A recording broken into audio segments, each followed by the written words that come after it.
Pretty good. He'll face Griffin Paxton, the senior. Left-handed stick, hitting .364 on the year. That Hallmark says that Griffin, one of the older guys on this club, really good fundamental player, but one of those guys that can hit a bunch of pitches out of the zone, so you don't want to leave one hanging somewhere in the area for him. This is a UTSA team hitting .305 as a group.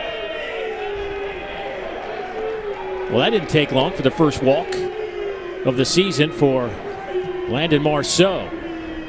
As UTSA, as we talked about, a team hitting over .300 as a group, 10 homers. They don't run a lot as a group, but Paxton, Tapia, Kyle Bergeron, the DH, hitting in the 3-hole. Thornquist at cleanup, the catcher behind the plate with a couple of home runs. It's Bailey and Barry in the outfield, along with Sadashiri, the center fielder, and then Joshua Lamb at shortstop rounds out this lineup. Pat Hallmark now in his second season. Really his first, if you count. It's kind of hard to count last year as your first year. Couldn't even get to conference play. Jonathan Tapia, the junior, will step in. Tapia moved up in the lineup here today in this second game. Can play multiple positions. Has some pop in his bat. Really good runner. And kind of the prototypical Pat Hallmark type of player. .269 on the year.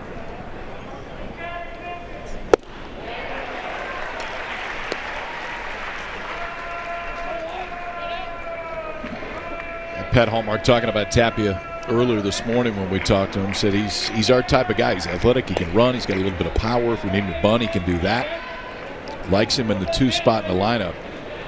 Marceau tonight has really, and I know it's very early, but has worked the bottom of the zone almost consistently. The misses have been low and out of the zone, and the strikes have been right at the bottom part of the strike zone.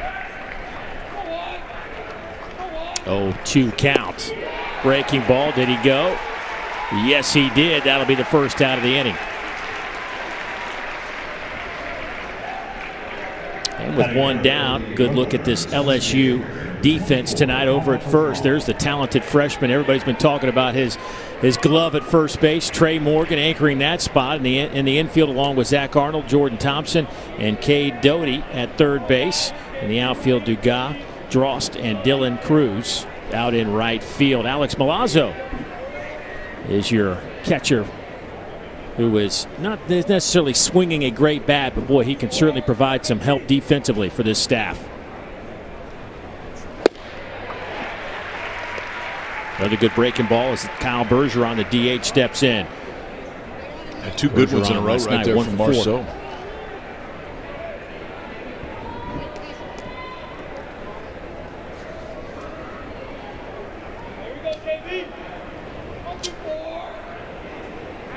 Bergeron, grad transfer.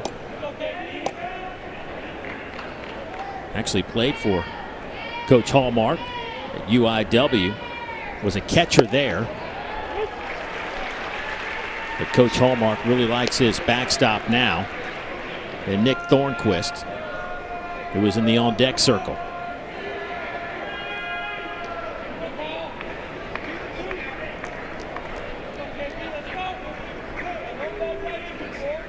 Opponents only hitting .167 against Marceau this season. His control has been impeccable. 0 hit batters this year. Had his first walk of the season just a moment ago. This one's off the fist and fouled out of play.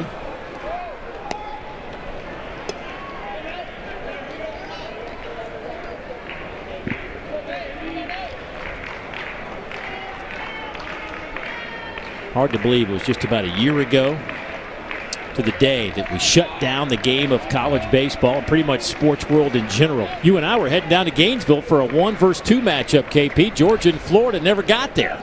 No, or at least I didn't. I don't know if you got there or not.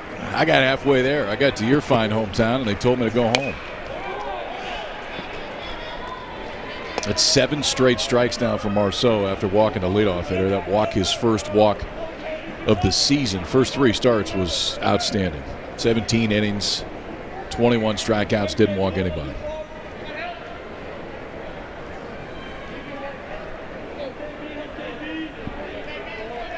Marceau, a guy that grew up kind of idolizing Greg Maddox, and certainly Maddox wasn't a guy that walked many either, so he has certainly transferred that to his own game. Here's the 0-2 on the way. Off the plate, 1-2.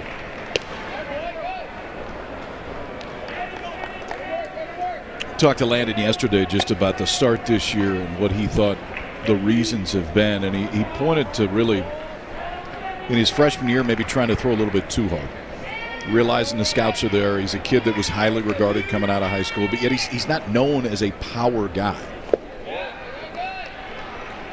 Since then, he's really got back to what he is, which is it's a fastball low 90s. It'll play up 93, 94 sometimes, but it's 3 pitches whenever he wants to throw them for a strike, and 2 swing and miss off speed pitches with the changeup and the breaking ball that we've already seen today. Has really stayed within himself this entire season.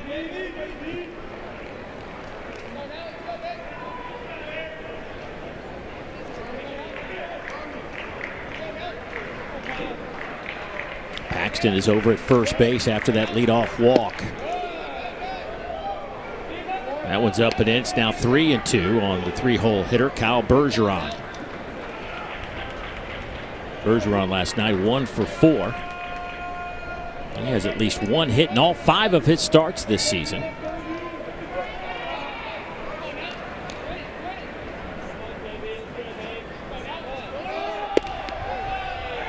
That one is up in the zone, and that is walk number 2 for Marceau.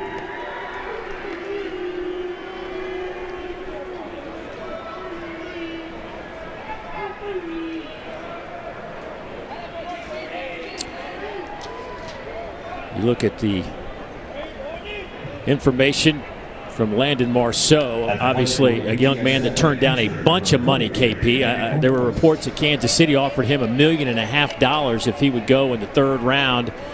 And he said, no, I'm going to go to college. And, of course, obviously a lot of folks surprised at that decision, but we're seeing that more and more. Top-ranked player in the state of Louisiana coming out of that 2018 high school class.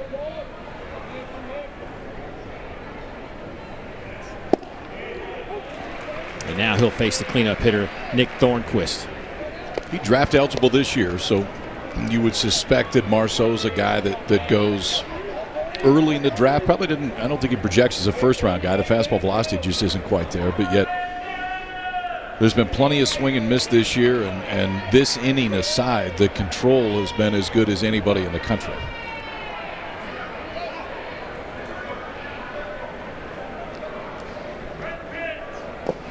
A little bit of trouble for Marceau right now with 2 on and just 1 out here in the top of the 1st inning.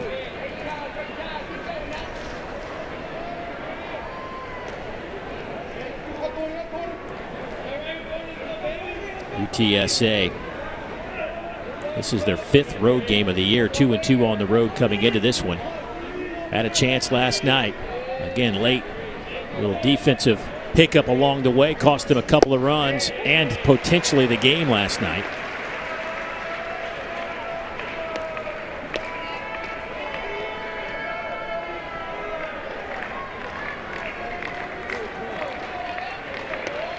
Switch signs a little bit right there. I really like the way that Milazzo looks behind the plate, just from a receiving standpoint.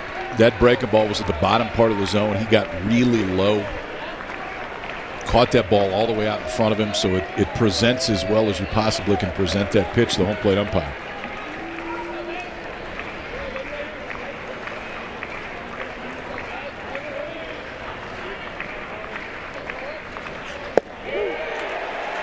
That is in there for strike 3, the 2nd out of the inning, both via the K.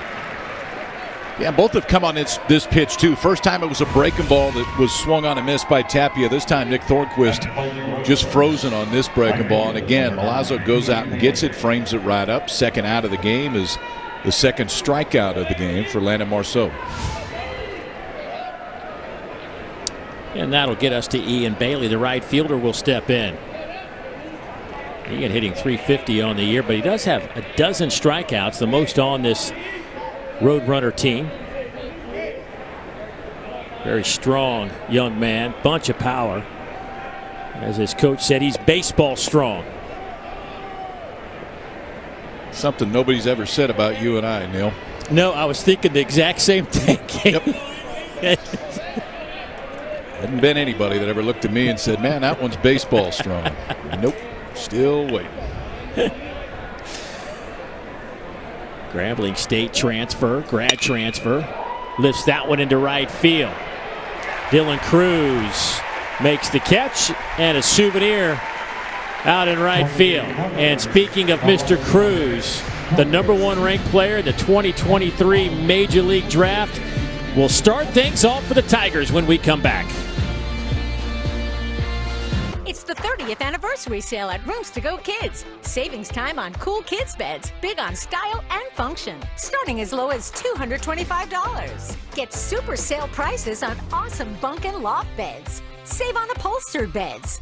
Go bookcase beds, day beds, storage beds. Get great savings on complete bedrooms in a ton of go-to styles. Plus, get 66-month interest-free financing. Now at the Rooms to Go Kids 30th anniversary sale. Reggie Miller said he moved in for March Madness, but he definitely chose Wendy's for the breakfast. The tournament doesn't start for like a week. The tournament doesn't start for like a week. Choose wisely. Choose Wendy's, official breakfast of March Madness. The new MyWW Plus gives you more of what you need to help you lose weight. More simplicity with the What's in Your Fridge recipe feature. And more motivation with on-demand workout classes. The new MyWW Plus. Check out today's limited time offer. Moving to the bottom of the first inning here in Baton Rouge, Dave Neal and Kyle Peterson. Glad you could join us on this Saturday night. The Roadrunners leave a couple of runners on base, and LSU coming to the plate and anxious to see a couple of these guys swing the bat for the first time. Dylan Cruz and Trey Morgan start things off in this lineup. This is a lineup that certainly has a bunch of potential, KP, especially at the top end of this lineup. Yeah, they do. I mean, Cruz 5 home runs. That leads the way for LSU this year. He's 5 of 5 in stolen bases, above 400 on the year. Morgan above 400 on the year, 6 of 6 in stolen bases. And talking to Paul Maneri, what he talks about the most with Trey Morgan, even though the bat has been great, is how good defensively he's been at first base. 7 freshmen in this lineup. Now a few retain that freshman status because they were there last year, but still 7 of the 9 in this lineup show as freshmen, and I can promise you that LSU's never said that before. Well, the guy trying to slow down this LSU lineup tonight is a veteran pitcher in Shane Dottie. Dottie, the right-hander, 2-0 on the year. He has a nifty .75 ERA, a whip of just a little bit over 1. And, of course, coming off a Conference USA Pitcher of the Week honor. Just a fantastic performance in his last outing where he threw a complete game shutout, 7 innings, 5 hits, 9 strikeouts on 90 pitches. Part of a doubleheader for UTSA. And he opens things up with a little 94 to Dylan Cruz, the freshman out of Longwood, Florida. So much talk about him coming into this season. There was a bunch of hype, and he has not disappointed to this point, hitting over 400 with 5 homers and 6 runs batted in. Not to mention 3 doubles and has yet to be caught on the base paths. 5 out of 5. I mean, he is checking all the boxes to this point.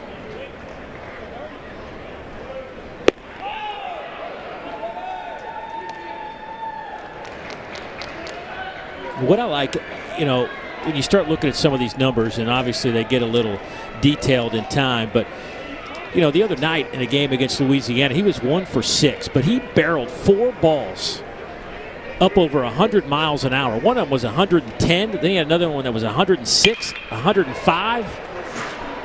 I mean, he can generate some serious pop in that leadoff spot. If you're hitting the ball that hard, I mean, you may have a rough game to where you hit it at somebody, but over time, those things are going to fall. And Cruz is just a next level offensive player right now, and just a freshman for LSU. Paul Maneri was pretty excited when he was talking about this kid, Trey Morgan, the other freshman in this lineup. You get him 3 more years in the purple and gold. Got him.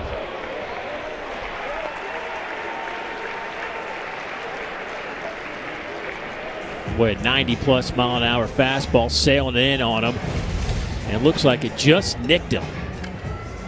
Well, if you're going to get hit, right? How you want to do it.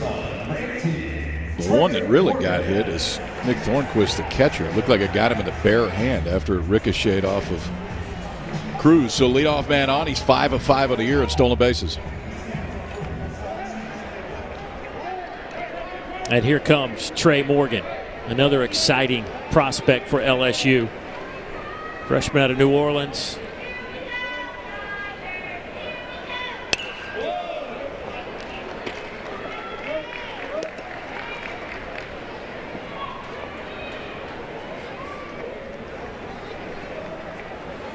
He's already had an 11-game hit streak. He's considered the best hitter coming out of that New Orleans area. And really, I don't think you kind of knew he had some talent as that one bounces off the glove of Thornquist. They'll throw back to first, but Cruz gets back in time. But he was injured his senior year in high school, so you just wonder, you take off a bunch of time. I guess the fact that they shut that down probably worked out pretty well for him. Nobody else could really play.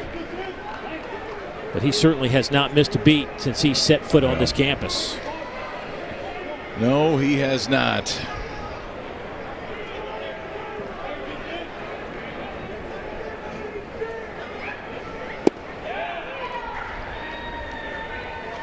Big swing and a miss on a 92-mile-an-hour fastball. Yeah, that one kind of tied him up. You can see Morgan chokes up, and he chokes up right away. Now with 2 strikes. Well, it's not something you hear a lot anymore, guys that choke up with 2 strikes or at all, but I still like it. A little bit better bat control, and clearly it's worked out pretty well for him this year. The 1-2. Got him. 93. Take a look at how the Roadrunners line up defensively. As behind the plate, we've talked about Thornquist, a tremendous catcher, not a big guy back there, but does exactly what Coach Hallmark wants out of his catcher. Paxton's over at first, Happy is at second, Joshua Lamb is at short, Taylor Barber gets the start at third base. In the outfield, it's Barry, Sir Dashney, Ian Bailey out in right field. And of course, we've talked about our starting pitcher tonight, Shane Dottie, 210-pounder, 5th-year senior out of Tumble, Texas. McLennan Junior College before he got to San Antonio, Texas. And he may be the ace of this staff. I mean, he may be their guy. I know it's a Saturday start.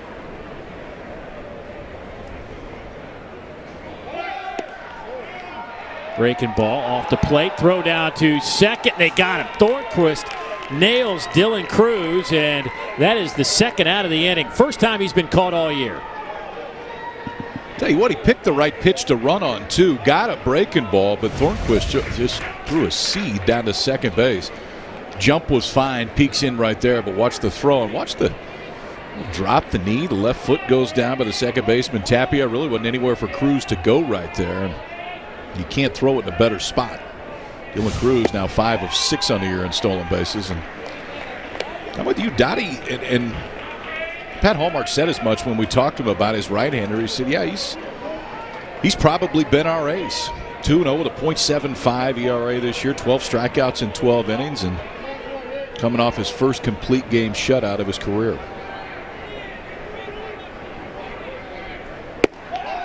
That one's up and away. By the way, Thornquist is now thrown out half of the 8 base runners that have attempted to steal on him. As Cade Doty steps in and trying to keep it alive here with 2 outs in the bottom of the first and a 2-2 count.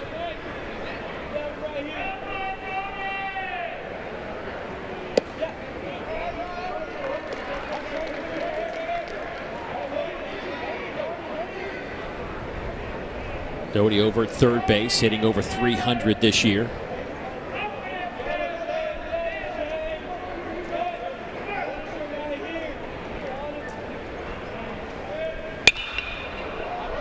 Lifts that one up out of play.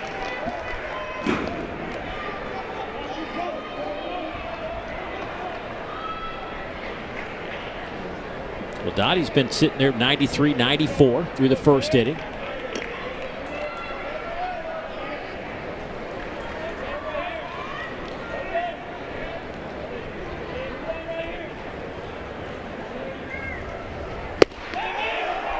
High fastball got him at 93, and that'll do it for the Tigers. And their half of the first will step aside. Back after this.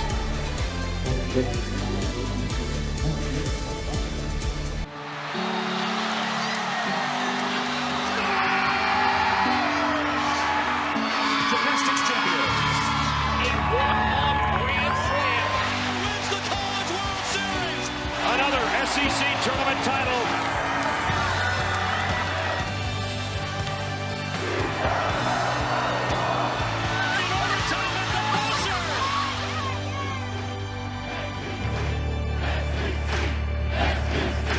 Imagine yourself in a new RAV4, Camry, or Tacoma. Sweet. Get ready to turn your dreams into reality. Qualified buyers can get 0% APR financing for 60 months on a 2021 Camry. Toyota, let's go places. Reggie Miller said he moved in for March Madness, but he definitely chose Wendy's for the breakfast. The tournament doesn't start for like a week. The tournament doesn't start for like a week. Choose wisely. Choose Wendy's, official breakfast of March Madness. It's time for some straight talk. You've heard the old saying, less is more. Sorry, we don't buy it. Why can't more be less? More power, more speed, more money in your pocket. It is with iPhone SE and Straight Talk Wireless. The fully loaded iPhone SE is now at our lowest price ever, just $149. All on the best networks. It's something more to get excited about. Straight Talk Wireless, available at Walmart. LSU ready Landon Marceau has been a steady constant in the scouting world from his underclassmen days in high school in Louisiana to now in his draft year at LSU. He's consistently sat around 90 miles an hour. He'll hit 93 or 94, has an above average curveball, and has the elements to stick as a starter. So right now he looks like he'll play somewhere in the third round. I would say he has the elements to stick as a starter and totally agree with Kylie. I think the only thing that would keep you from taking Marceau really early is just the fastball that's going to sit 90-92. He can show you a little bit more sometimes, but man, it is a comfortable arsenal. That time a good swing and miss changeup right there to get out in front 0-2. Facing Leighton Berry, the left fielder.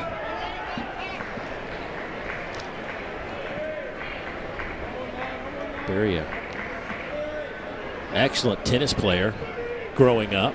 Gave that up to swing the bat instead of the racket.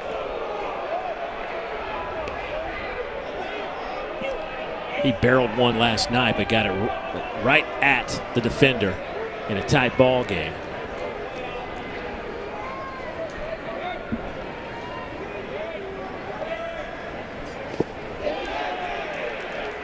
Did he go? Yes, he did, and that'll be out number one, and the third strikeout of the game for Landon Marceau.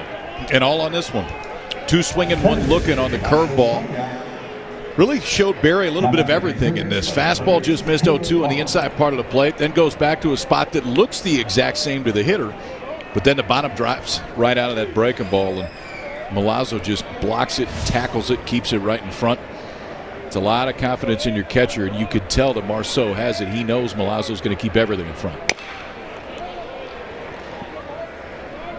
Taylor Barber getting the start at third base, his first start. Just 1 for 1 on the year, and that one hit was a double.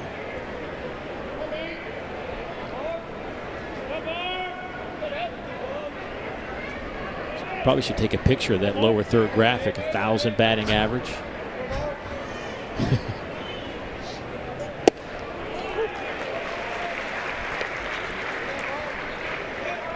David, there was a point in my very brief major league career that I was hitting 500. And I was never a good hitter when I was in high school. And so when we went back and they put the stats on the scoreboard the next start and they put everybody's average right next to their name, I made sure that my wife took a picture of the scoreboard beforehand because I knew it would never look like that again. I still got it. That boy. Speaking of got it, I would say Landon Marceau, after a couple of walks in that first inning, has figured out things. Another strikeout. That is number 4.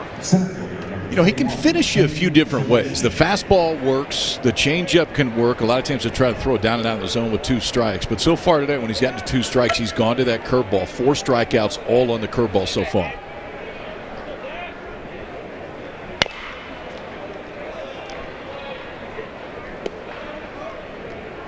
Shane Serdashny, the sophomore out of the Woodlands, Texas, will step in.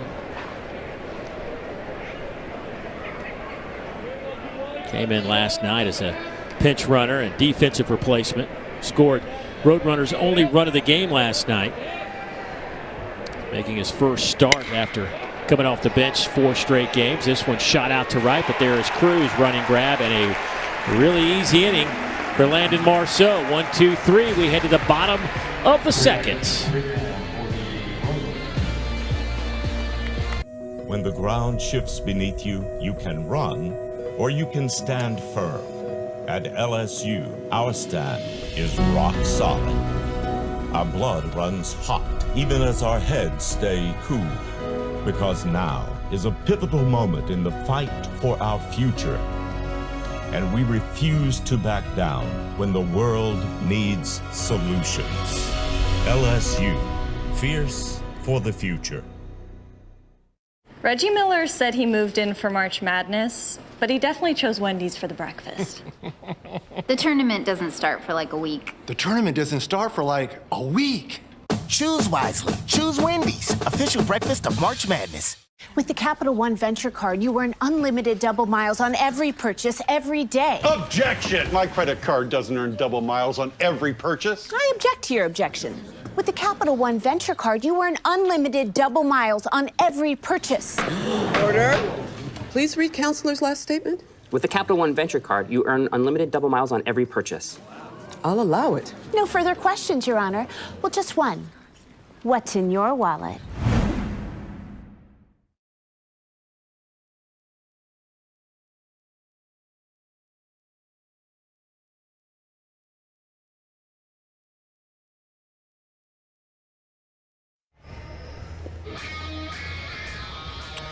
Bottom of the second inning, LSU and UTSA, the Roadrunners, scoreless as you look at Paul Mainieri. Hard to believe it's been 15 seasons at the helm now for LSU, but he has racked up over 600 wins here in Baton Rouge, 39th season overall.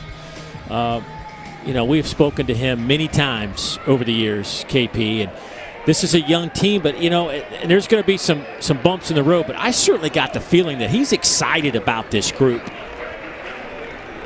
Wayman, I would be too. I mean, I think there's two things. One, you're probably a little bit apprehensive going into the season because you just don't know exactly the way your freshmen are going to react. They can look like world beaters in the fall, but you don't really know. I think the second piece is, and the true test, quite honestly, starts next weekend. Next weekend, Mississippi State comes to town. SEC opening weekend next, and that's when you'll really know what kind of club he's got. Man, so far, the freshmen and really the youngsters in this entire lineup have looked the part.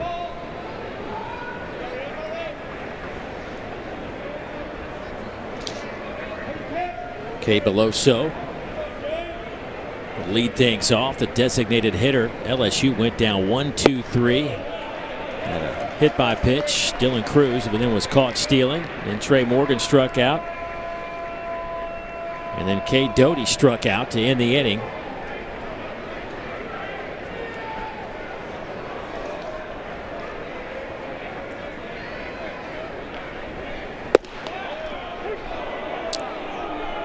Beloso looks at a strike. He went 0 for 3 last night.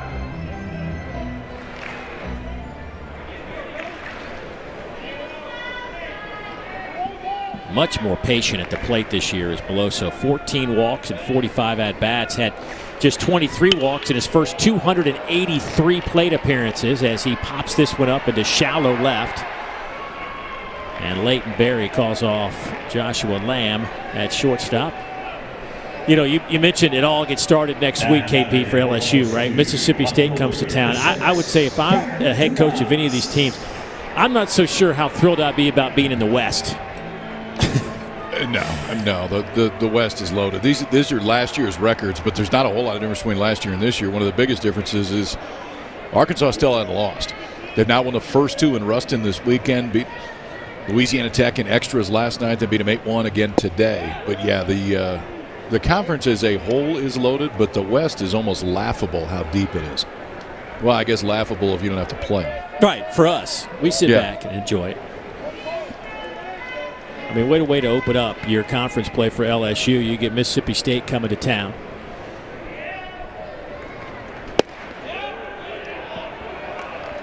Gavin Dugas, the left fielder, ahead 2-0, the junior. Dugas last night 0 for 4. Had a couple of those RBIs on a fielder's choice in the 8th inning. A double play ball really that could have gotten UTSA out of a jam. Instead, they misplayed it. A couple of runs scored, and that was the difference in the game. But again, you put it in play, things like that can happen.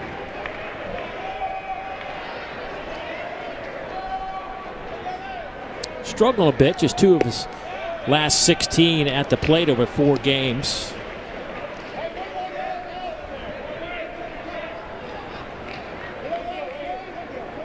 Always loved the story. You know, Gavin's just a huge LSU fan. Grew up with the T-shirts, right? All the caps, the gear. You know, always wanted to be at LSU. Finally gets there. The dream come true story. Pops this one up right side, and Ian Bailey makes the catch. That'll be the second out of the inning. But you live out the dream, right? You get to do it. And KP, I didn't obviously get to, play at that level you did. But, I mean, where were, like, when you were a kid, you envisioned Kyle Peterson playing where as a little kid? Ben, don't get mad at me for this, but Paul Carey hit an opposite field home run off Ben McDonald at the College World Series. I believe it was 1987. And for whatever reason, it stuck with me. I was sitting there watching it. And it's where I wanted to go. I didn't even know where Stanford was, to be honest with you. But I sat and remember it, and for whatever reason, that's where I ended up wanting to go. Growing up, Nebraska baseball they had a great run earlier, but at that time they weren't great. Creighton played in the College World Series when I was in high school. But, for me, I was fortunate. I was able to play at the place I wanted to. I just, I think that's every kid's dream to get to be able to do that. I was at Georgia Tech. I grew up around Georgia Tech, right? They were just a great basketball program in the early 80s under Bobby Crimmins, but I'm not thinking he needed a 5'9", really slow dude on the wing. Dave, you were what some would call a power guard. Yeah.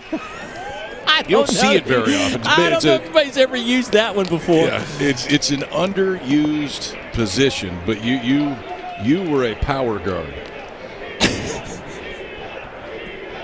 I'll take it. There's a lot of other things you could have said. So thank you. You're welcome. First game together. We're going to be nice early at least. Brody Droust, swing and a miss. And another quick inning. Boy, our pitchers bringing their A game. Scoreless through 2. When the ground shifts beneath you, you can run or you can stand firm. At LSU, our stand is rock solid. Our blood runs hot, even as our heads stay cool. Because now is a pivotal moment in the fight for our future. And we refuse to back down when the world needs solutions. LSU, fierce for the future. Reggie Miller said he moved in for March Madness, but he definitely chose Wendy's for the breakfast. The tournament doesn't start for like a week. The tournament doesn't start for like a week. Choose wisely. Choose Wendy's, official breakfast of March Madness. Whoa, Susan. Oh, I'm looking for coupon codes. Well, Capital One Shopping instantly searches for available coupon codes and automatically applies them. Save me some cheddar. Capital One Shopping. It's kind of genius. What's in your wallet? Imagine yourself in a new Toyota. With great deals, get ready to turn your dreams into reality. During the Ready, Set, Go sales event, get $1,250 customer cash on a new 2021 RAV4. Ready, set, go get your Toyota today. Toyota, let's go places. Design isn't just for designers. It's for everyone. With Canva, anyone can create, customize, and share a design in just a few clicks. Start designing for free at canva.com.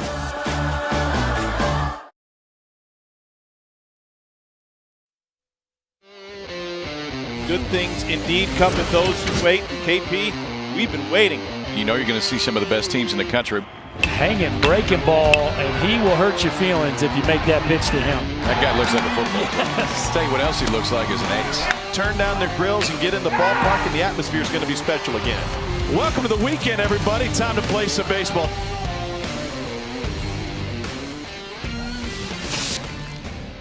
It is great to be playing some baseball as we move to the third inning. Landon Marceau has been on a roll in his first 2 innings of work, has struck out 4.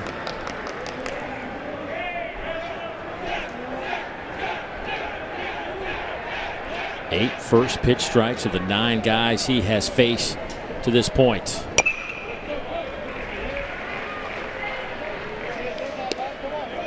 Joshua Lamb leading things off. Joshua, the junior shortstop.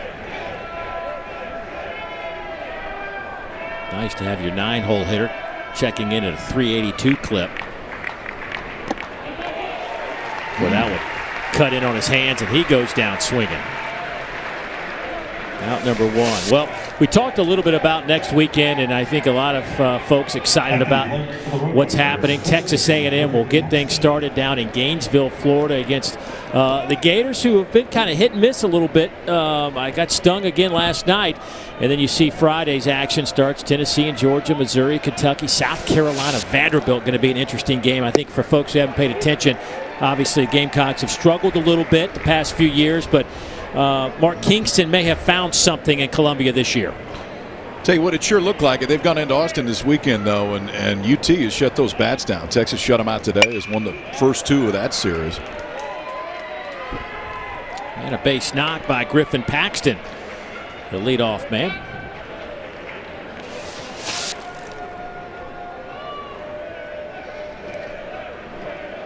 The rest of them opening weekend next weekend. Mississippi State, the number 3 team in the country, visits Baton Rouge and LSU, Alabama, and the number 1 rated Arkansas Razorbacks at the Bomb, and then Auburn and Ole Miss. How about that? 1, 3, 4 in the nation. Vanderbilt's number 2. Top 4 teams in the country from the SEC right now. Vanderbilt won the opener today. Kumar Rocker struck out 9. Jack Leiter has looked good in game 2. They led Oklahoma State 4-0. That one's down in the dirt, and that will allow Paxton to scoot all the way down to second. Throw a little bit late. So a gift for UTSA to get a runner in scoring position with 1 down.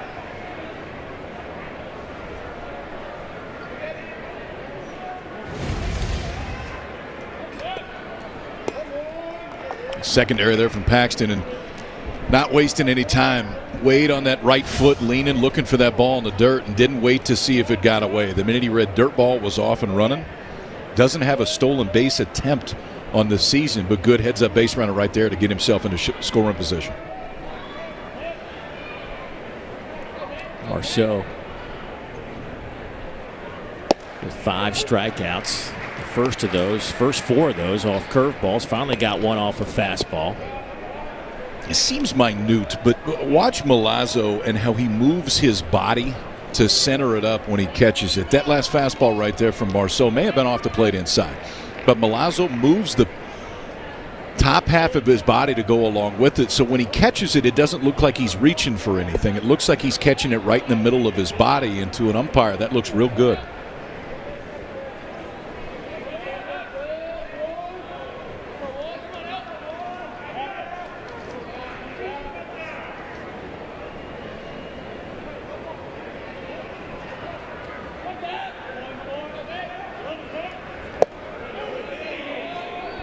Tapia looks at ball 2, 2-1.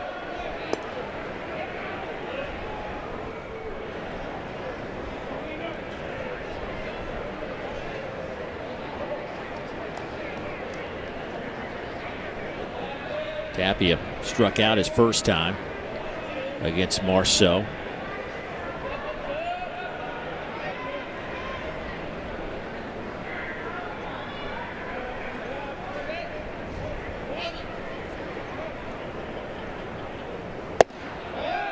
And that one misses in. It's now 3-1. You know, we're watching Marceau here, and I start thinking about the pitching in the SEC this year. You know, your Friday and Saturday guys, and now even trickling into Sunday guys. Just an elite level of pitchers in this league. And I think about Vanderbilt's 1-2 combination of Rocker and Leiter, and Leiter's going right now for Vanderbilt, and has yet to give up a hit through 4 innings and struck out 5 guys. I mean, imagine a double hitter, and you got to face Rocker and Leiter. Yeah. And Oklahoma State's pretty good, too.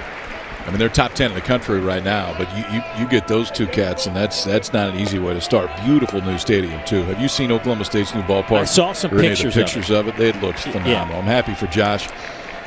Josh Halliday, formerly an assistant at Vanderbilt, played at Oklahoma State. I hosted him on his recruiting trip at Stanford. Obviously, I wasn't very good at it.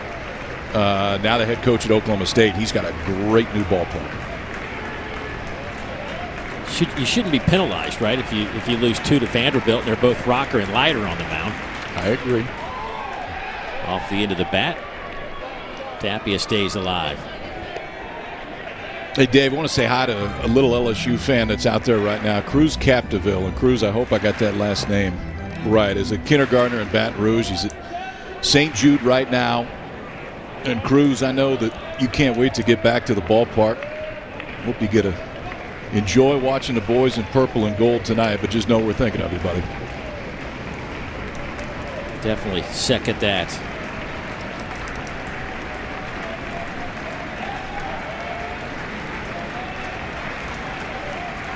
Here's the 3-2 on the way. Missed inside by a fraction. 3rd walk of the game.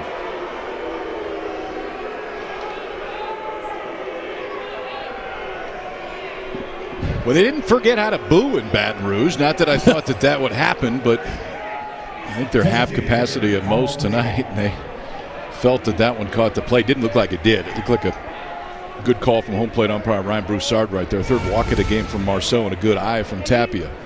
This is one Milazzo did kind of reach. Doesn't have enough time to move that body over, and you can see him try to pull it back. That one definitely looked like it missed in. So now 2 on with 1 out. And the 3-hole hitter, Kyle Bergeron, the designated hitter, will step in. He walked his first time up. 300 hitter, does have 1 home run on the year and 3 runs batted in. The grad transfer. Lifts it in the air. Cruz, few steps to his right. And that'll be out number 2 as he gets it in a hurry.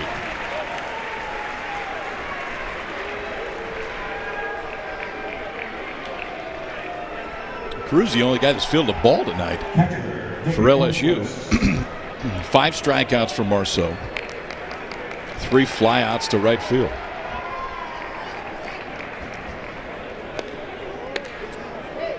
I can't wait to see Cruz in that arm. There's been a lot of talk about his cannon for an arm.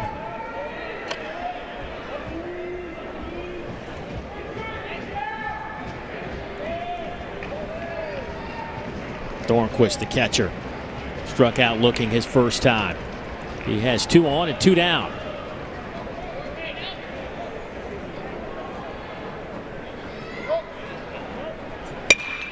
Breaking ball lifted in the air, right side. Cruz. Well, the story's been Landon Marceau and Dylan Cruz defensively. And another souvenir for somebody in the right field bleachers. Bottom of the 3rd coming up. When the ground shifts beneath you, you can run or you can stand firm. At LSU, our stand is rock solid. Our blood runs hot, even as our heads stay cool. Because now is a pivotal moment in the fight for our future. And we refuse to back down when the world needs solutions. LSU, fierce for the future. Reggie Miller said he moved in for March Madness, but he definitely chose Wendy's for the breakfast. The tournament doesn't start for like a week. The tournament doesn't start for like a week. Choose wisely. Choose Wendy's, official breakfast of March Madness. Today we have the Microsoft Surface Pro 7 and the MacBook Pro. The Surface comes with a pen and it is touchscreen. Mac gave me this little bar, but why can't they just give me a whole touchscreen? The Surface Pro has a detachable keyboard. Now with the Mac, you're kind of just stuck with what you got. But with the Surface, yes, you can run your favorite apps on it. It has the power to run all your apps. It is a much better gaming device. I love my games. Then there's the price. Yeah.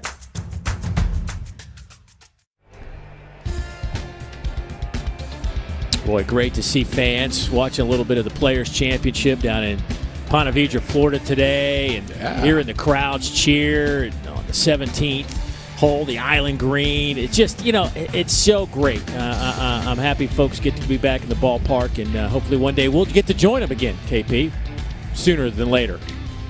I'm with you. Hopefully we can go play TPC again, too, because as you witnessed, 17.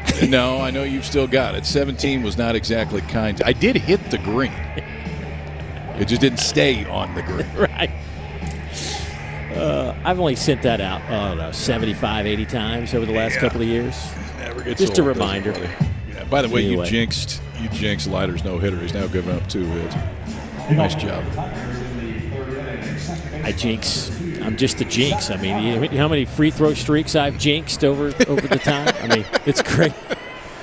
Talking about Marceau's never walked anybody the entire season. He walks the first guy of the game. Right. Way His to go, career high's Neil. Welcome 4. back. So we'll move to the bottom of the 3rd inning. Zach Arnold.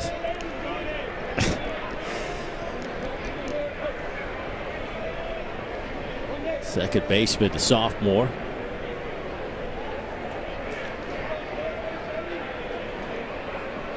West Coaster, Temecula, California. 2 California kids in this LSU lineup. Zach Arnold, Jordan Thompson, both from California. You don't see a lot of California kids wearing the purple and gold. Both of them playing right up the middle. Ground ball out to short. Lamb throws across the diamond. High throw, but they do get the out. Now, Dave, I was telling you this in break. I got to tell you about one of my trips to Baton Rouge. This has got to be 6-7 years ago. I was flying from Omaha to Atlanta. Was going to connect in Atlanta to go to Baton Rouge. Bad weather. We end up landing somewhere in the panhandle of Florida. I don't know where it was. And it's late, so I know I'm not going to make it. And I look at the map, and I said, well, I might just drive. I'll take I-10 all the way over. So I go downstairs, get a rental car. Lady says, well, there's no cars left. I said, you got to have a car. So I got one car, but it's dirt. That's fine. Just give me the car. I'll take the car. There's a guy standing behind me. He goes, hey, you going to Baton Rouge? I said, yeah, I'm going to Baton Rouge. He goes, well, I'm going to Baton Rouge too. Do you mind if I jump in? No, I don't think so. He goes, well, my name's Lyle. I said, Lyle, my name's Kyle. And Lyle and Kyle went 5 hours across I-10 the entire night. Lyle knew everything there was to know about LSU baseball, kept me awake the entire time. And we rolled into town about 3 in the morning and made it. Where is Lyle now? Do we know? I don't know. He might be at the game for all I know. Lyle, you got to reach out. Got to reach out. My guy Lyle, okay, we're pulling into Baton Rouge. It's 3 o'clock in the morning. Lyle drops, hey, man, do you mind dropping me by the airport? I'm like, Lyle, I got you 5 hours, bro. I'm going to bed. You got to figure it out from here. Maybe Lyle's still at wherever you left him. Ground ball 3rd. Second out of the inning as Thompson is retired. Hey, tomorrow afternoon we'll have a softball tripleheader for you right here on this very network and, of course, the ESPN app. A bunch of ranked teams in action. It's 19th-ranked Arkansas takes on 20th-ranked South Carolina, 1 Eastern. Then it's 4th-ranked Alabama against 22nd-ranked Auburn. Both of those are series finales. And then we cap off the day with Game 2 of a 3-game set with Ole Miss and Mississippi State as the Rebels got the best of Mississippi State tonight in Oxford. Here it is scoreless, bottom of the 3rd, 2 outs, and the 9-hole hitter Alex Milazzo will step in.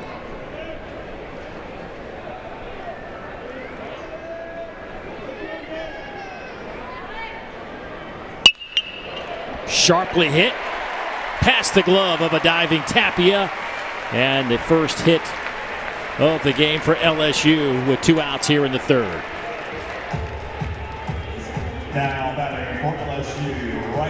And that is a bonus to get your 147 hitter base knock up the middle.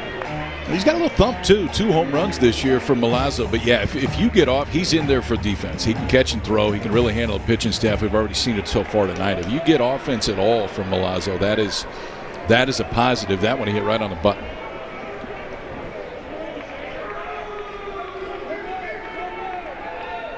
And now the top of the order, and Dylan Cruz hit by a pitch, but was then promptly cut down at second base trying to steal. The first time he has been caught stealing, and nobody's going to steal this one from him. It bounces off the wall in left center. Milazzo, they're going to wave him around third. Here's the throw, not in time, and he's in there safely, and the Tigers have a 1-0 lead on the RBI base knock from Dylan Cruz.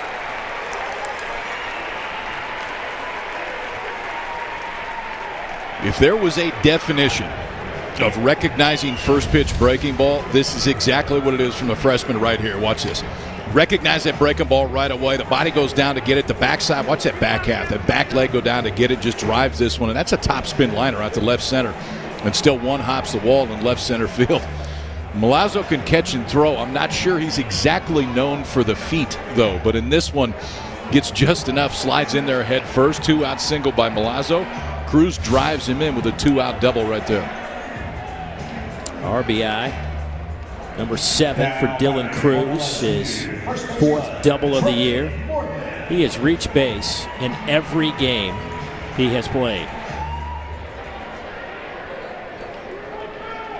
You know, it's hard to start comparing people to guys like Alex Bregman, right? Because Bregman was such an elite dude.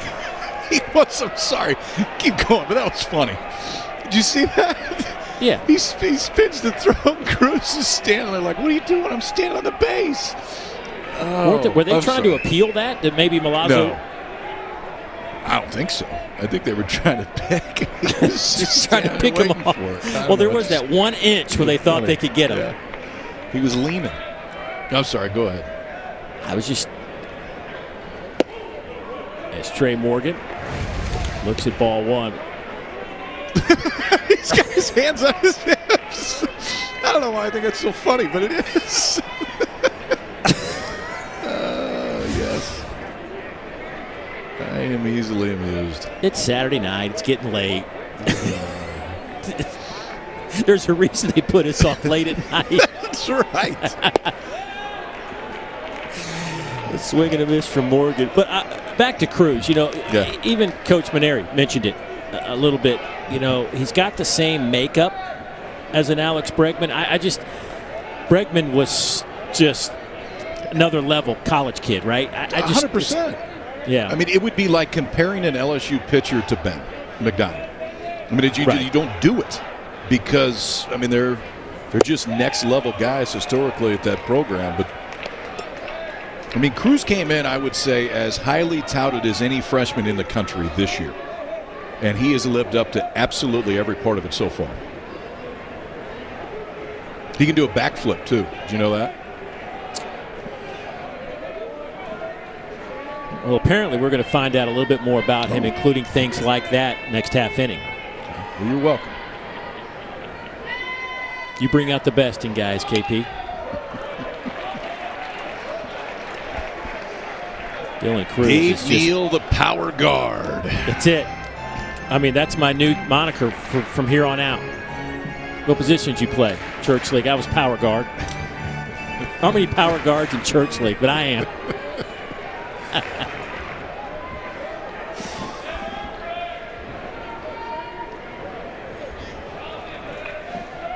One and two on Morgan. Got him. That one caught him on the hip. He'll take the free pass. Second hit batter of the game. Okay, now, so Trey Morgan, does it get the pocket? I don't know if it got anything. But superstition is to have that right pocket out. He's like, the equipment guys get mad at me. And I wanted him just to sew it out there. And they told me they were going to do the exact opposite. They were going to sew it into my pants so I can't pull it out, but it's always hanging out. It looked like that pitch might have just caught that pocket that was hanging out right there. But whatever the superstitions are, keep doing them because He's a freshman hitting above 400. And he stands on base. In front of him is Dylan Cruz at second base as the 3-hole hitter will step in. Cade Doty's first time up. Struck out to end the first.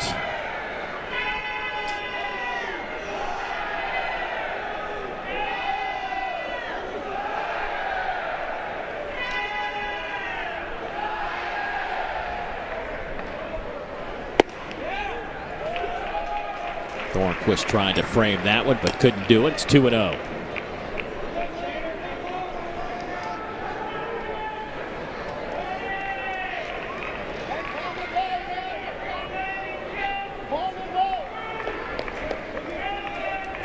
Doty's had an RBI in 7 of his 10 starts this year. Obviously the opportunity here. There are 2 out in the inning, but 2 are on. And lifts that one high and deep to left. Not just 1 RBI, but give him 3.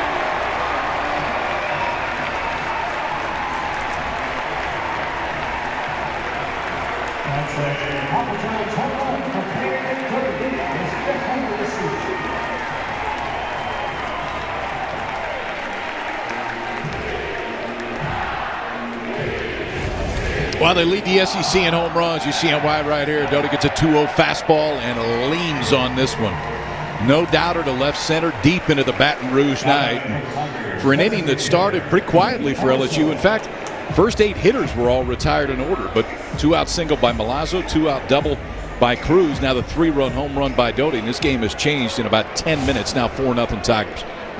And it started with the Alex Milazzo base hit, the 9-hole hitter with 2 outs, came in hitting 147. And that got things started for LSU, and now it's 4-zip.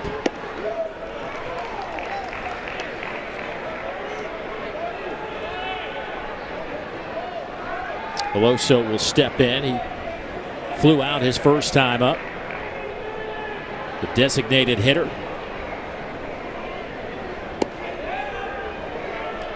That looked pretty good. Yeah, it did. I think Thornquist also thought it was pretty good. We got a little discussion going on between dugout and home plate umpire. UTSA head coach Pat Hallmark was a pitching coach at Missouri for a year when Steve Beezer got that job, first year back in 2017, and he has kind of shot up the coaching ranks rather quickly. Went to Incarnate Word, was there for a few years, then headed on up to UT San Antonio now in his second year there. Former Rice Owl, played for Wayne Graham at Rice. Kind of right when Rice started getting really good.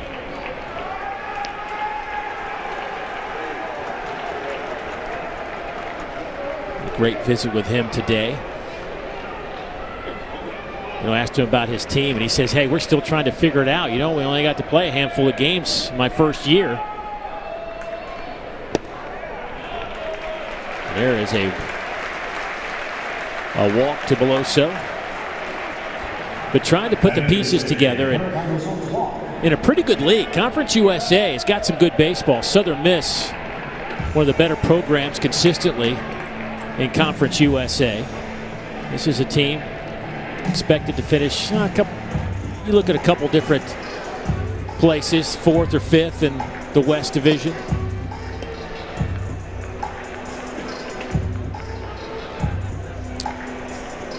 But he's trying to figure this out, but he's got a good foundation to figure this out with, because he's got guys, as we talked about, some graduate transfers. He's got some seniors, guys that have played a lot of college baseball. And as he says, if our pitching can hold up a little bit, he feels like he can get some wins in Conference USA.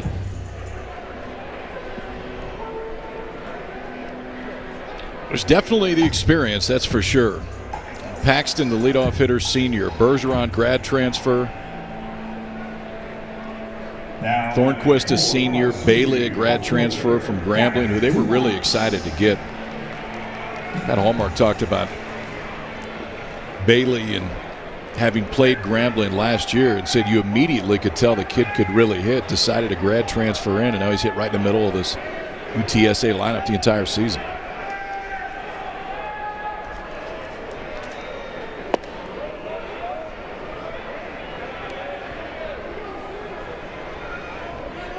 Gavin Dugas will step in.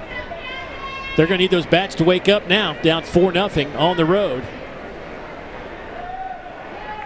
Facing a guy like Landon Marceau.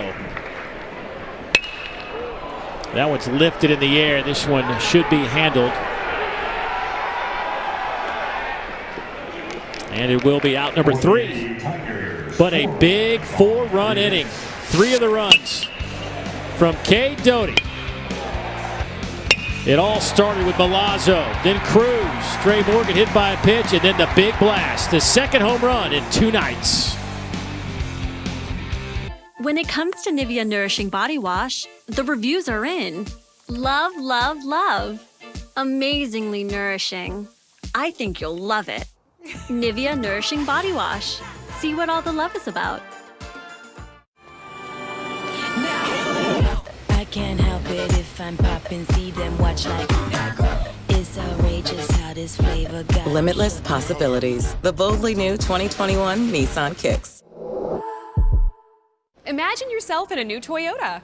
With great deals, get ready to turn your dreams into reality. During the Ready, Set, Go sales event, get $1,250 customer cash on a new 2021 RAV4. Ready, set, go get your Toyota today. Toyota, let's go places.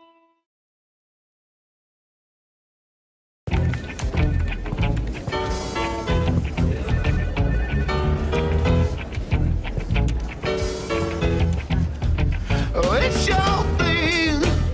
Do what you want to do. I can tell you. Shareholders are very happy. Oh, it's your thing. Do what you want to do now.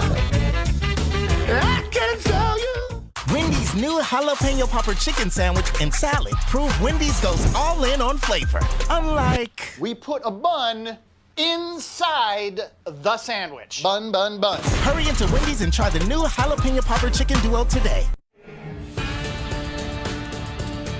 Big 4-run frame for LSU as they lead the Roadrunners 4-0 as we move to the top of the 4th inning. Landon Marceau continues on. The right-hander comes in 2-0 on the year.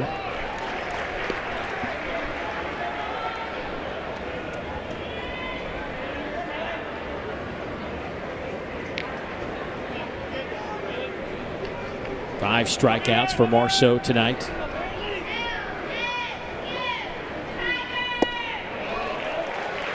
Swing and a miss. Ian Bailey flew out to right field his first time up. Big news for Marceau tonight is the fact that he's walked 3 dudes. He came in without a walk all year in 17 innings. And he gets Bailey to strike out. Well, let's get to know Dylan Cruz a little bit better as he had a conversation with Kyle Peterson. Favorite big league player? Mike Trout. You got any hidden talents that we need to know about?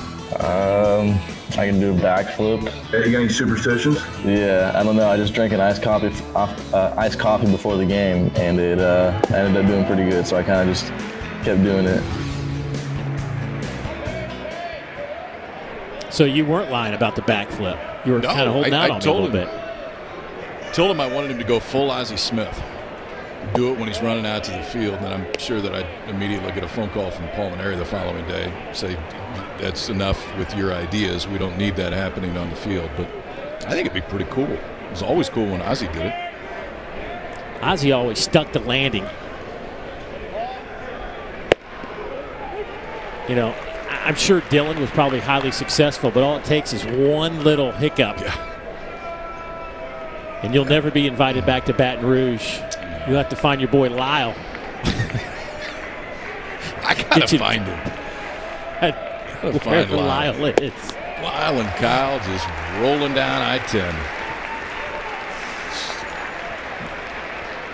Marceau is rolling as well. Another strikeout, but #1 ranked player in the 2023 MLB draft, at least as we sit here tonight. Of course, he was committed to LSU. He's told Paul Mainieri since he was a sophomore in high school that he was coming to LSU, and he wasn't lying.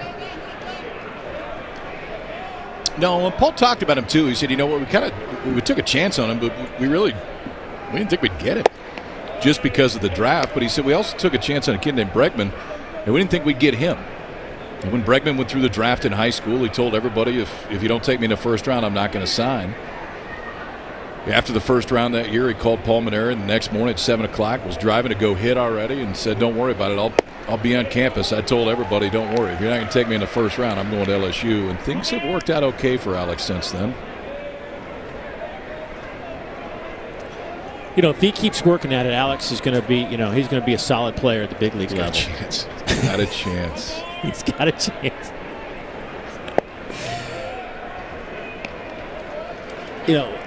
There are certain guys that you just kind of and I say it because it's kind of that just have when you watch them, the way they move, right, and it can be just as they jog in from this. There's something about them that you can just see. They exude confidence, and you can kind of see it with Dylan Cruz. It's my first really good look at him, and it's just he's just a different guy. I mean, I guess you expect success, right? At least he does.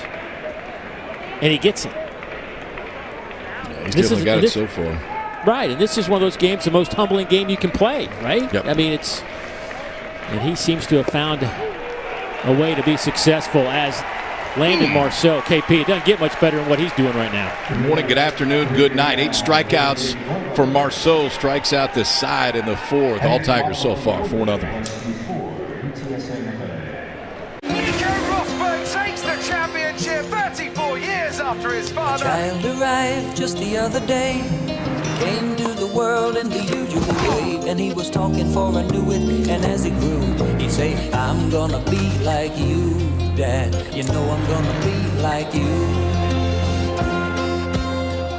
I'm driving. Zero alcohol. And the cats in the cradle and the silver spoon, little boy blue and the man on the moon. I'm a Verizon engineer.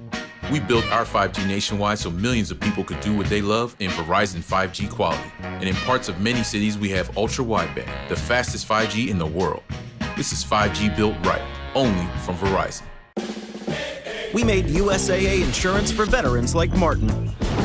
When a hailstorm hit, he needed his insurance to get it done right away. USAA, what you're made of, we're made for. Tonight, turn it up with 11 flavors so intense your dinner won't know what hit it. And neither will you. Thank you. When the dinner craving hits, Wingstop delivers. Wingstop, where flavor gets its wings.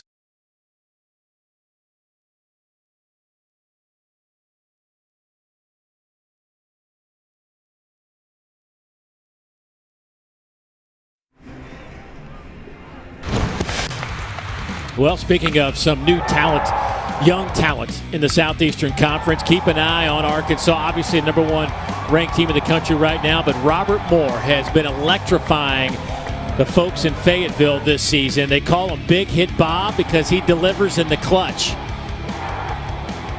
KP, he is one of these guys, another guy we were just talking about with Dylan Cruz, that just exudes confidence and has certainly led this Arkansas team, which is loaded with talent. Yeah, they are, man. He did it again last night, too. Tied it up with a base hit, then 2-run home run in the 10th, one for Arkansas. His father, Dayton, the GM of the Kansas City Royals. He's another one, too, when he showed up. I mean, everybody knew Robert Moore's name. Then you got to know his game pretty quick, and there's been a ton of games since he stepped on campus. I think the question with Arkansas going into the season definitely was not offense. It was whether or not they're going to pitch. And they have really pitched this year.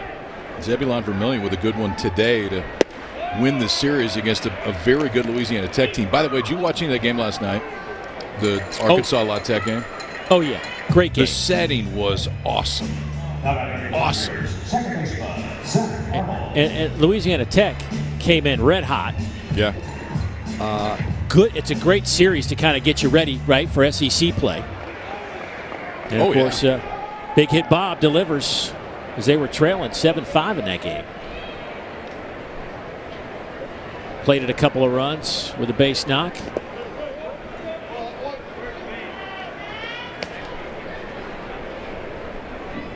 But for a 4-hitter stretch, Shane Dottie's been pretty good on the mound today, too, for UTSA. 4 strikeouts, with 2-out single, 2-out double, hits Trey Morgan, and Doty hits one in the seats, and the night changed.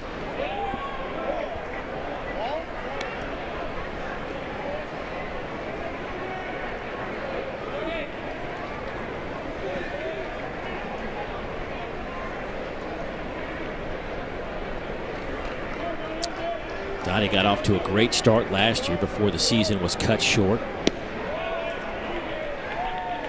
Had one bad outing. But against Notre Dame, a much improved Notre Dame team, by the way. Through 6 innings last year, no runs, part of a 3-game stretch for him on the mound, and then everything was cut short.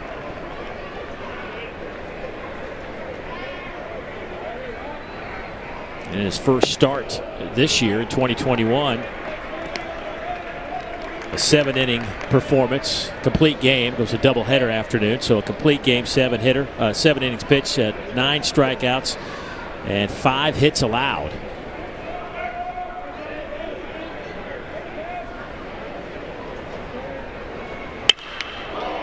That one's lifted in the air to center. Zach Arnold driving Dashny out just shy of the warning track, and that'll be out number 2.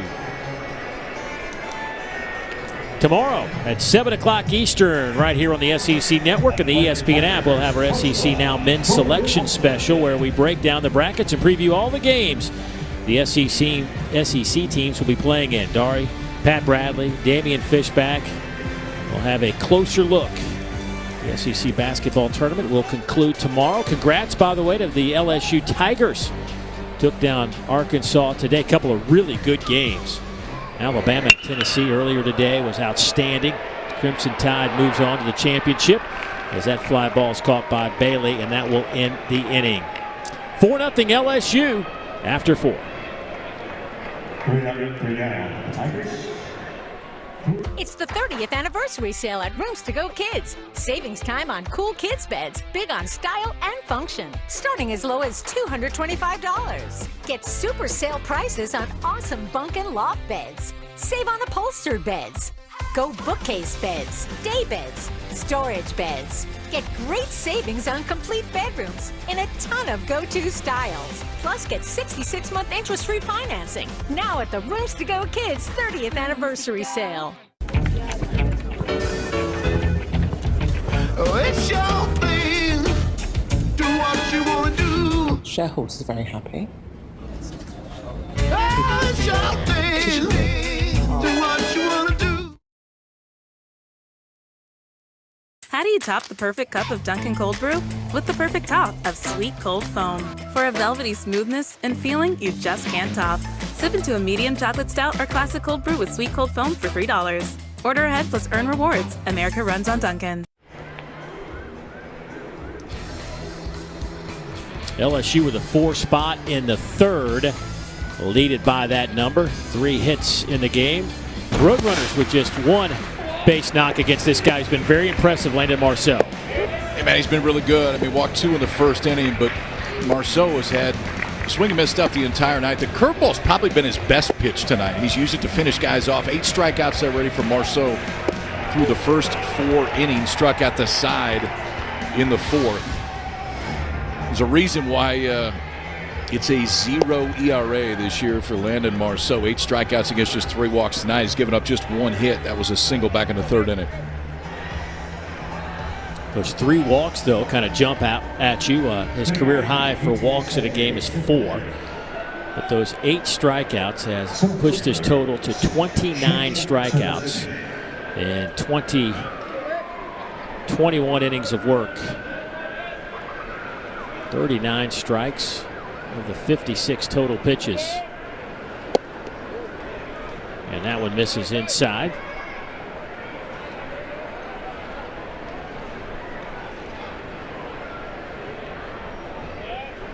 Serdashny getting the start in center field. Swing and a miss. Shane came into this one hitting 167. It has dropped to 154 after his opening fly out to right field. Back of the second inning.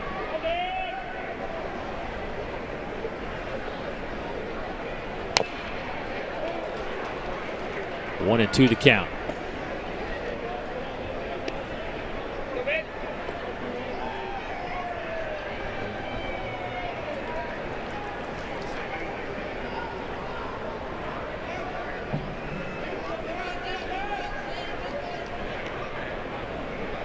Marceau threw 6 shutout innings in his last start against Oral Roberts.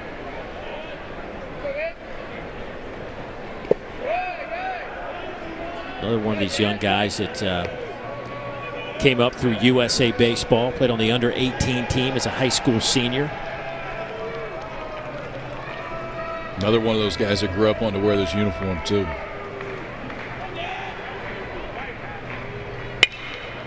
Ground ball scooped up at third. Doty across the diamond. Nice play. Trey Morgan.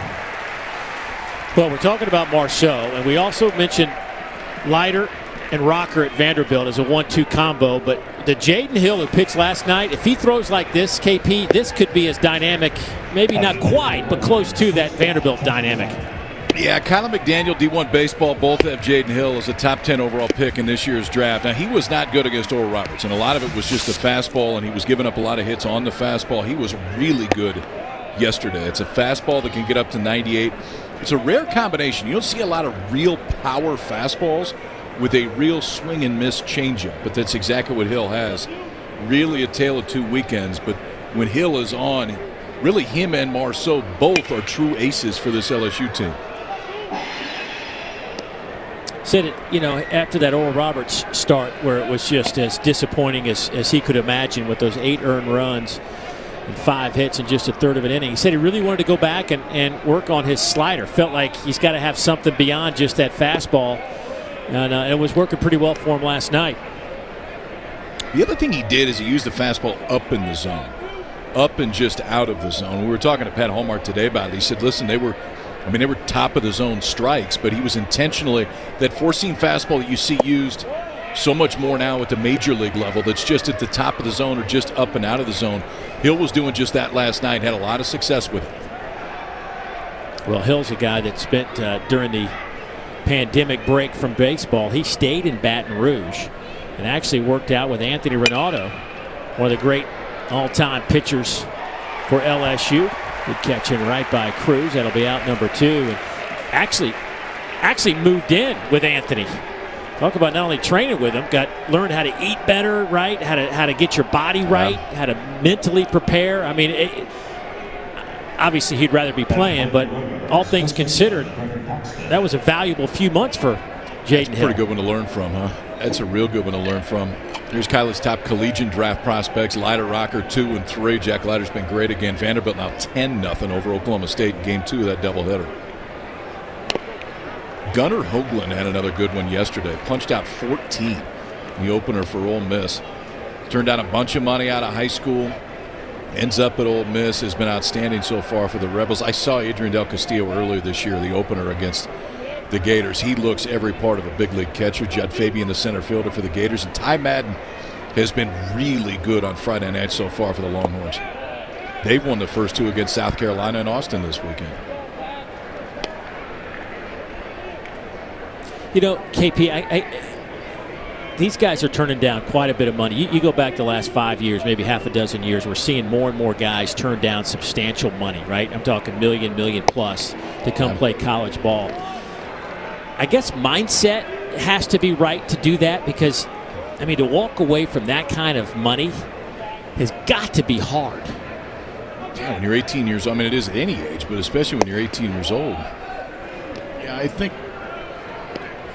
know. I mean, it's personal decision for everybody, and money is a component of it, but so is the college experience and the education, and the other piece of it is too, and there are outliers to this, but the route to the major leagues is so much quicker when you're coming out of college. And so if you are going to be a big leaguer, it's not that you get there much earlier, sometimes not earlier at all, if you come out of high school and you've got 2, 3, 4 years towards your degree. In my case, it took me 8 years to get it, so all of those years really matter. Line. Yeah, go get it. And snagged by Jordan Thompson. Get up in the air, young man.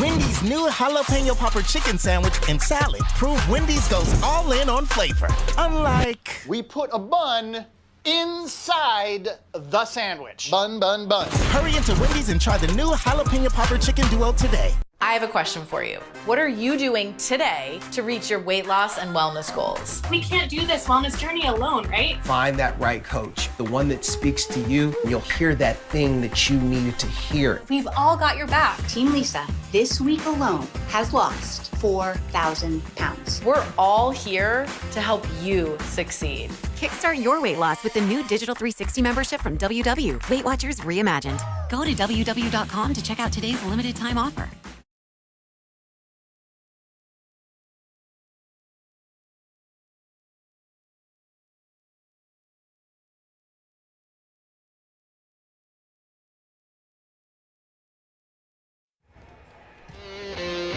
Good things indeed come to those who wait. KP, we've been waiting.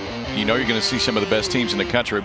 Hanging, breaking ball, and he will hurt your feelings if you make that pitch to him. That guy looks like a football player. I'll tell you what else he looks like is an ace. Turn down their grills and get in the ballpark, and the atmosphere is going to be special again. Welcome to the weekend, everybody. Time to play some baseball.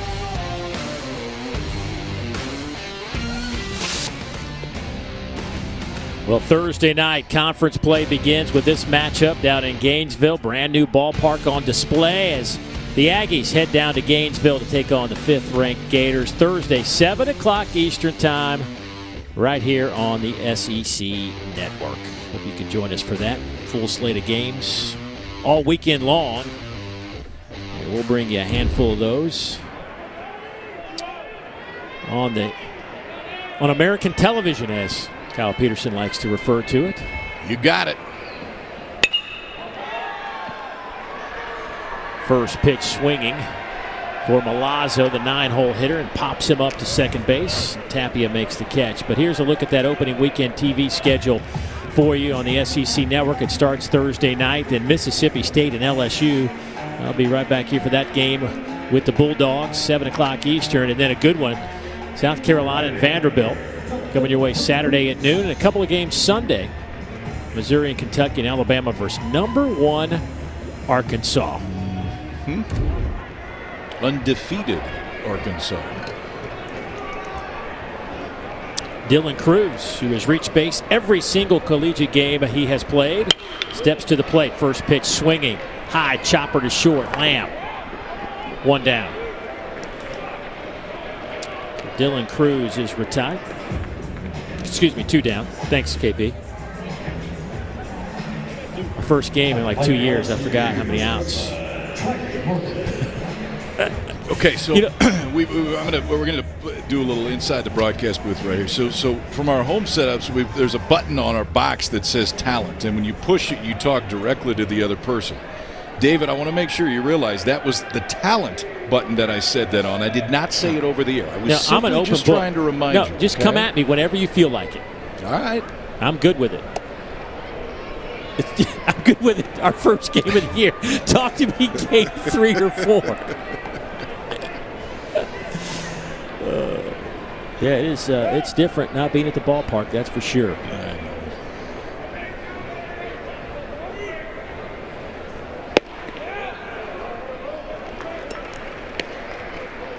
But for the fans that don't know, we actually see each other. KP and I on this big monitor. It's kind of like a Zoom setup, so I see him and he can see me. So I can still point to him and say things that maybe the fans over the air can't really see. So I still have that luxury, right? So got that going for me.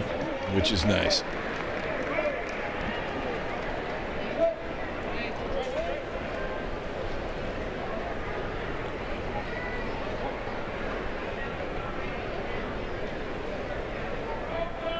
Trey Morgan hit by a pitch his last time up. That's the one, if I'm going scouting report right now on Morgan, that's the one he's got to show me he can handle. Because that fastball is just a little bit elevated on the inner the inner third of the plate. It is looked like that one ties him up a little bit. Doughty's got a good fastball now. I mean, he was 94, 95 in the first inning. It's ticked down a little bit since, but that's a pretty good spot to go.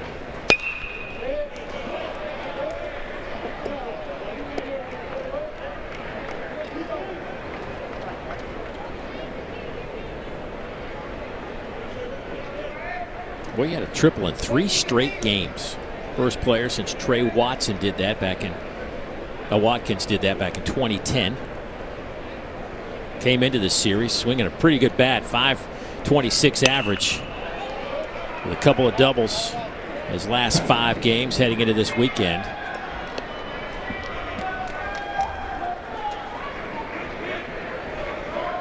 Trey last night, though, 0 for 2 with a walk and a strikeout. But I think what's captured most people's attention is not his bat. It's been his glove at first. Yeah. And his footwork. And we already saw it on display in this game already. Just said already twice in the same sentence. Throw across the diamond. And so one thing that Paul Manera was talking about, the footwork that Morgan has over at first base, where he can make that transition from his left foot on the bag and then go into foul territory to make the play. So it gives him just a little bit more time to make the throw, and he made it look effortless earlier in the game. Boy, hit a little bullet right to the second baseman, Tapia. That'll do it for the Tigers. Through 5, they're up 4-0.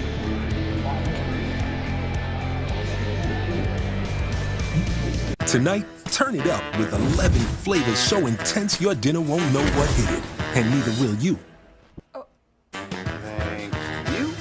When the dinner craving hits, Wingstop delivers. Wingstop, where flavor gets its wings. Imagine yourself in a new RAV4, Camry, or Tacoma. Sweet. Get ready to turn your dreams into reality. Qualified buyers can get 0% APR financing for 60 months on a 2021 Camry. Toyota, let's go places.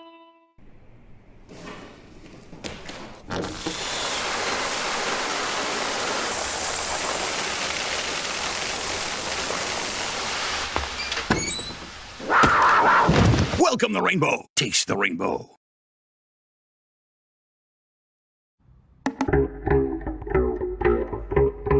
The ECG app lets me take an ECG without needing an appointment or a fancy machine or even needing to move a muscle. Because if I want to take an electrocardiogram,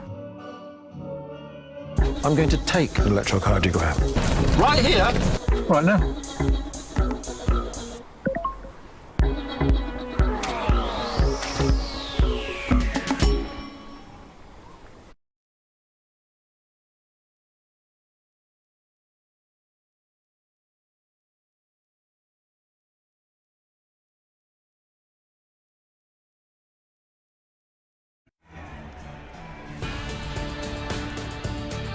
LSU leading UTSA 4-0 as we move to the top of the 6th inning. Jonathan Tapia, Kyle Bergeron, 2, 3, and 4 coming up for the Roadrunners. Dave Neal, alongside my partner Kyle Peterson, the All-American. And KP, I've been looking at your stuff a little bit. Yeah, there's I get the red S behind you, the Stanford cap, but there's the blue S cap. What?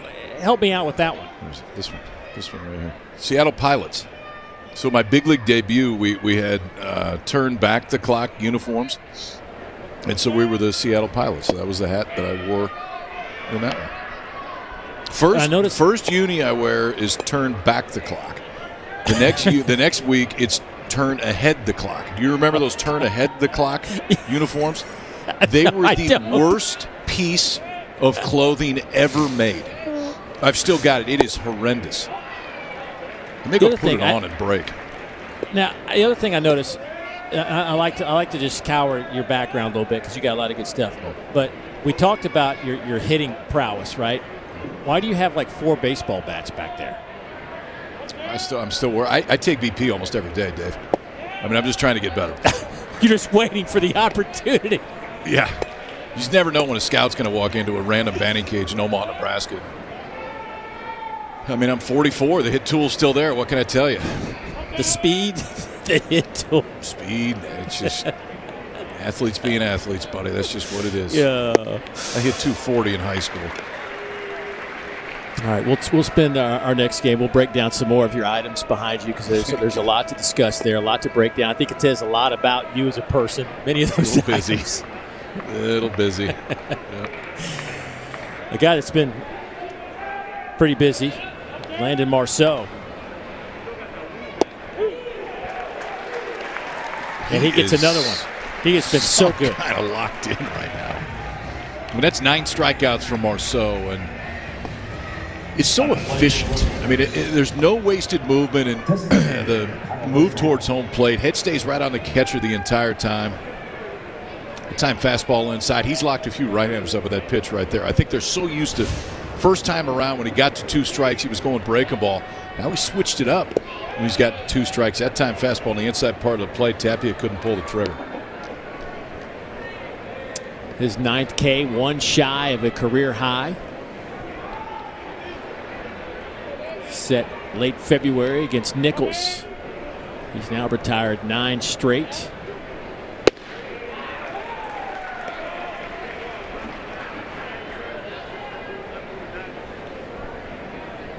I was wondering what we were going to get out of him after he walked a couple of guys, 2 of the first 3 batters of the game. And remember, he hadn't walked anybody in the first 17 innings he's pitched this year.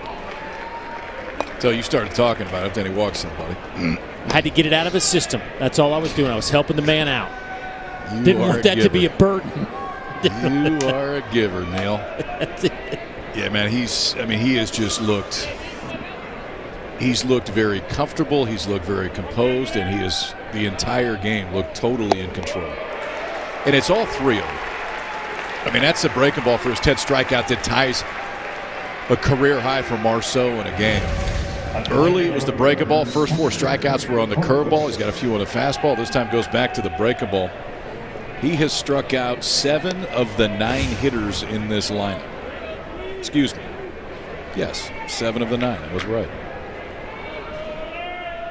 Never doubt you. 53 strikes and 81 pitches. Underneath the glove of Zach Arnold, base hit. They had the defense right. Arnold was pinched up the middle right there, and that ball went underneath it. It looked like he was there in time. Maybe he didn't even have to dive. Maybe he had a chance to backhand it. I'm not sure if he's going to throw Thornquist out right there just based on where the ball was. Defense was in the right place, just couldn't quite finish it.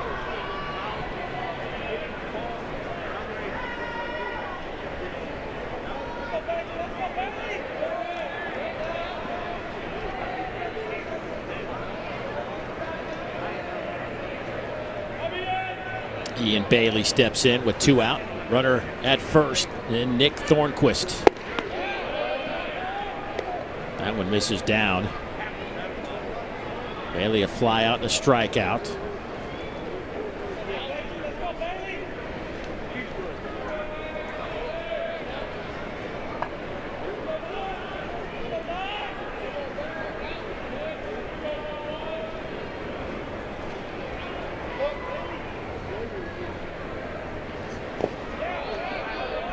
Nice job by Milazzo behind the plate.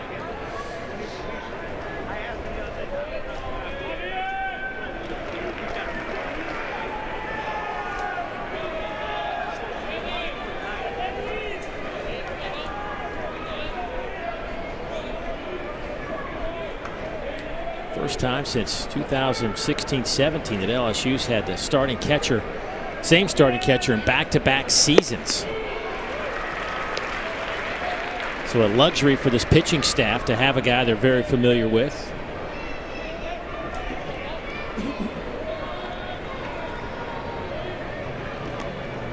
Milazzo had thrown out before the shortened season last year. 5 of the 10 runners that tried to steal against him.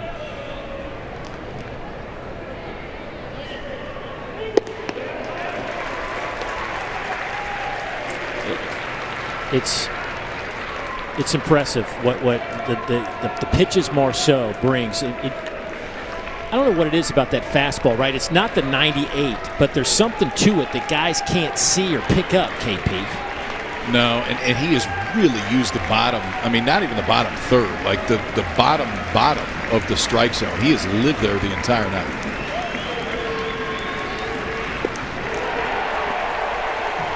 What an inning for Marceau. Getting stronger as the night goes on. A new career high in strikeouts.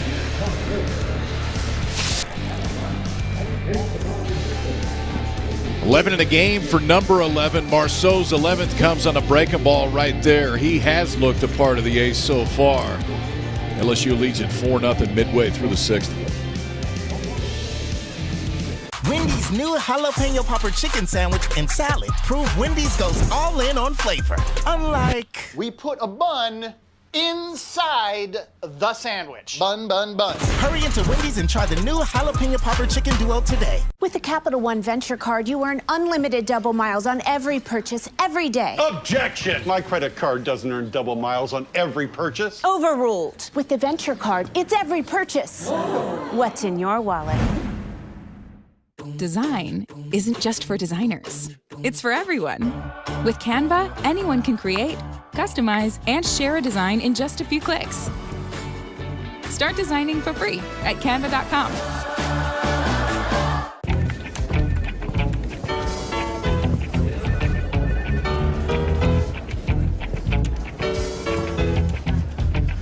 It's your thing. Do what you want to do. I can tell you. Shareholders are very happy. It's your thing. Do what you want to do now. I can tell you.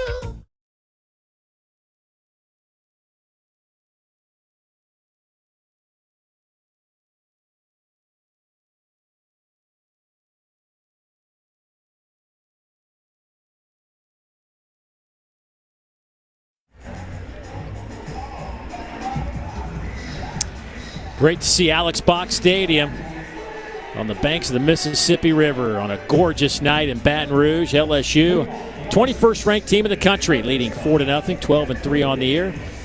UTSA comes in 5-4. They had a couple of games at the beginning of the season that were canceled, not because of COVID, but because of that storm that blew through the state of Texas and the Midwest a few weeks back. First pitch swinging for Doty out to center field, and it'll be caught there, 1 down.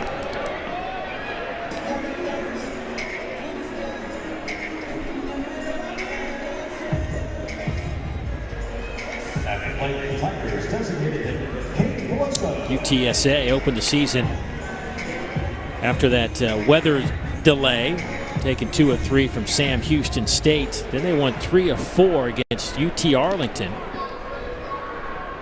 And dropped one Wednesday night against TCU 6-3.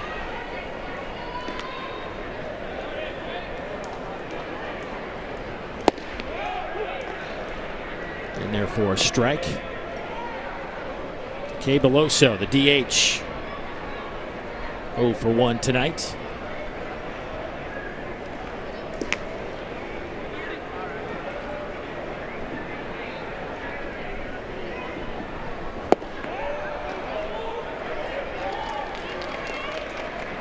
Changeup right there. We haven't seen too many of those from Dottie tonight. He's been good, man. He's been real good. I mean, 4 straight hitters got him, and it was 2 outs in the third inning that LSU did all their damage, but that has been all of the damage so far. That's the only inning that LSU has a hit.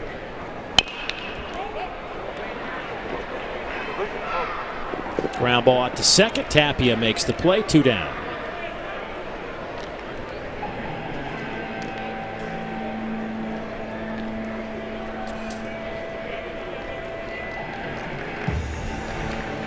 Yeah, this young man we're looking at, the right-hander, 3-1 last year in those 4 starts with a 3.1 ERA. We were talking to Pat Hallmark, the head coach of the Roadrunners, and Luke Malone starts on Friday night. Maybe not the same kind of stuff that Dottie brings to the table. That one is hammered foul. Malone went 5 2/3 last night for the Roadrunners. Struck out 4, walked 3. Gave up just 1 run.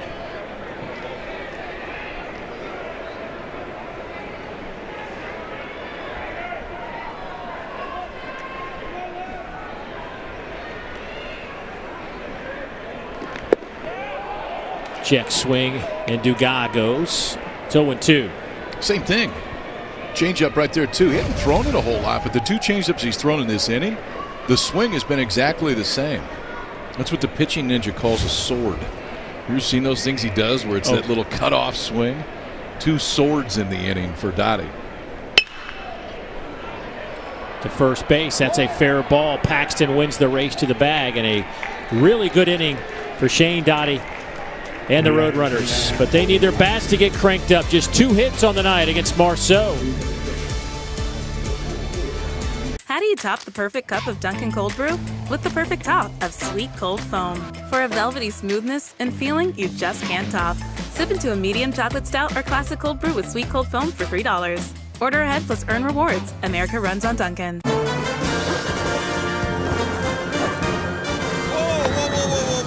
The Capital One Quicksilver card does not need a dog and pony show. Quicksilver is simple. It's unlimited 1.5% cash back on every purchase with no annual fee. No need to jump through any crazy hoops. Will someone tell Fido he can cool it with the hoops? The Capital One Quicksilver card. What's in your wallet? They're dropping balloons. Advil Dual Action fights pain 2 ways. It's the first and only FDA-approved combination of Advil plus acetaminophen. Advil targets pain. Acetaminophen blocks it. Advil Dual Action. Fast pain relief that lasts 8 hours. This beer looks just like beer. But what if we told you its recipe is over 100 years old? Created in Mexico by a German brewmaster. It's not just any beer now, is it? Dos Equis, the most interesting beer.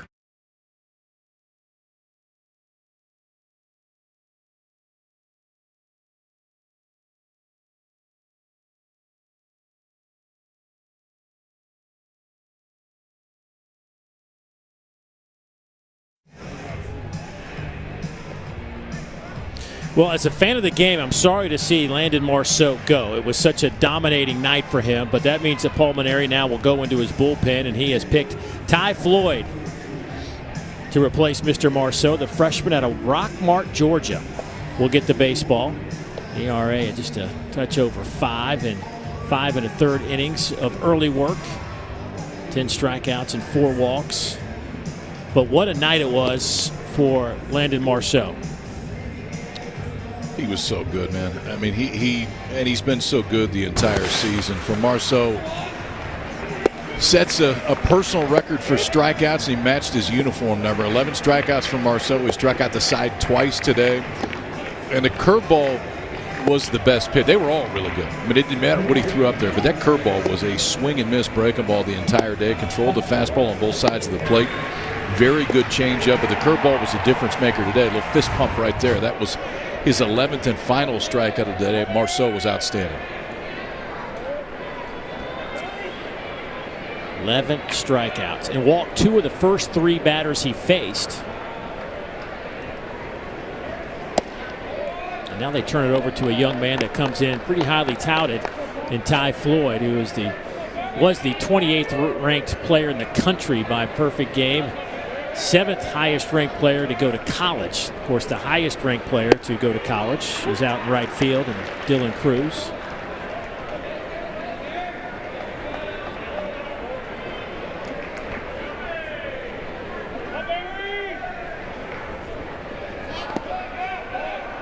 Also a basketball player at Rockmart High School, just outside of Atlanta.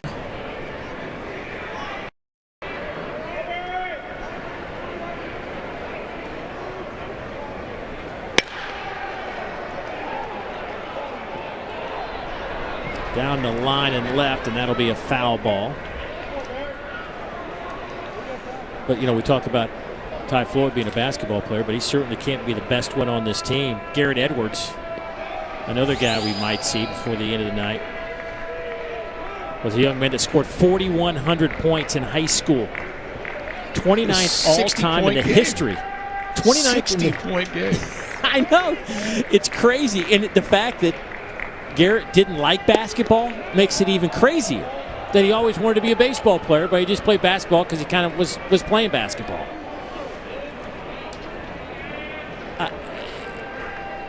So as good as Ty Floyd may have been in high school, I would take Edwards in a one-on-one game, just saying, just statistically speaking. Well, I got the first pick, so I got Edwards, and you got to get the next guy. 12th strikeout of the day for Tigers pitchers. First 11 from Landon Marceau. Now Ty Floyd, the freshman, comes in, locks up Berry with that fastball in on his hands. 3 strikeouts on the day for Leighton Berry.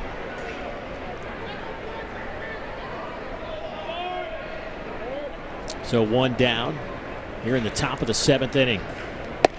Taylor Barber, the third baseman.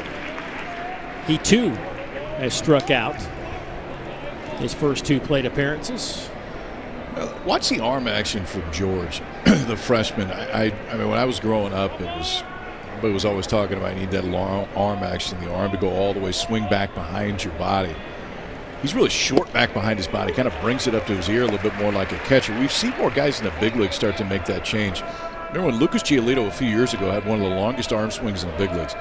Made a switch a few years ago, and it has totally changed the trajectory of his career. Simplifies that move to home plate. I like the way it looks.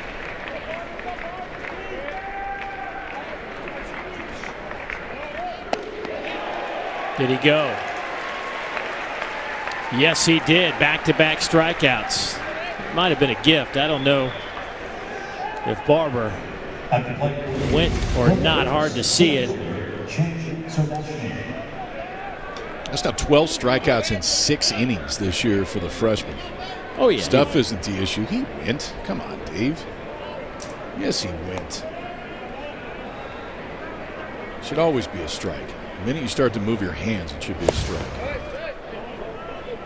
I think that's a little aggressive. But coming from you makes sense. Is it a compliment? What is that?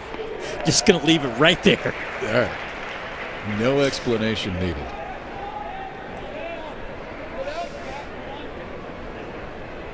Back-to-back strikeouts.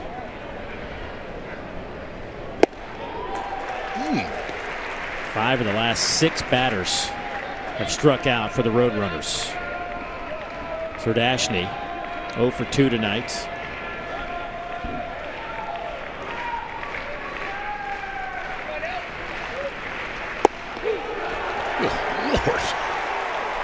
That's nasty. I could see why he came in ranked in the top 30 in the country. Stuff's pretty nasty. The trend continues. Reggie Miller said he moved in for March Madness, but he definitely chose Wendy's for the breakfast. The tournament doesn't start for like a week. The tournament doesn't start for like a week. Choose wisely. Choose Wendy's, official breakfast of March Madness. Whoa. The Capital One Quicksilver card does not need a dog and pony show. It's simple. Unlimited 1.5% cash back on every purchase with no annual fee. No need to jump through any crazy hoops. What's in your wallet? Among my patients, I often see them have teeth sensitivity as well as gum issues. Does it worry me? Absolutely. Sensodyne sensitivity and gum gives us a dual action effect that really takes care of both our teeth sensitivity as well as our gum issues. There's no question it's something that I would recommend.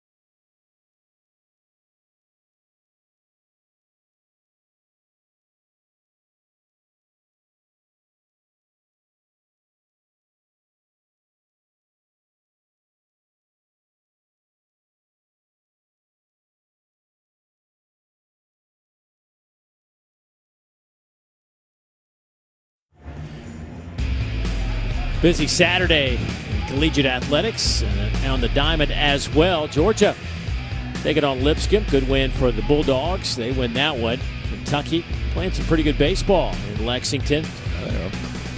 Ole Miss, big win over a walk-off home run over UL Monroe. Arkansas remains unbeaten. Auburn with a shutout, a 4-hitter. They lead that series, and Mississippi State 4-1 over Eastern Michigan as well. Here it's 4-0.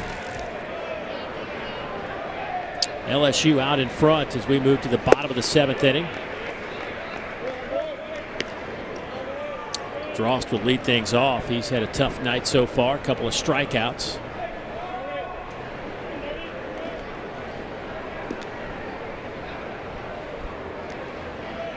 Drost out in center field. You know, we were talking to Paul Maneri yesterday, and thankful for his time. He spent a bunch of time with us talking about anything and everything we wanted to talk about. But one of the things that we started with was just how it's different for him.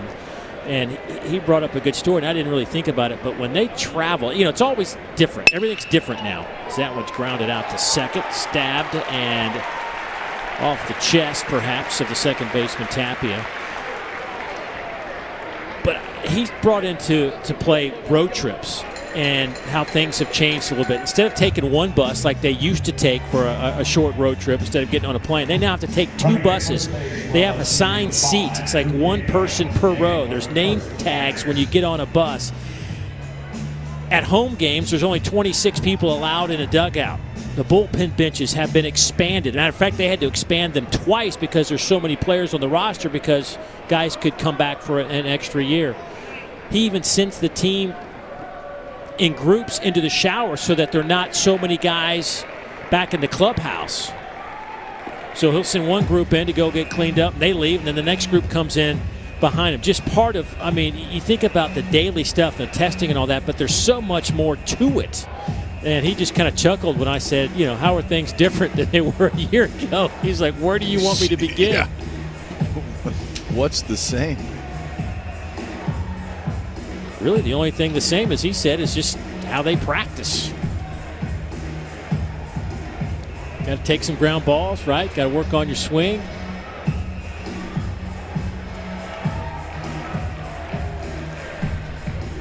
And it looks like the night will be over for a guy that's pitched, other than that one hiccup, as you said, a 4-batter sequence. But a nice day for Shane Dottie, whose night is over.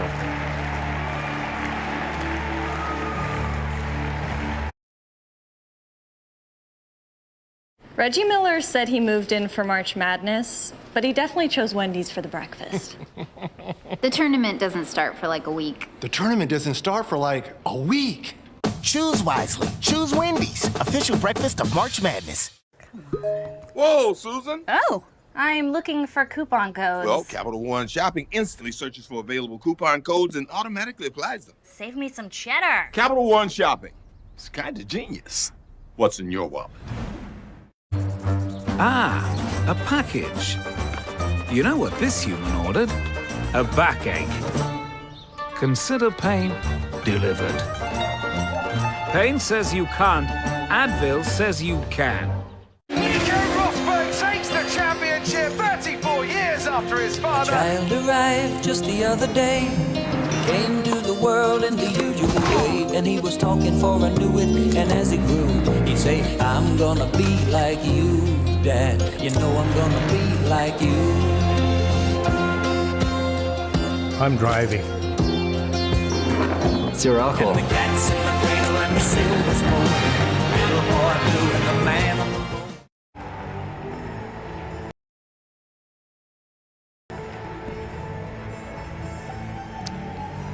Shane Dottie, 6 innings pitched, 4 strikeouts, 1 walk. And we were just talking while he left. I said, you know, other than that 3rd inning, he had 2 outs in the 3rd, and the 9-hole hitter, Alex Milazzo, up, who's a 147 hitter. And you're thinking, okay, he's going to get out of this and just keep cruising along. But he ends up giving up the 3-run shot in that inning and 4 total runs. But other than that, it was pretty emphatic outing. He was good, man. For the right-hander. He was real good. I mean, 3 hits in that inning, gives up the single to Drost to start this, and as the only other hit he gave up. And it wasn't like, and there was some other balls that were hit hard. I mean, Morgan hit a ball really hard right at the second baseman. But that stuff's going to play. I mean, that looks the part of a guy that can take you deep into games. Pretty efficient, too. Just 83 pitches through 6 and change today. And the new man on the mound, Arturo Guajardo. Arturo, the right-hander, the redshirt senior out of Laredo, Texas, by way of Laredo Community College.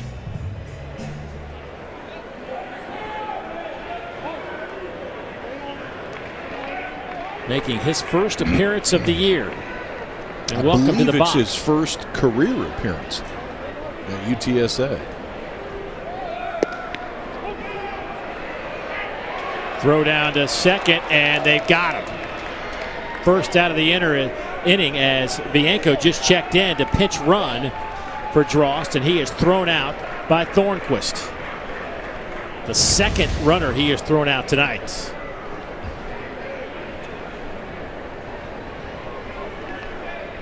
That's pretty good work right there, too, by Tapia, the second baseman. Had to go backhand and pick it. Looked like a short hop right there. Watch him drop that leg, though. I mean, there's nowhere for Bianco to go into that second base.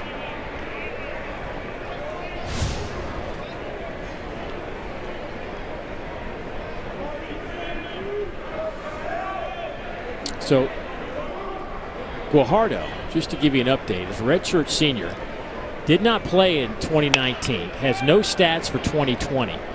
But when he was at Laredo Community College back in 2018, he hit .370 with 7 homers and 35 runs batted in. It was all conference. But there are no pitching stats at all.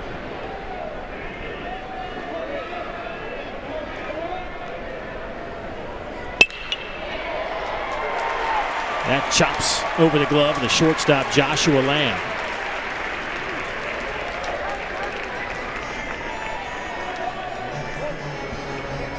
Arturo's great-grandfather, father, and 2 uncles did play professional ball in Mexico, though. So from a baseball family.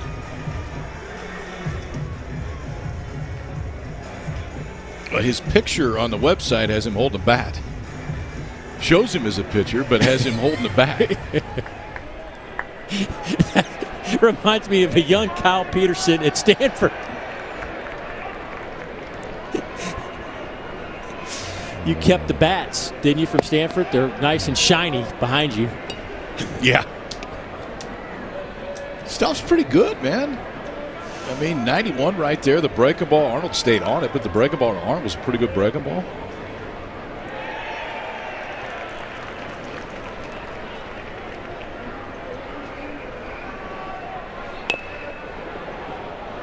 Trying to lay down the bunt. Zach 0 for 2.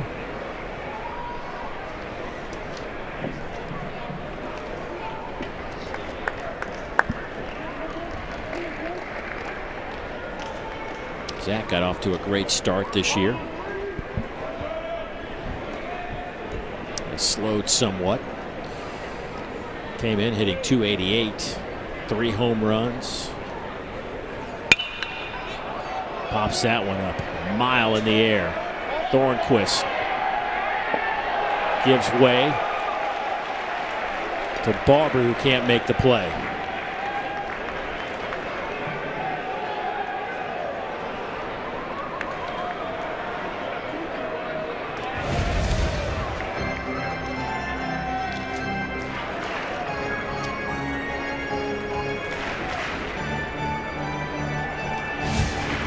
Zach Arnold, young man who had committed to Oregon, but when the Ducks fired George Horton, he received a release. LSU needed a shortstop. He needed a team. Match made in heaven.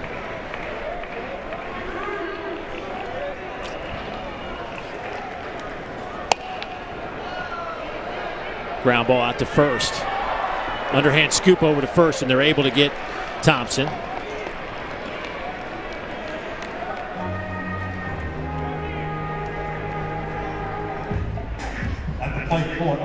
2 down in the inning. First time on the mound. It's pretty good work right there by Guajardo. And a good decision by the first baseman, Griffin Paxton. Looked to second base, and I know you want to try to get that lead runner if you can, but in this case, just make sure you get it out. Still had enough time. Turn around, flip it. Guajardo to the base in plenty of time.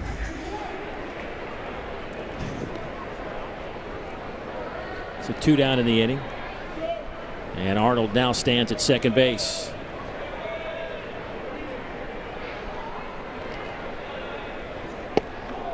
That one's up and in.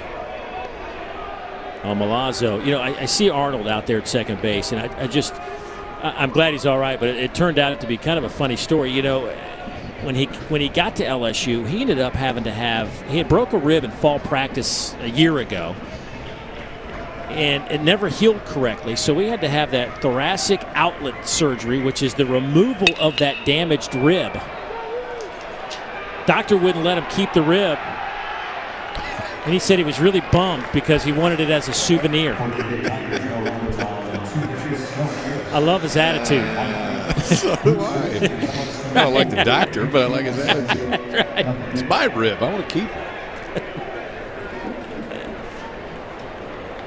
Rain, rain, don't go away. It's pouring and we want to play. So let's drive on our merry way.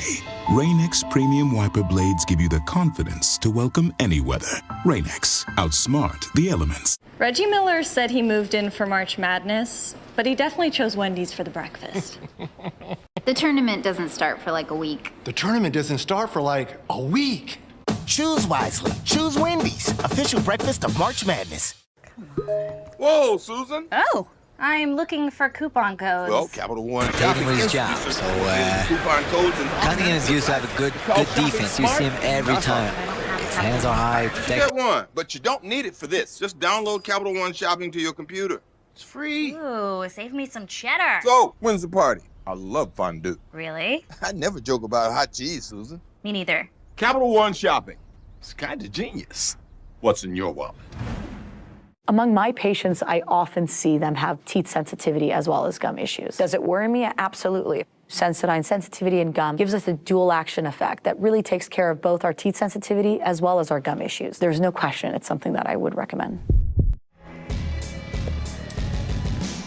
Texas A&M, 21 runs on the board over Sanford as they knock off the Bulldogs. Alabama, a good win over Stetson, 4-3. And Missouri trying to rebound from losing game 1. They're up 12-2 over Illinois State. Tennessee, 20 hits over a pretty good UNC Greensboro team. Florida, 9-0 today over Jacksonville. And Vanderbilt, what a doubleheader. Kumar Rocker, Jack Leiter. Thump, thump. Yes, welcome. 12-2 in the second game. Shot out to right field. And misplayed out there by Cruz. We'll try to get it in time, and it is not. So a single and a bobbled ball in right field will allow Joshua Lamb to get to second base.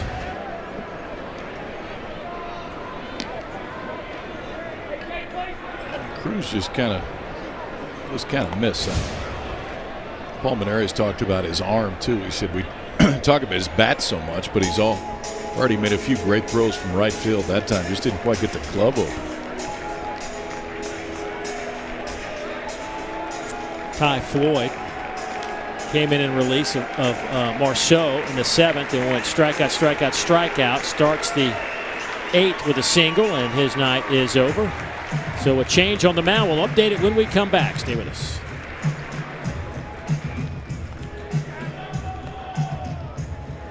Reggie Miller said he moved in for March Madness, but he definitely chose Wendy's for the breakfast. The tournament doesn't start for like a week. The tournament doesn't start for like a week. Choose wisely. Choose Wendy's, official breakfast of March Madness. With the Capital One Venture Card, you earn unlimited double miles on every purchase, every day. Objection! My credit card doesn't earn double miles on every purchase. Overruled. With the Venture Card, it's every purchase. What's in your wallet? This beer looks just like beer. But what if we told you its recipe is over 100 years old? Created in Mexico by a German brewmaster. It's not just any beer now, is it? Dos Equis, the most interesting beer.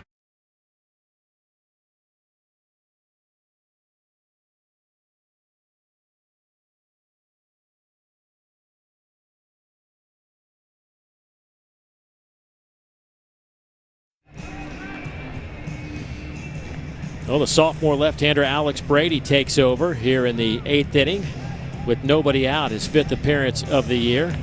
He's worked 4 1/3, 5 strikeouts and 3 walks.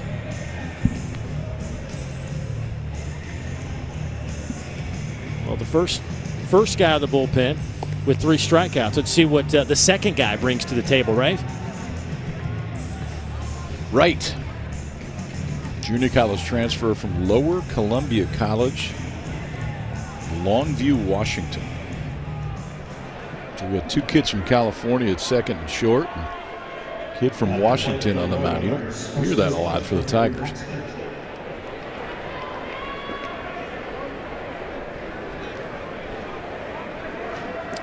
A little lefty-lefty matchup here as Griffin Paxton will step to the plate, the man that leads off the lineup for the Roadrunners.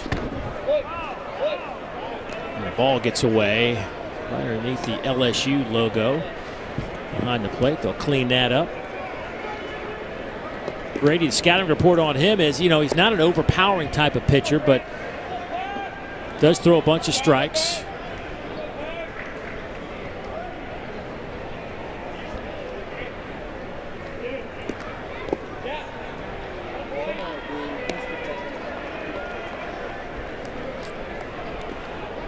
Now, if Brady played basketball, he looks like he would fit the mold of a power guard. Power guard.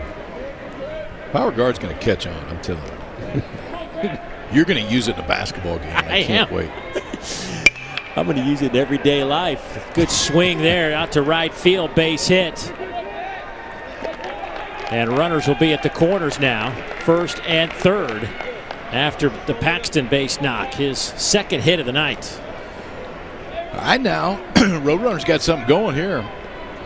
2 on, nobody out. We're an offense that has been fairly quiet today, but a lot of that really was because Marceau was so good. Now you get into the middle of the lineup, too. 2, 3, 4 due up. Pat Hallmark next.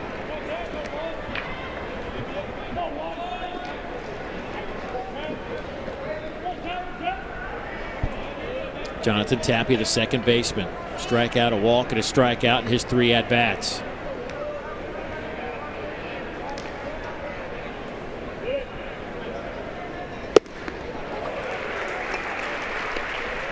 Oh and 1.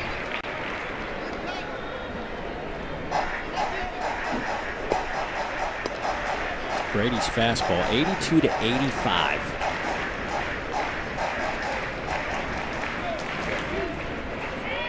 Just not a lot of those guys in the SEC. It's all about power these days. Lifted in the air. That will drop in for a base hit. 1 run will score as Lamb touches home, and they'll still have runners at the corners and nobody out. And the tying run will stroll to the plate of the 3-hole hitter, Kyle Bergeron.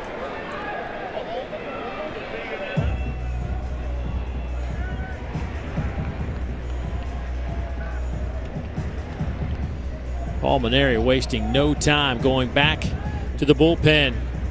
Aaron George on his way to the mound. We'll step aside, back in a moment.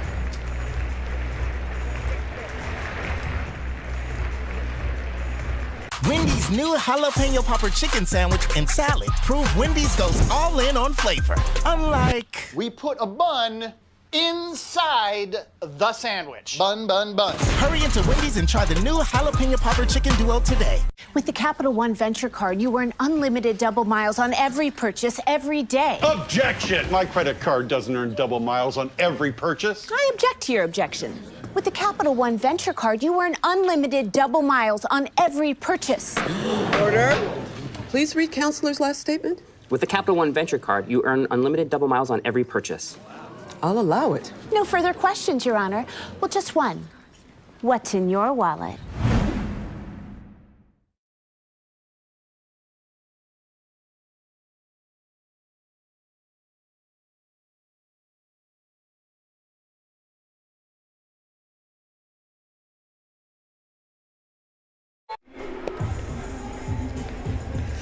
Aaron George, the senior right-hander, trying to put out the fire here as UTSA has something going in the 8th inning. 1 run has already come across. Nobody out. Runners still at the corners in a 4-1 ball game.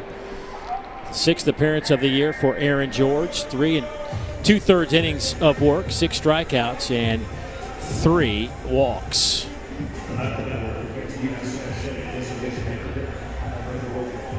His fastball sits 89 to 91. His best pitch, though, probably that slider. It's a swing and a miss pitch for him. And he's going to need a swing and a miss here. There you go. There it is. Didn't waste any time. That may be all Bergeron season unless he gets ahead in the count. The 3-hole hitter in this Roadrunner lineup has walked, flew out in the 3rd, struck out his last time up.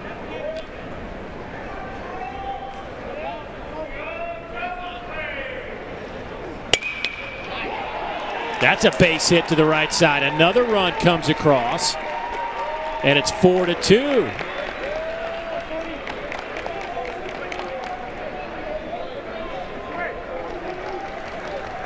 It was another slider. That's a pretty good adjustment right there from Bergeron. 3 straight sliders. First one for a strike, second one out of the zone. Now this one, and they had not a shift on, but Zach Arnold, the second baseman, was definitely pinched up the middle. If he shifted a little bit more over the first base side, maybe got a chance to make that play. But instead, that's 4 straight singles for the Roadrunners here. And they've not closed it within 2. Still nobody out. How about 4 straight base hits to the right side for the Roadrunners?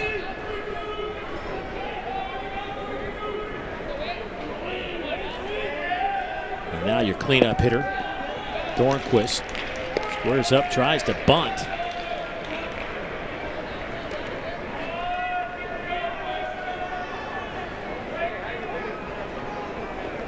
Dornquist does have a couple of home runs on the year. He singled his last time up. 1 for 3 on the evening.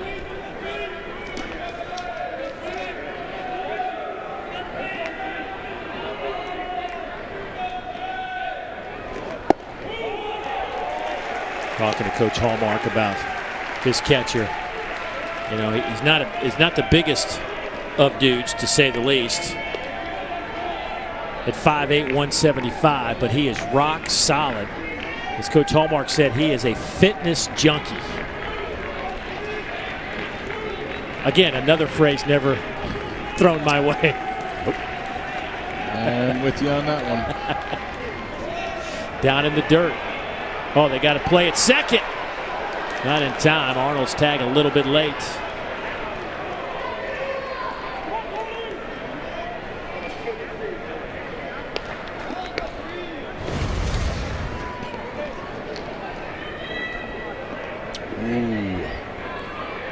He doesn't double clutch right there. Yes.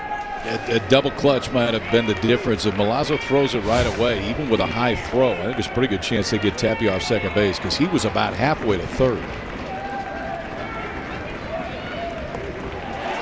Swing and a miss on that slider. Ball gets away from Milazzo. Runners stay there.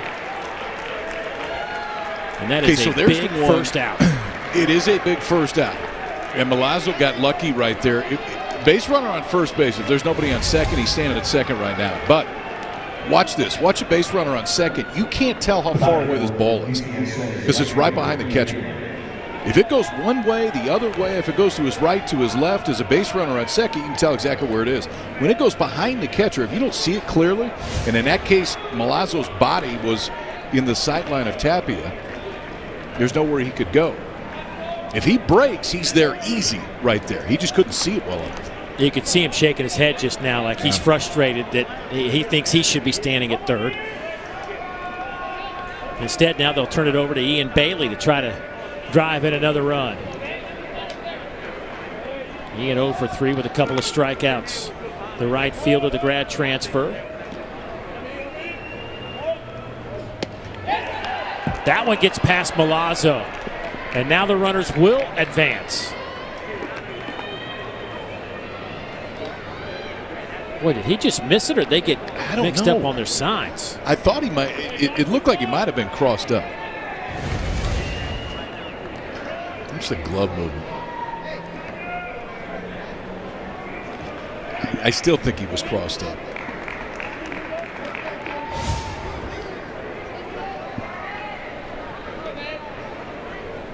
Boy, that could be a big play in this one, right? Base hit. Oh, yeah.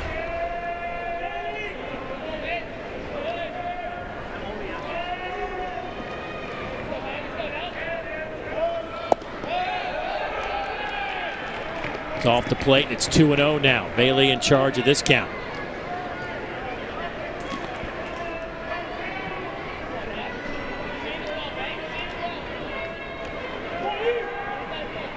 If your best pitch is the slider, do you throw it here 2-0? Yes. But now it's 3-0. Mikhail Hilliard's up and throwing for LSU.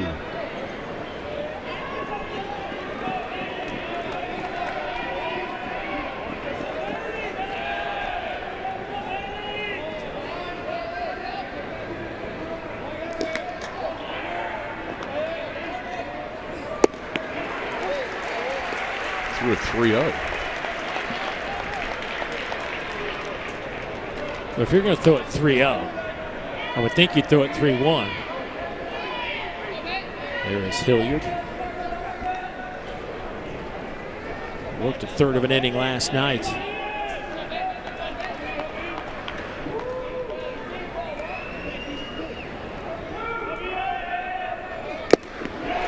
Went fastball on 3-1.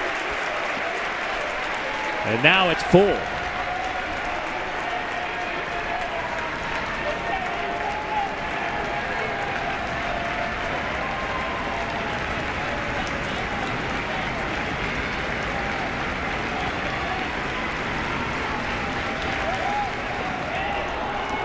And they are loaded.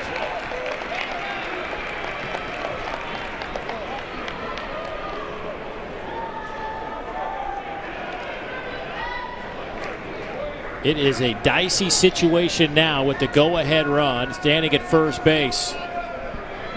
And Leighton Berry coming to the plate. And if the due theory works, he is due with 3 strikeouts tonight, but Paul Mainieri is going to make another change.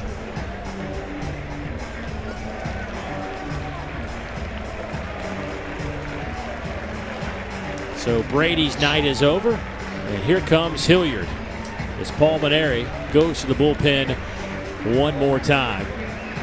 Boy, LSU was just cruising along, leading 4-0 heading into this 8th inning. And now the wheels have come off.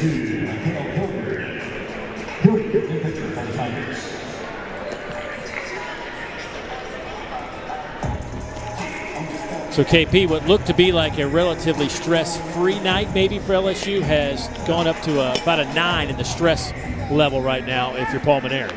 Got a two-run game, bases loaded, 1 out right here, and this now the 4th pitcher already of the inning for LSU. Mikhail Hilliard's numbers are a little bit misleading because really had 1 bat out, and it was the game against Oral Roberts. He and Jaden Hill both got knocked around in that. Besides that, Hilliard's been pretty good out of the bullpen. One thing you get with Hilliard is you get strikes. At least historically you have. He hasn't walked anybody this year. He struck out 11. So there's swing and miss there. There's also really good command. It's an interesting combination. He'll be 90, 91, right in that range. Really isn't going to throw any harder than that. But the fastball naturally cuts. And he has a true top-to-bottom breakable. You don't see a lot of guys that throw a cutter and also a top-to-bottom 12-6 breakable, but Hilliard can do both. Yeah, you know, that's the 12-6. We don't see that much anymore, right? I mean, that's a pitch that's kind of gone away. You know, and while we talk about it, why do you think it's kind of departed the game? We don't see it that much. I don't know. I mean, it's the big ones are harder to. Well, there's 2 things. One, they're harder to throw for called strikes. They're also harder for an umpire to call for a strike. So I don't think you land them quite as much as maybe you do the shorter break balls. Shorter break balls probably a little bit easier to get into the zone, but I don't know. It all swings with the times. I mean, at some point that big curveball will be back. It just, as of now, I mean, sinker ballers, like nobody wants to be a sinker baller anymore. At some point, sinker ballers are going to come back too. too. Right.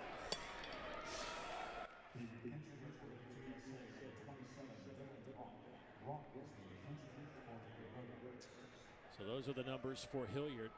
11 strikeouts and no walks in 7 innings of work. First pitch, back up the middle. 1 run will come in to score. And do they get the out at third? They do.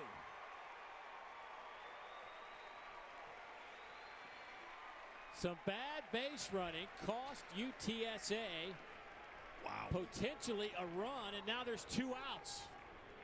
I didn't think there's any way that they wouldn't try to score Bergeron on this one. But I'll tell you this, Drew Bianco, who came in to pinch run, got thrown out trying to steal, goes into center field. He hadn't played a lot of outfield. In fact, I don't think I've seen him in the outfield in college. Now, Bergeron spun his wheels a little bit there. I think he fell on the grass, but that is a coach's kid's play right there.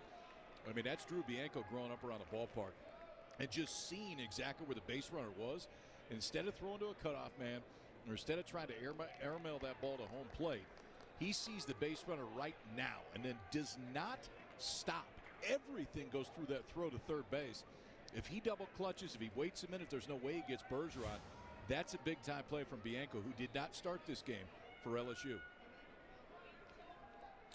And Dylan Rock, who pinch hit for Barry, gets the base hit and an RBI. But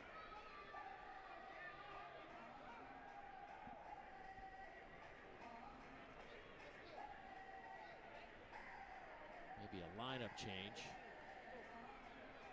So Bergeron is out at third.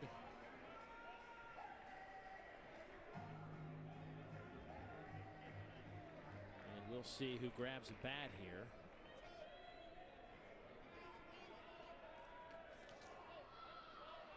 Austin Ochoa, the freshman, will grab the bat and hit now for UTSA.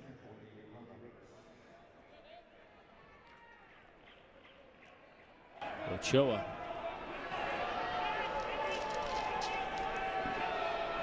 One for 4 last night, made a couple of errors. Matter of fact, the team came in with 8 errors. He's made 4 of them.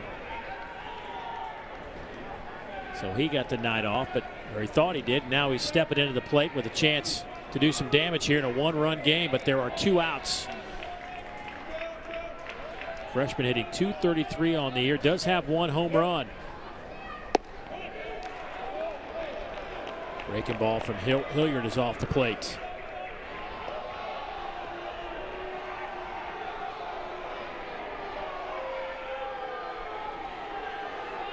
The crowd thought that should have been a strike. Home plate umpire Ryan Broussard said nope, missed. Another high breaking ball.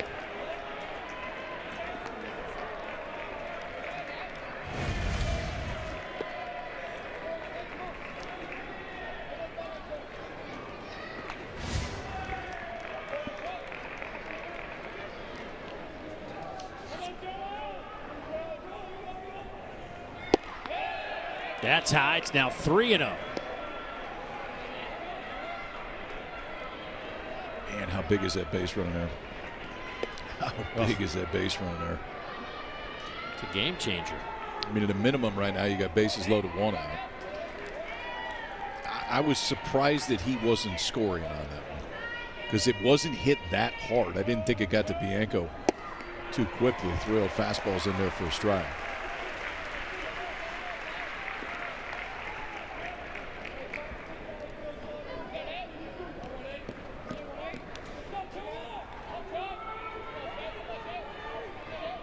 UTSA had 2 hits in the entire game before this inning. They've got 5 in this 8th inning alone.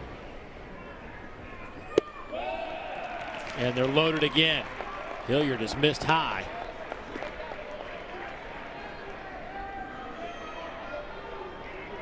Hilliard last night worked that 3rd of an inning.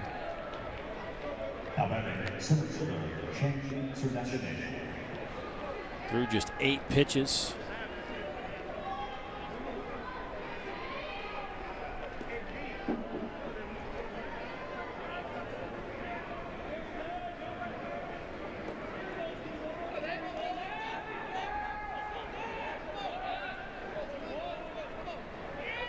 Serdashny now.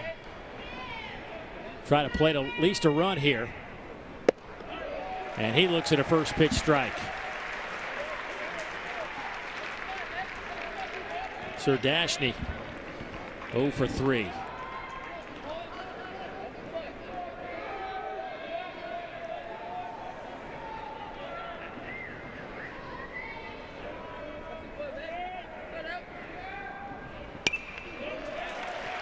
Fouled straight back, 0-2 now.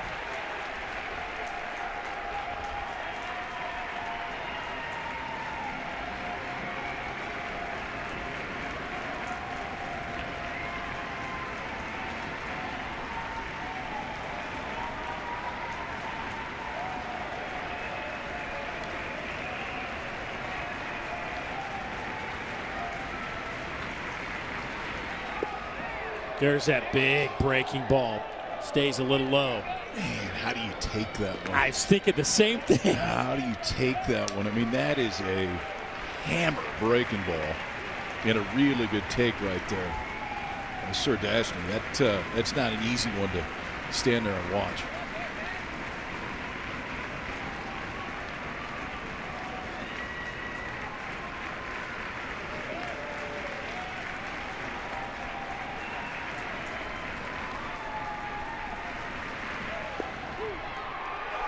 Got him.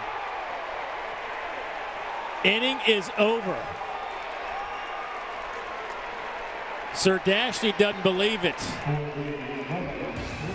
He's not the only one. I think there's a lot that didn't believe that one, but in the end, LSU gets out of it. Mikhail Hilliard does his job, and I think Pat Hallmark's going to get a few words in before he leaves. I don't blame him here.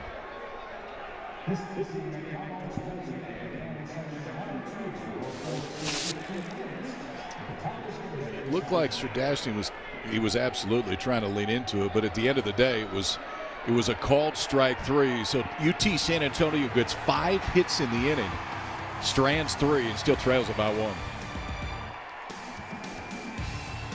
Reggie Miller said he moved in for March Madness, but he definitely chose Wendy's for the breakfast. The tournament doesn't start for like a week. The tournament doesn't start for like a week. Choose wisely. Choose Wendy's, official breakfast of March Madness. The ECG app lets me take an ECG without needing an appointment or a fancy machine or even needing to move a muscle. Because if I want to take an electrocardiogram, I'm going to take an electrocardiogram. right here, Right now.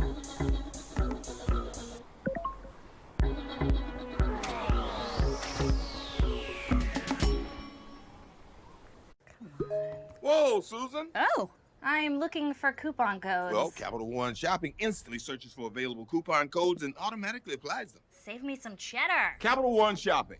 It's kind of genius. What's in your wallet? Imagine yourself in a new RAV4, Camry, or Tacoma. Sweet. Get ready to turn your dreams into reality.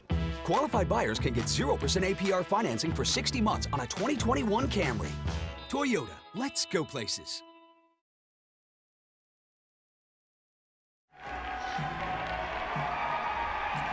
Well, I think Pat Hallmark just got run from this game, maybe. It's the way he was acting makes me believe that he was tossed, and he was very animated over that third strike. We'll take another look at it. He immediately ran from the third base coaching box down to home plate umpire Ryan Broussard after this pitch. And it really, I think, shocked a lot of people, right? Well, yes, I think it did. Milazzo might have got crossed up here. Okay, and so a lot of times a reaction of a hitter, a coach, player is somewhat dependent upon the way that the catcher catches it. If Milazzo knew that was a breaking ball, I think he would have seen him catch that a lot differently. But the way that it looked like he got crossed up definitely didn't make it look like a strike. The pitch was closer than I thought it was. Pat Hallmark doesn't agree. And I don't blame him. Based on what he saw at the third base coaching box, I'd have been pretty torqued myself. But in this case, I think his night ended a little bit early.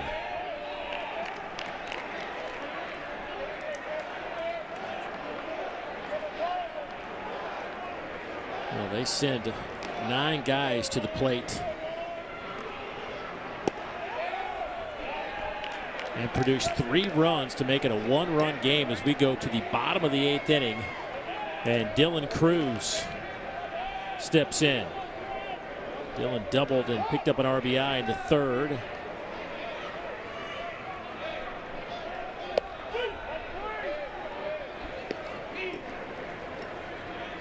Guajardo still on the mound. Arturo.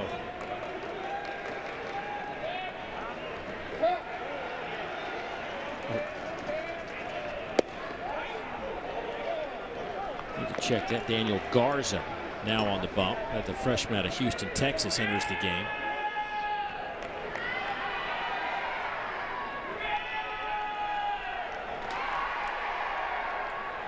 Garza.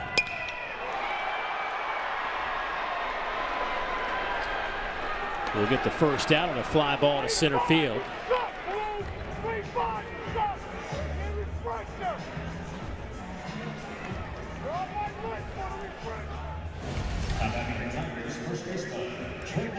This is that ball to center field. Off the bat, it looked like this was going to tie the ball game. Berger runs a runner on second base, and he froze, maybe thinking there was a chance that ball was going to get caught in center field by Bianco.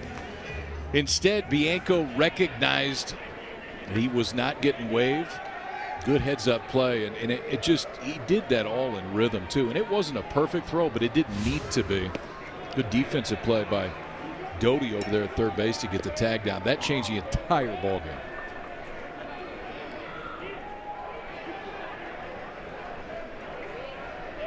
LSU definitely got to break that inning, and they'll take the 1-run lead here with 1 out. Now Trey Morgan.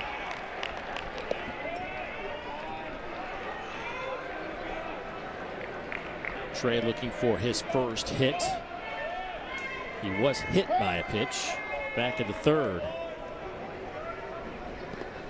His average has dipped down under 400 to 393.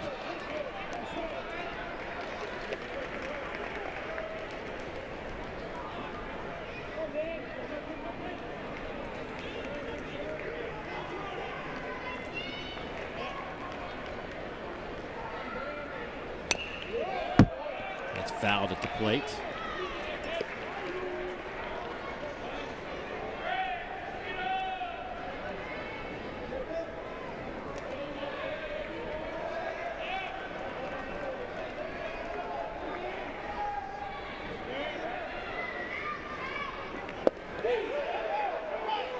Ooh, that just misses.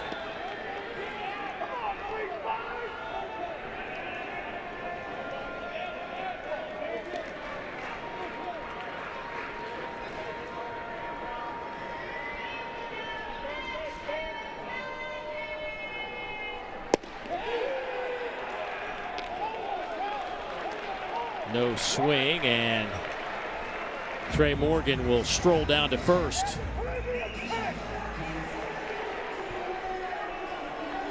Those were a couple of nice pitches by Garza, just off the plate by an inch or 2.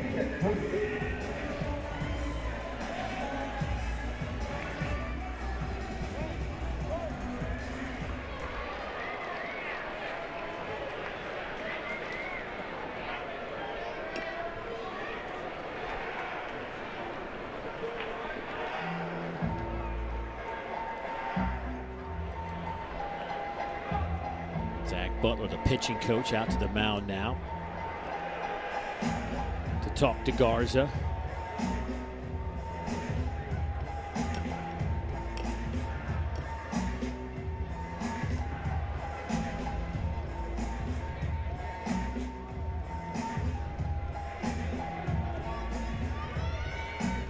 Changes defensively for UTSA over at third base. Ochoa plays over at third. Now Bailey was in right, and he just moved to left field. And then Dylan Rock, who pinch hit and got a single in the top half of the 8th, moves out to right field.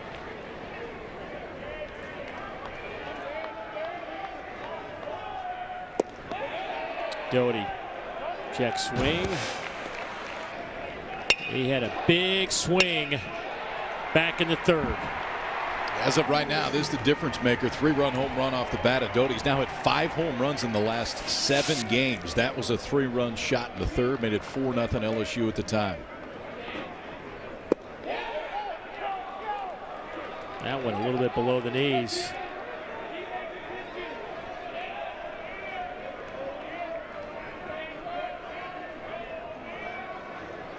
Well, you can kind of hear the UTSA dugout over there. They're chirping a little bit at some of these Garza pitches that are just a little bit low. That one, though, clearly low. 2-1 now. They've already lost their head coach, Pat Hallmark. He was ejected.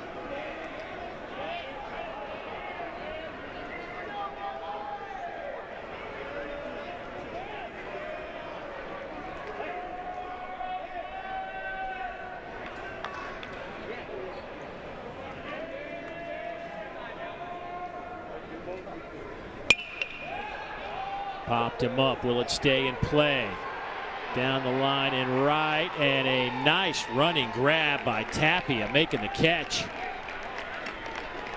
2 down. Tapia just made a pretty hard play. Looked pretty easy right there. Looked like he's the only one that's going to get there. Griffin Paxton, the first baseman, couldn't get there. Watch how far the second baseman has to go. Just before he gets to the warning track, then spins around as a presence of mind to know there's a chance. Be tagging up right there, but base runners stay put, now 2 away.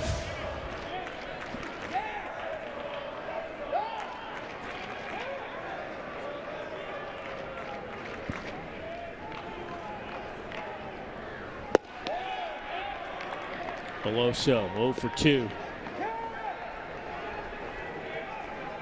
The junior designated hitter has seen his average dip to 234 tonight.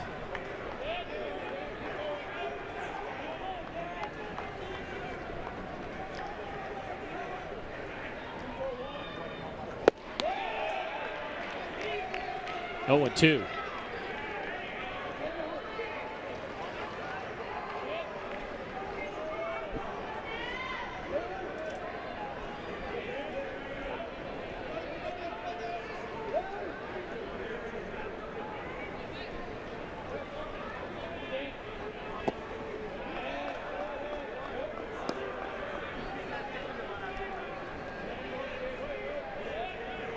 LSU had to escape last night with a 3-1 win.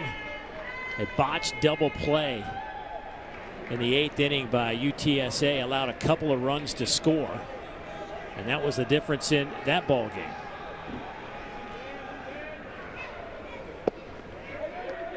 Now it's 2-2.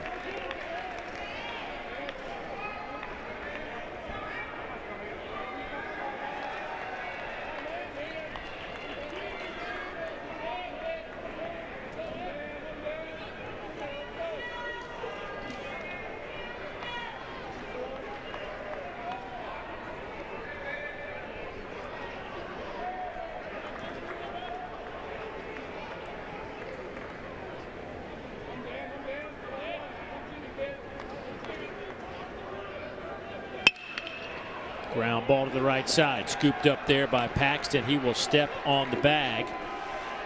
Paxton, one of the guys that'll grab a bat. It'll be Joshua Lamb, Paxton, Tapia as we head to the 9th. 1-run game here at the box.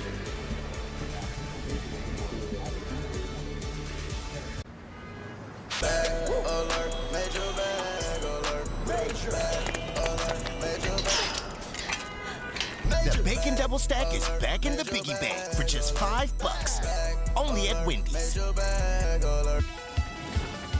We make it easy for you. Tax time is here again. Block has options for you, my friend. We can do your taxes virtually. Snap the pick and leave the rest to me. We make it easy. Experts on your phone. You don't have to leave home. We'll get it done right. You can sleep well tonight. In person or virtually. We make it easy for you. Block has your back.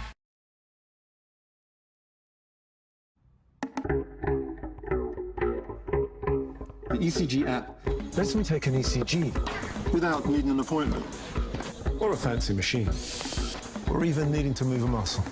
Because if I want to take an electrocardiogram, I'm going to take an electrocardiogram. right here, Right now.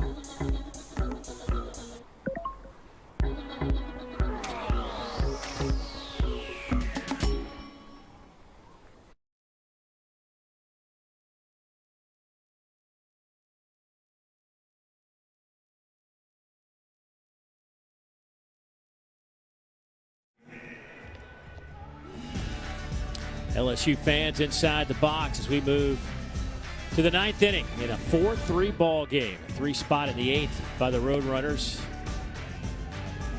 Have turned this into an exciting affair here at Alex Box Stadium. And a new pitcher on the mound for LSU. Anxious to see this young man, Garrett Edwards, the freshman, already making his 7th appearance of the year for LSU on the mound. 10 strikeouts, nice little ERA in those 8 innings of work, 2.25. He comes in with a basketball background, but he is a baseball man at heart. And welcome to a 1-run game in the 9th, Mr. Edwards.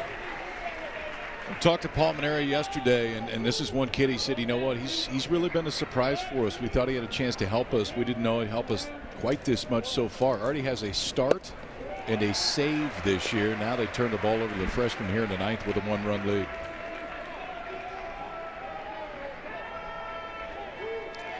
He faces a 9-hole hitter, Joshua Lamb, who's hitting .378. Ground ball to third, and that one is booted.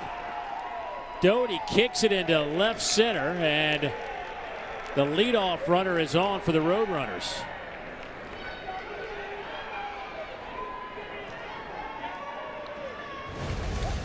Will probably go as an error, and I know Doty will tell you it's a play that he thinks he should make, but that's a tough one for the third baseman. It's that ball that you're not quite sure if it's going to hit on the grass or the dirt for the second hop, and it's going to be a very different bounce depending on what it is. Gets to the dirt, the top spin gets past the glove of Doty, and UTSA has a leadoff man on, and they turn the lineup over here in the 9th. That is the first error of the year for Doty. And now the leadoff man Paxton, who's 2 for 3 with a walk in this game. A couple of singles and a run scored.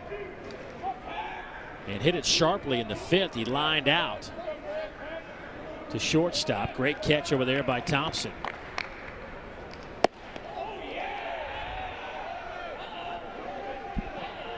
Now it's 2-0.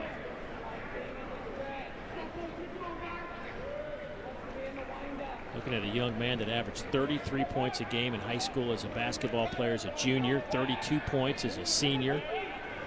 Scored over 4,000 career points. Louisiana Class B Player of the Year, both baseball and basketball. I'd say that's impressive. Finished his high school basketball career as a 29th all-time leading scorer in the country. Now the freshman closer. That one's up and away, and didn't like really playing basketball. His heart was always on the diamond. Imagine if he loved basketball, what he could have done.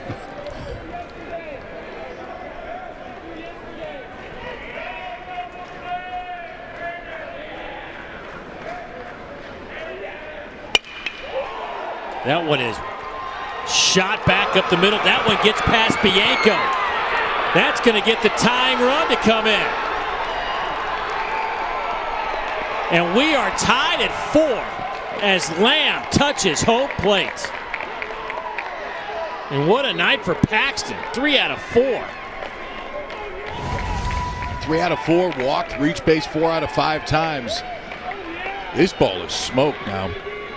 And it looked like Bianco had it played a little bit to the pull side there in center field, so had to go a little bit further. And I don't know if the grass is a little bit wet in Baton Rouge or it's just scooting, but that one got to the wall in a hurry. Pat Hallmark no longer the third base coach.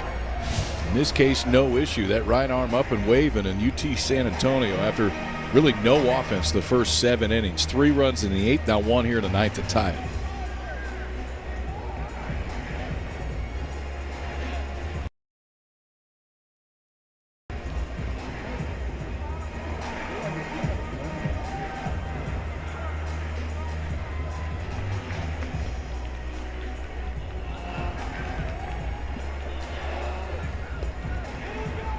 Nobody out now for Jonathan Tapia.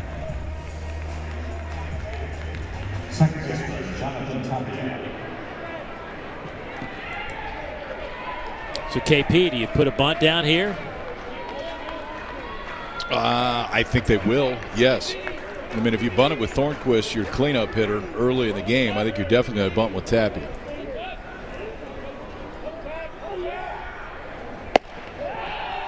That's outside. 1-0.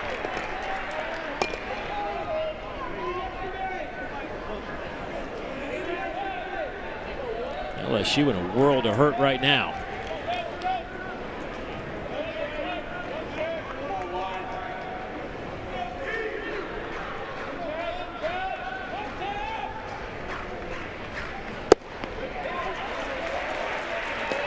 Boy, seems like hours, days since Landon Marceau was on the bump.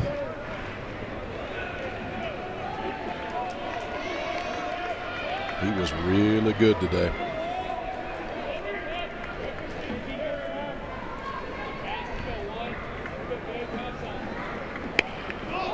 Popped him up.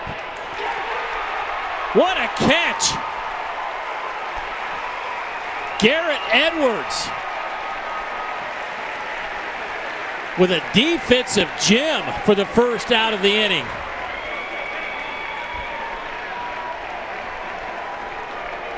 Athletes, Dave, that's where you put them. You put them on the mound. Edwards showing you why again right here. All 6 feet 5 inches, and he needed every single inch of it right here. Full extension lays out. Obviously not exactly what Tapia wanted to do. Pops that bunt up on a pitch that was up in the zone, and Edwards kind of steals an out right there. That's a heck of a defensive play.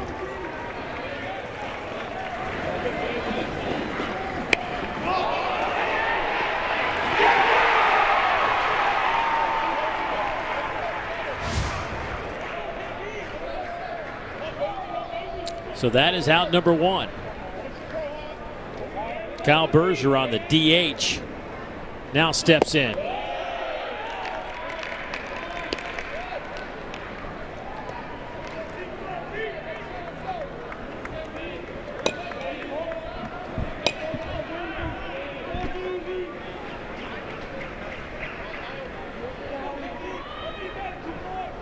Bergeron singled, had an RBI his last time up, but he was the runner that was caught at third base and thrown out by Bianco on a ball hit to center field. Took a turn a little too wide at third base. Couldn't get back to the bag in time.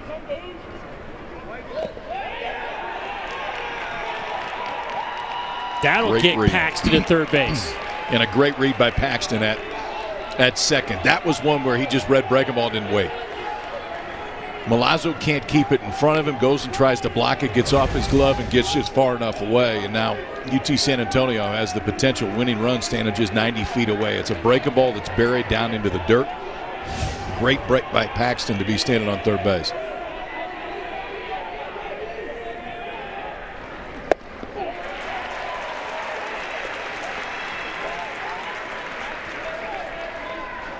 Edwards, the 5th pitcher out of the bullpen since Marceau went 6 innings, 2 hits, 11 strikeouts. The staff has 16 strikeouts tonight for LSU.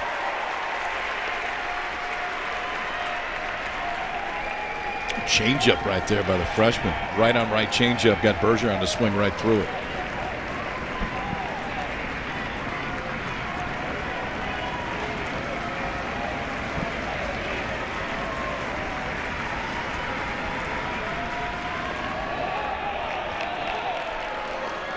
Roadrunners have been good with runners in scoring position here in the second half of this game. They were 0 for 4.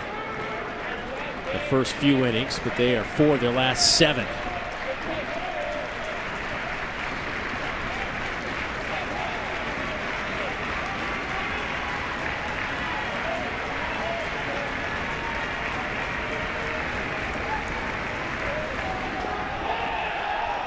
And now they're at the corners.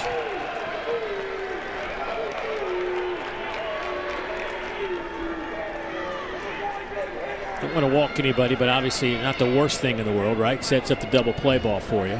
Yeah, in this case, I don't think that one really bothers me on the mound. You got Bergeron, and really, I mean, there's experience up and down this UTSA lineup.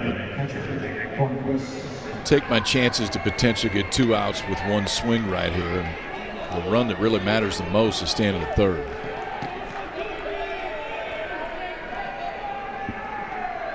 And here's the catcher, Nick Thornquist.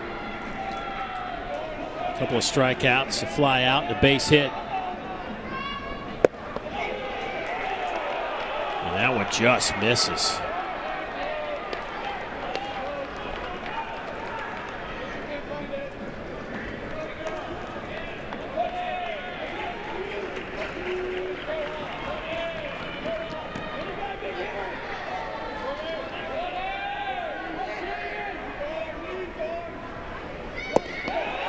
Now it's 2-0 to a hitter who is 0 for 3 with runners in scoring position tonight.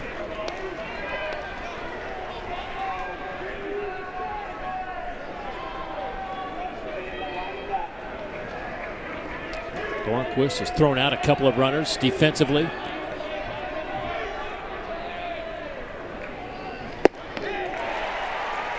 Big hack, 2-1.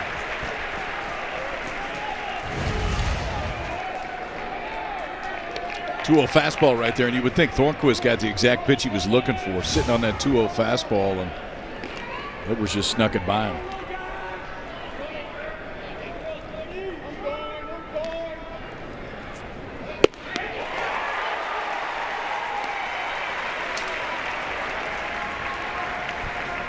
Now it's 2-2.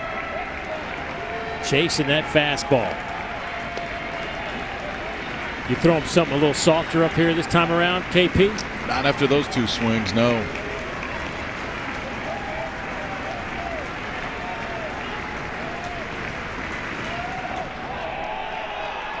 Buries it, 3-2.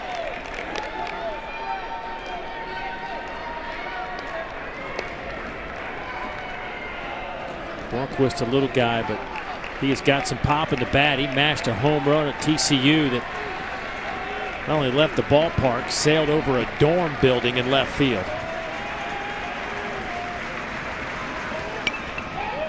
Fouls it straight back. This is what it looked like on Wednesday night. That was touched.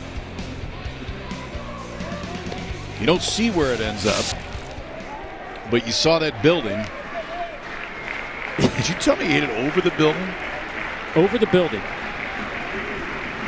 Probably somebody's front seat. Like.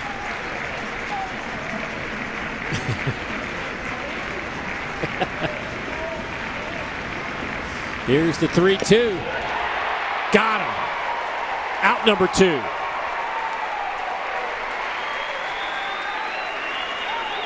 Boy, just elevated that fastball. Tell you what, give the kid credit too. I mean, the world looked like it was starting to spin a little bit fast, and his heartbeat stayed right what it was. Elevates a fastball right there. It looked like Thornquist might have just got a piece of it, but Milazzo hangs onto it for the second out of the inning. That's 17 strikeouts tonight for LSU pitchers. That is a season high.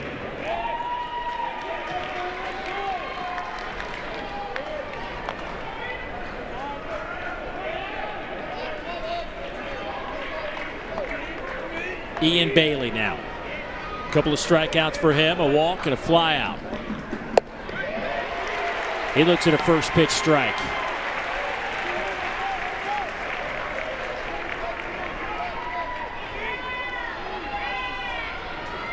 Runners at second and third in a tie ball game. LSU led this one 4-0. But the experienced veteran group of UTSA has rallied back.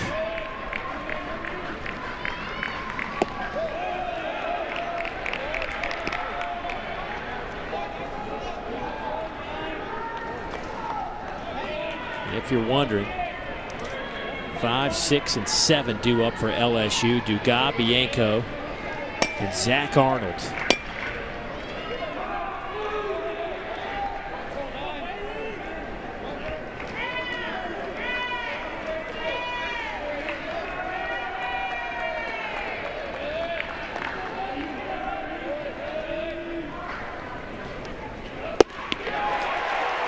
One and two.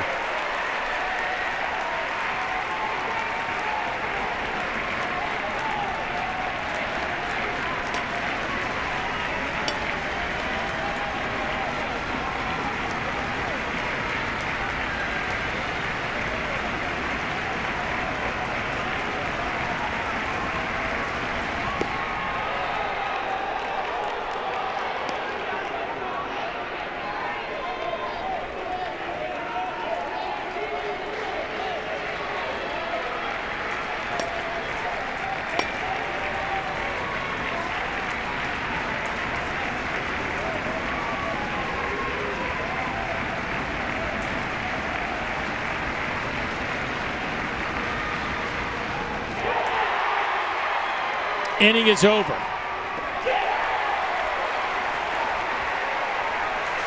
They gave up a run. We are tied at 4. We head to the bottom of the ninth.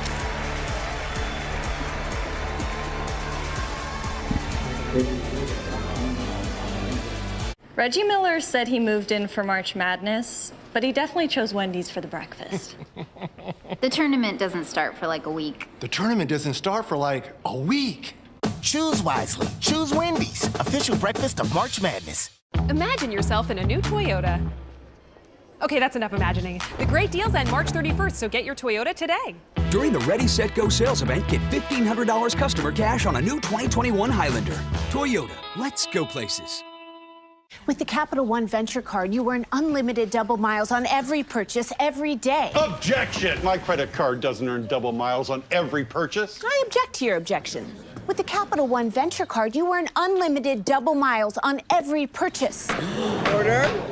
Please read Counselor's last statement. With the Capital One Venture Card, you earn unlimited double miles on every purchase. I'll allow it. No further questions, Your Honor. Well, just one. What's in your wallet? Is it Knicks tape time? Or time for Brooklyn? Reigning champs time? Or championship DNA time? It's NBA on ESPN time. Knicks Nets, Lakers Warriors on ESPN.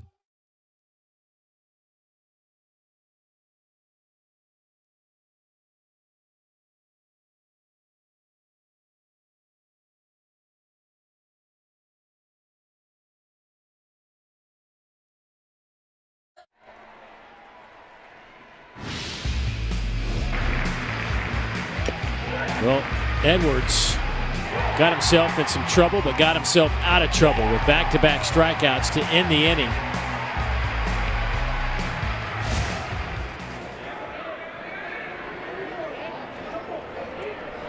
And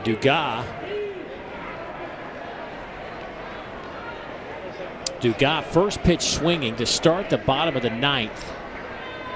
Looked like he put it in play, but the ball trickled foul. So he'll head back, an 0-1 count, as he'll work against Daniel Garza, the freshman, another freshman on the bump. And a tough situation on the road for UTSA, who lost last night 3-1.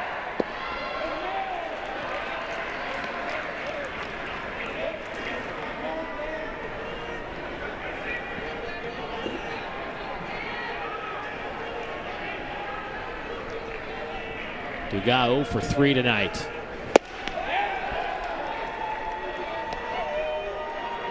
That fastball said 87, but it looked like it had a little bit more giddy up than that.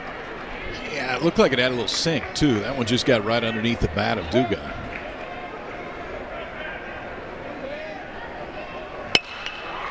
Lifted in the air to right. Is that going to drop in? Yes, it will.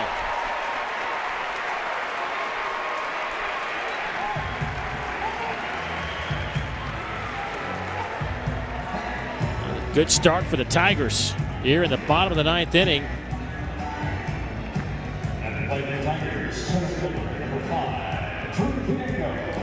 Drew Bianco will now hit. First time he'll hit tonight. Came on as a pinch runner and was promptly caught stealing.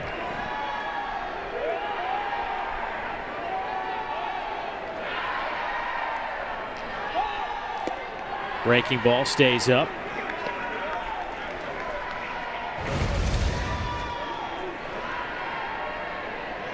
It's a defensive play. Yeah, Dave, this just changed the game right here. At the time, it was a one-run ball game. Kyle Bergeron was the base runner. Looked like he was potentially going to score, and said put the brakes on, and Bianco erased him at third base.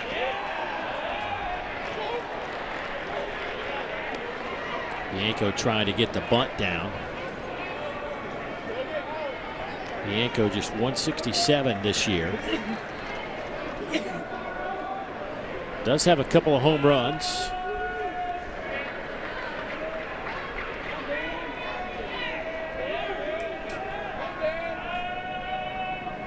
He'll try to get the bunt down again, and this one will roll foul. And now he's behind 1-2.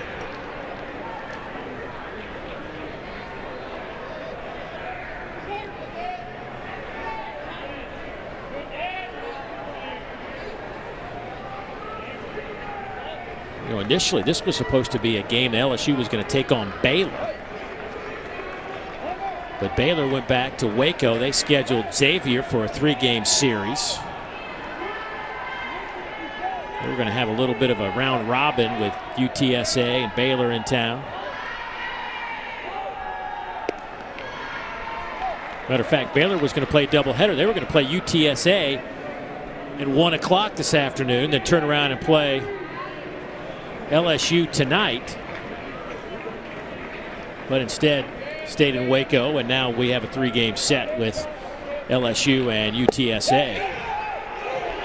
Got him at the knees.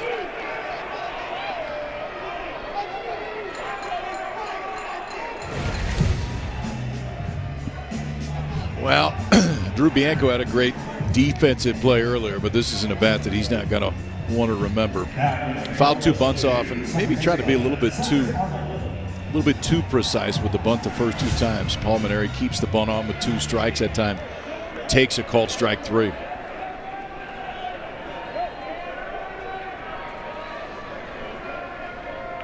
Zach Arnold steps in. He's 1 for 3. Ball is hit high in the air, center field. Serdashny back to the warning track, a few steps shy of it. Will get it back in. A loud second out here in the bottom of the 9th inning.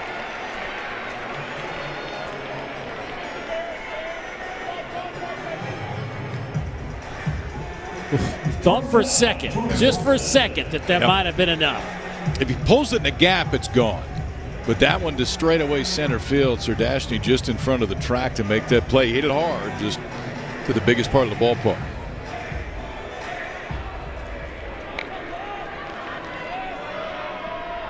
And now Jordan Thompson. Jordan's got some pop. He's got 3 home runs on the year. Ground ball to the left side. Scooped up there by Ochoa across the diamond, and the leadoff single is left stranded. And we have got some extra baseball coming your way. We will head to the 10th on the other side.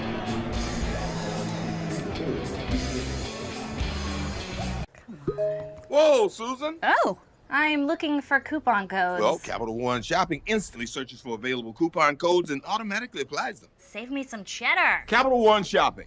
It's kind of genius. What's in your wallet? Ah, a package. You know what this human ordered? A backache. Consider pain delivered. Pain says you can't. Advil says you can. Is it Knicks tape time? Or time for Brooklyn? Reigning champs time? Or championship DNA time? It's NBA on ESPN time. Knicks Nets, Lakers Warriors on ESPN. Reggie Miller said he moved in for March Madness, but he definitely chose Wendy's for the breakfast.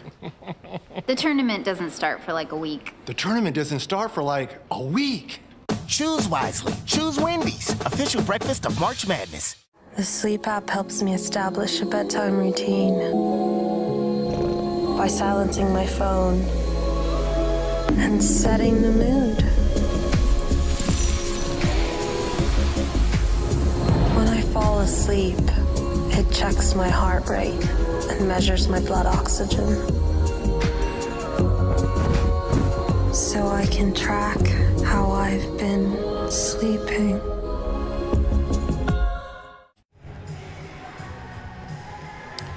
Well, after a big third inning for LSU, they led 4-0.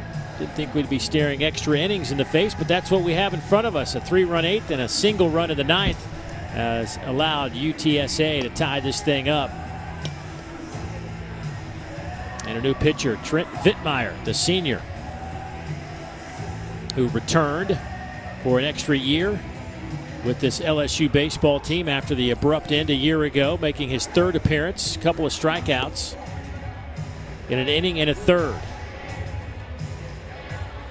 Paul Maneri has not been afraid to go to his bullpen tonight. He is the 6th reliever we have seen after Marceau went 6 innings.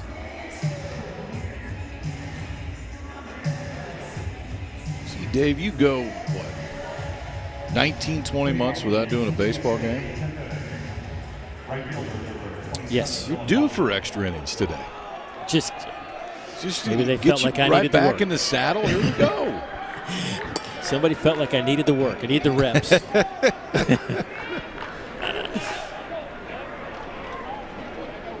So, as we head to the 10th, it'll be Dylan Rock, who's been a regular for them, but got the night off, and first pitch is foul. Rock came in the 8th inning and promptly singled and picked up an RBI in his first and only plate appearance of the evening.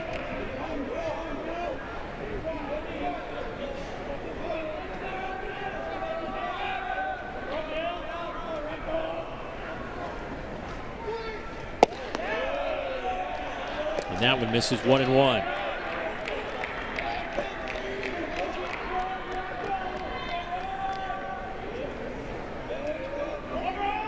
Pat Hallmark says that Rock may be his best hitter on the team, but has been struggling the past couple of days. Felt like he just needed to take a day off.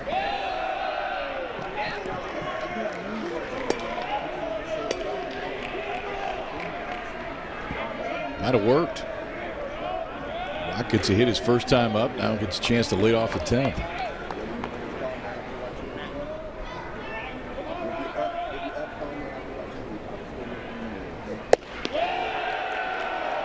Boy, now it's 3-1.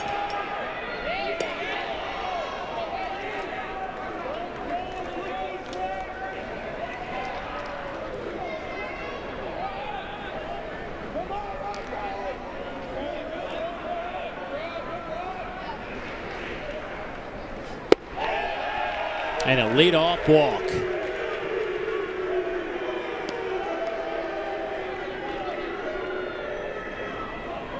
UTSA has left 10 runners on base tonight.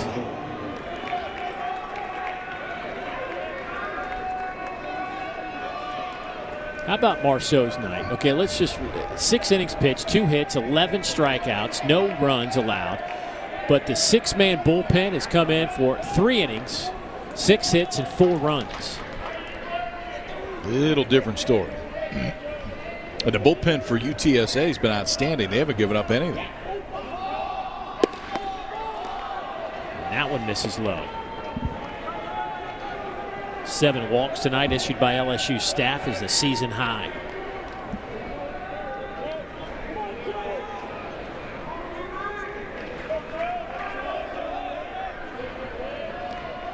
Ochoa.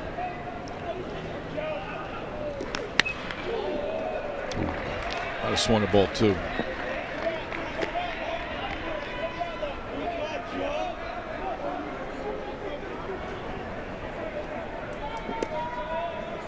Jacob Hasty getting loose in the LSU bullpen.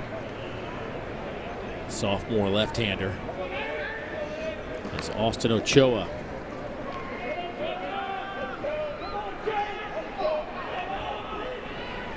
Looks at a 1-1. Now it's 2-1.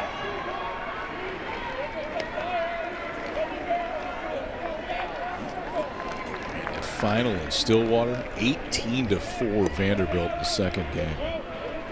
Michael Fowler also up, by the way. What was that again, KP? Say that again to me. The final in Stillwater, 18-4 Vanderbilt in game 2. Ouch.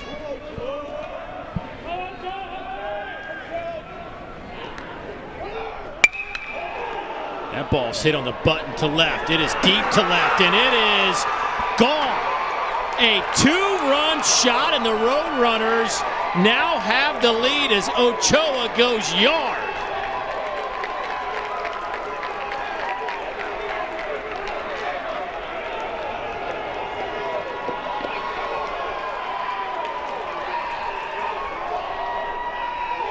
Wow.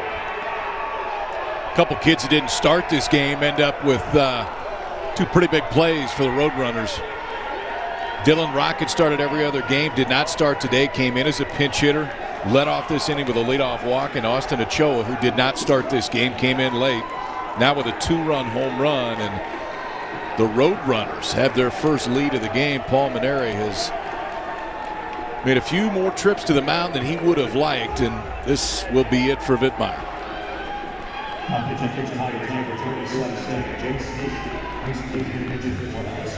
Austin Ochoa with the big blast. Homered in his collegiate debut. But I think this one will probably be remembered a lot longer. Yeah, I think he's probably going to remember this swing. Elevated fastball. He had swung at one that was up and out of the zone earlier, and I knew he hit it hard. I didn't know if he hit it high enough, but he hit it just high enough. Snuck over the left field fence, and 3 in the 8th, 1 in the 9th, 2 in the 10th now for UT San Antonio, looking to even this series up.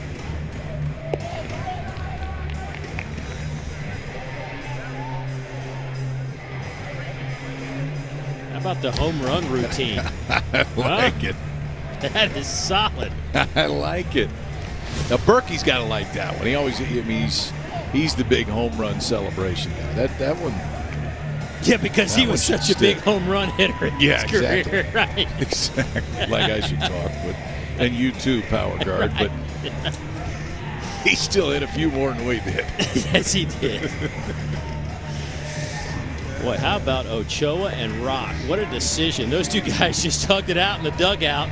They didn't get the start tonight, as you mentioned, and they have certainly determined the outcome of this game. Ochoa is a young man, just a freshman, and certainly the ceiling very high for him. Also was a great high school quarterback, and says he possibly wants to continue playing football as well while he's at UTSA. But right now, his focus on the diamond as Jacob Hasty tries to get LSU out of this 10th inning.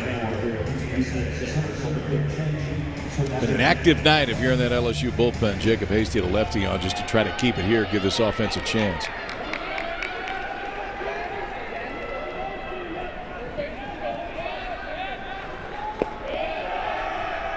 And his first pitch misses. Boy, the relievers just, you know, when he first went, did Paul Maneri to the bullpen, the first guy pulled out of there was Floyd, and he struck out 3 straight dudes. Gave up a hit, and then that was it for him. And since then, it's been somewhat downhill for the LSU bullpen tonight.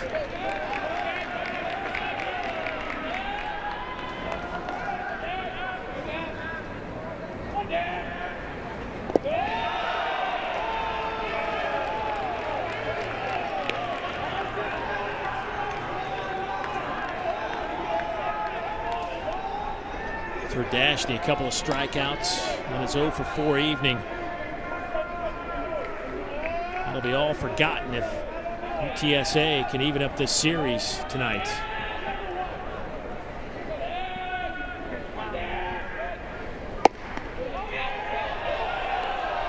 A 4-pitch walk.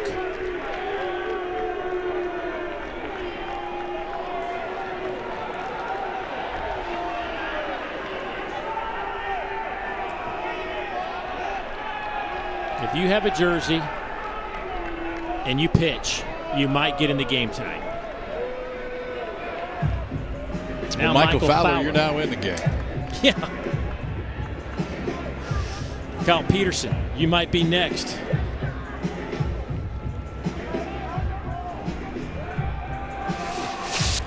So a change on the mound.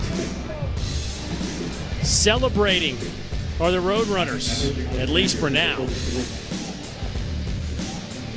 Imagine yourself in a new Toyota. Okay, that's enough imagining. The great deals end March 31st, so get your Toyota today. During the Ready, Set, Go sales event, get $1,500 customer cash on a new 2021 Highlander. Toyota, let's go places. Whoa. The Capital One Quicksilver card does not need a dog and pony show. It's simple. Unlimited 1.5% cash back on every purchase with no annual fee. No need to jump through any crazy hoops. What's in your wallet? Hi, I'm Jade, and a little thing I love about Chick-fil-A's new Grilled Spicy Deluxe is the way that the Colby Jack cheese complements the spicy sandwich as it melts. It doesn't overpower the sandwich, but it just goes with the spice. I'm just like, oh. Hey, I'm Will, and a little thing I love about the Chick-fil-A new Grilled Spicy Deluxe is the tenderness of the chicken and the marinade it's made in. You want to kick off your 2021 with a fresh start. This is what you gotta have right here. You've got me all excited now.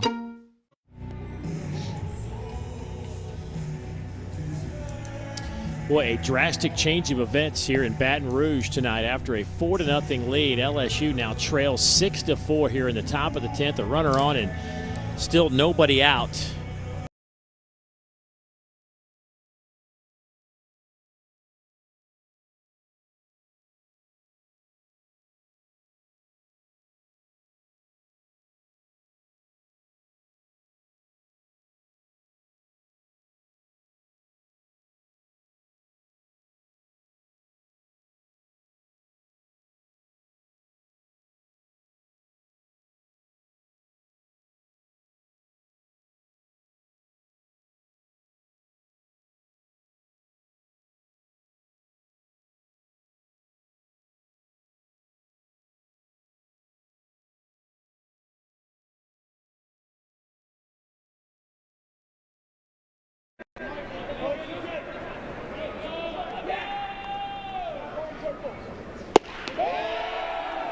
So Lamb, who's 1 for 4, looks at ball 2, and the strike zone has really shrunk on this LSU staff.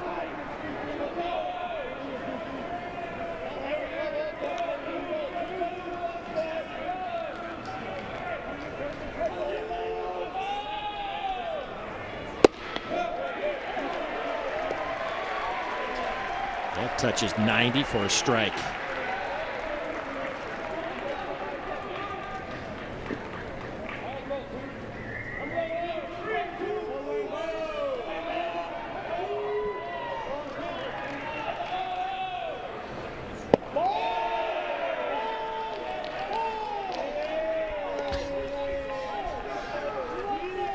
Well, they have been chasing the strike zone tonight. They have. That UT San Antonio dugout is making me laugh, man. I mean, 25% capacity, so you're going to hear the dugouts a little bit more. But man, I miss being in person, seeing and hearing the chirping.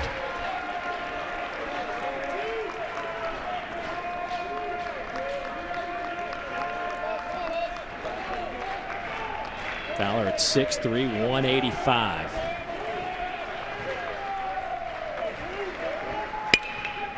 Ground ball. And they are late at second, but they do get the out at first. So the first out of the inning. This is one now where stands Arnold at second. Yeah, and Serdashny had to be. He was running on this one because he goes into second base standing up. This is one where somebody has to see that. And I would think that Arnold would see it right there, knowing the base runner's in motion, to try to avoid having to make that throw right now. They got lucky because the ball was hit hard, and Arnold was still able to get it over to first base. But somebody's got to be yelling one on that because, first of all, it was not an easy transition, and secondly, a lot of times that's going to take too long. You're not going to get any outs.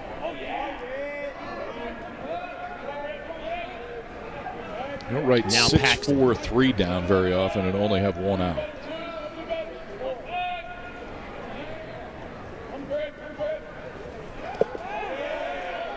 Paxton has had a heck of a night at the plate.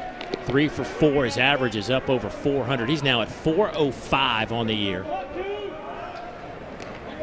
Big double and an RBI in the ninth.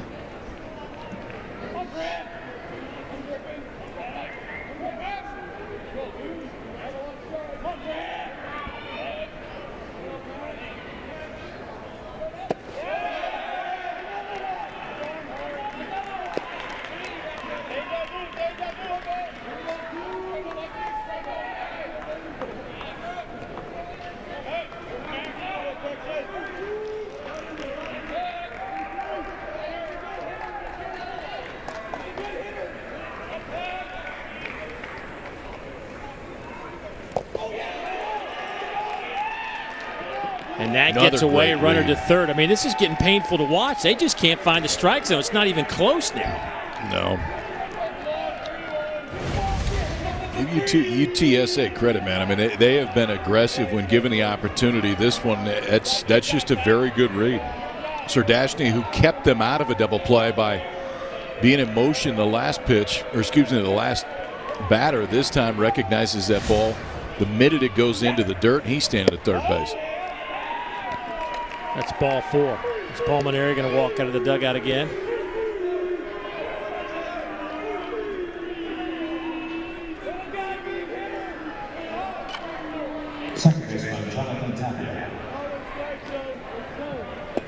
To your point, this inning, LSU's thrown 23 pitches, 17 have been balls. And one of the strikes that they threw was hit into the seats in left field.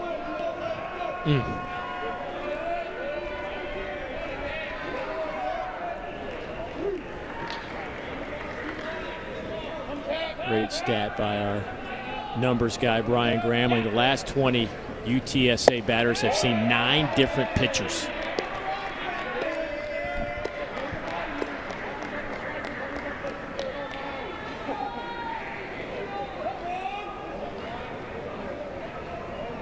Bullpen with 6 walks tonight. It kind of got started, you hate to say it because he pitched so well, but Marceau didn't walk anybody in 17 innings, and then tonight walks 3, including 2 of the first 3 he faced.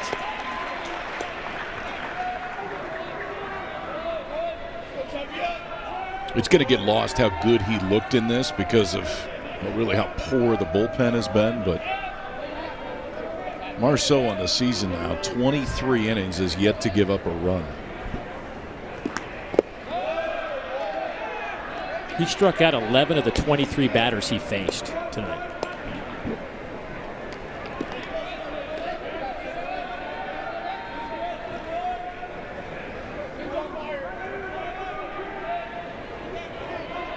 As a staff, LSU does have 18 strikeouts, a season high, but also a season high in walks. That one's lifted in the air to right. Here's Cruz. He's got a cannon for an arm. Here's the throw home. It is up the line, and another one's on the board for the Roadrunners. It is 7-4. 7 unanswered runs for UTSA.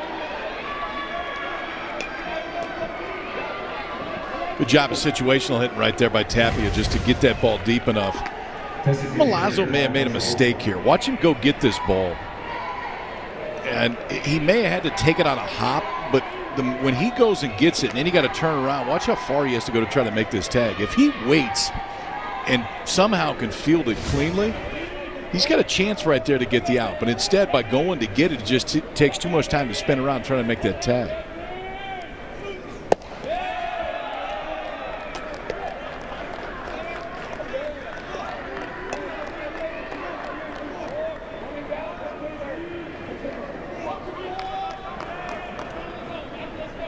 Bergeron, 1 for 3 tonight, hitting .304 on the year.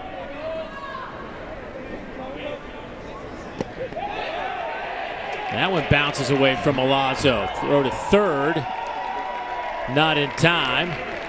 And another road runner 90 feet away from home plate. Yeah, the Roadrunners are taking that to heart. I mean, they have, when given the opportunity to take the extra base, they've done it consistently all night. Love the aggressive base running on the dirt balls.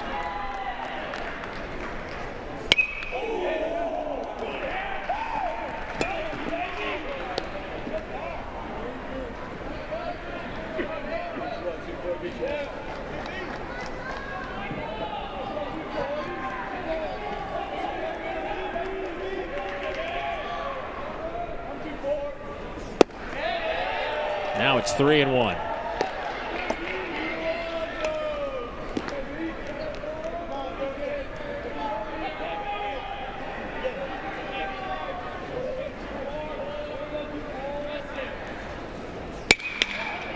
Ground ball to short. Thompson fires, and the inning is over, but not before the Roadrunners add 3. We'll head to the bottom of the 10th.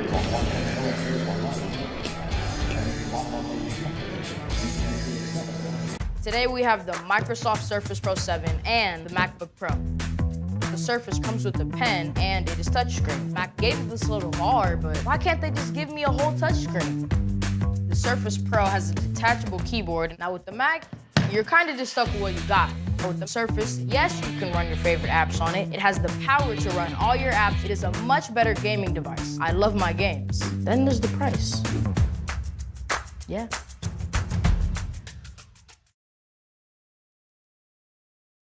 Wendy's new jalapeno popper chicken sandwich and salad prove Wendy's goes all in on flavor.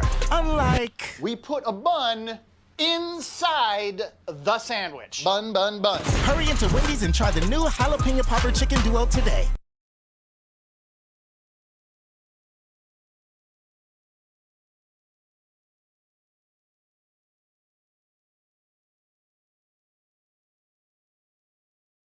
My Johnsonville commercial, we open up in the forest.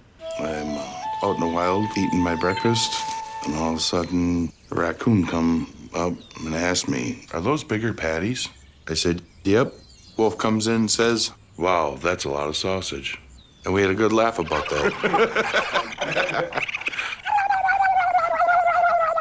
Johnsonville breakfast sausage has 15% larger patties. Fits on a biscuit. 7 runs since the 8th inning for UTSA, and they lead it 7-4 as we head to the bottom of the 10th inning. So a pinch hitter for Milazzo at the plate as Mitchell Sanford, an outfielder by trade, a sophomore out of Berwick, Louisiana, grabs a bat. His 11th appearance on the year. He started 4 games, 4 hits and 17 at-bats.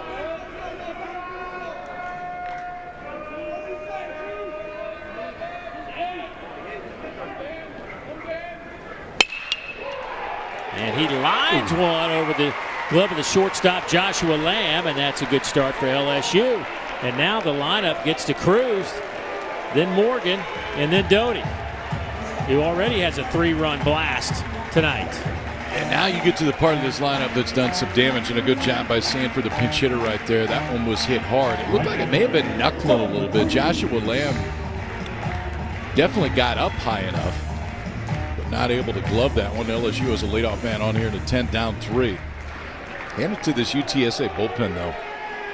Has not allowed a run, allowed just 1 hit. Excuse me, now 2 hits. Daniel Garza, the freshman, has been outstanding on the back end. So Cruz at the plate. He's 1 for 3, his average 6, and an even 400.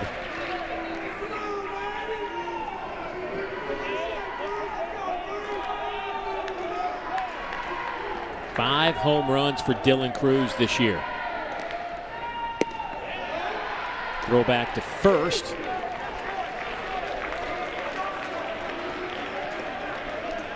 If I get picked off right there, I'm going to the bullpen. I'm not going back to the dugout. I don't know that you want to go to the bullpen I would go tonight. straight to the bullpen. You might not want to go to the parking dugout. lot. Yeah.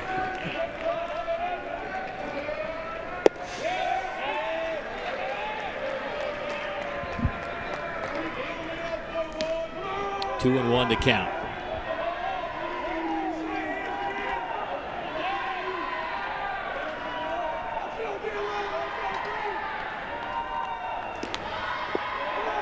One hops to the catcher, Thornquist.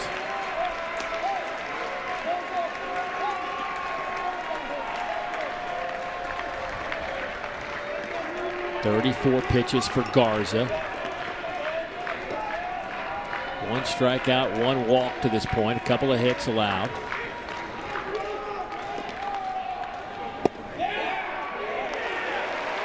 And that's ball 4. 2 on. And it is a Paragon Resorts walk. Now batting for the Tigers, first baseman, Trey Morgan. Now Trey Morgan.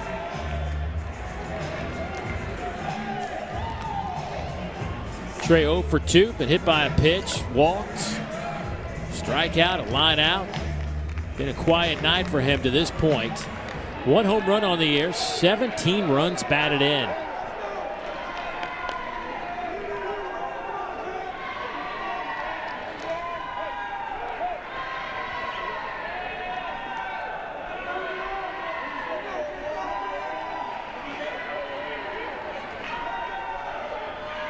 He represents the tying run. Boy, now Garza. He's patient now, too. We've talked about the freshman in this lineup. Cruz, the freshman, leads off. Morgan, the freshman, bats second. Both have on-base percentages above 500. Both have walked more than they have struck out this year. Both really impressive numbers for anybody, a special freshman. Zach Butler, the pitching coach, comes out on a 1-0 count. He has seen enough. Reese Easterling, the junior from College Station, Texas, grabbing a baseball. Welcome to the game. Back in a moment. Today we have the Microsoft Surface Pro 7 and the MacBook Pro. The Surface comes with a pen and it is touchscreen. Mac gave it this little hard, but why can't they just give me a whole touchscreen? The Surface Pro has a detachable keyboard. Now with the Mac, you're kind of just stuck with what you got. But with the Surface, yes, you can run your favorite apps on it. It has the power to run all your apps. It is a much better gaming device. I love my games. Then there's the price. Yeah.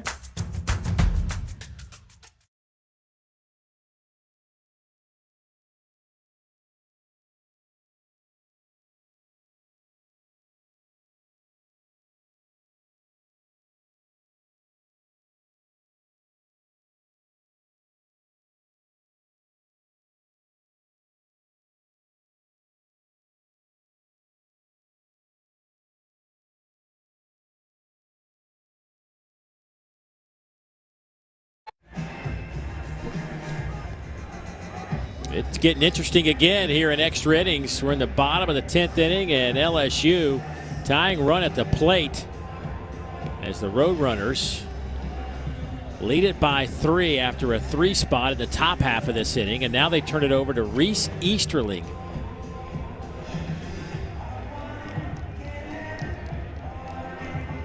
Easterling, a junior out of College Station, Texas. Started his career at Temple Community College, then went to Stephen F. Austin before finding his way to UTSA.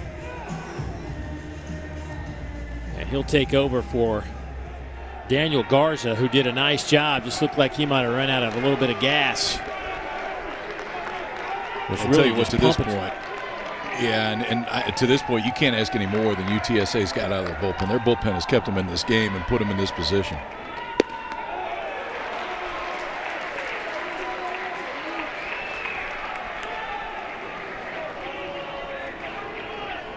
LSU runners at first and second. They haven't had a runner reach third base since Doty's home run back in the 3rd inning.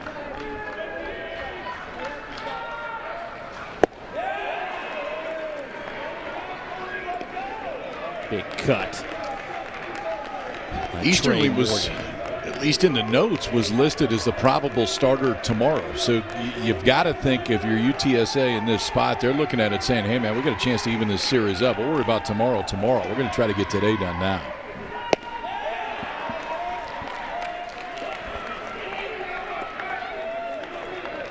If he comes out and has a quick inning, you could still start him tomorrow.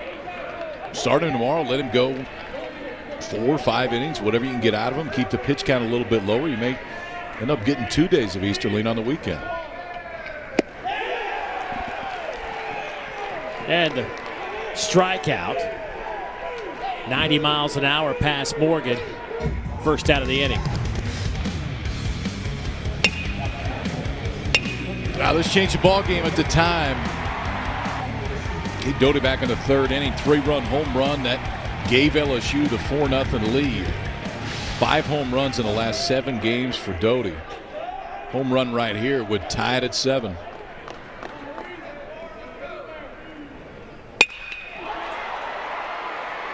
Driven left center deep. It is out of here and we are tied. Doty does it again.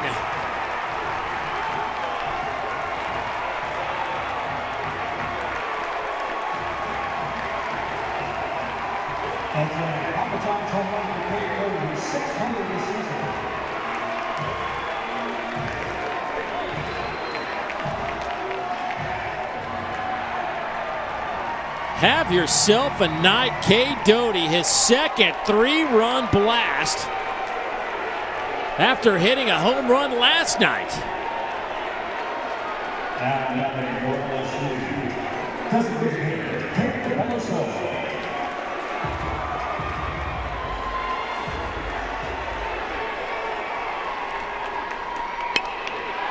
That ball is driven deep left field. Off the wall. Beloso around first. He's going to stretch it to third. Here's the throw. Not in time. It's cut off.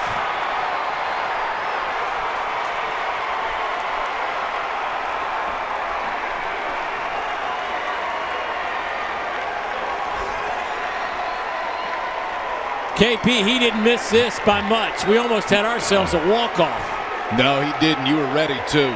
Beloso opposite way. He didn't waste any time. Doty goes deep. Next pitch. Beloso goes into the opposite field. Off the bat, it looked like a chance. It had a chance, and it did have a chance. You could see the eyes of Beloso trying to follow that one. It's about 2/3 of the way up the wall. And then both the center fielder, Sarah Dashning, and the left fielder, Bailey, were going for the ball, so nobody can get to Kara. Good read by Beloso. He's standing at third base now with 1 out, and this one has changed in a hurry. Guess there's that magic's still at Alex Box, isn't it? Safford will pinch run for Beloso.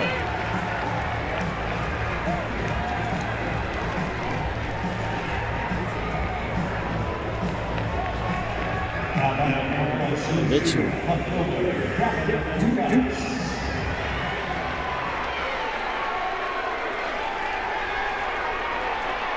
Will Safford, the freshman out of Baton Rouge.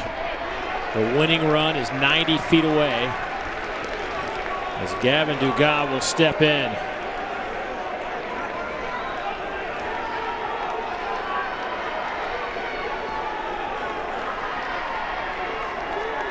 Tie ball game, 1 out. Infield's in right here.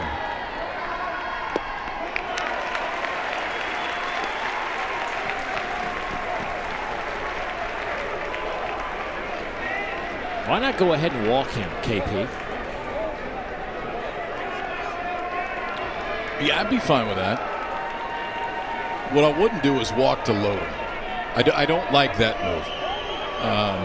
I still want a little bit of freedom for your guy on the mound to not feel like you got to be perfect with the bases loaded. Well, that's what they do there. They send Dugas down to first. And LSU will bring up Hayden Travinsky. Travinsky's first appearance tonight. He will hit in the spot that was Drew Bianco's.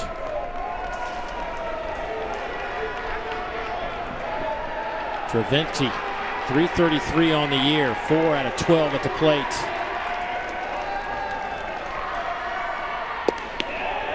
He looks at a breaking ball in there for a strike. It's 0-1.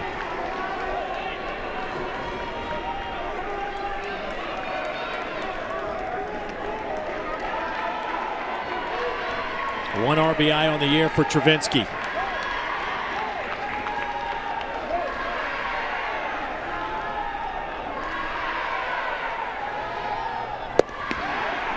And he looks at a dead red fastball. It's 0-2. I couldn't pull the trigger right there. I think he was looking for another breaking ball since he got one in the first pitch. So runner at first right here with 1 out. Middle's going to play double play depth.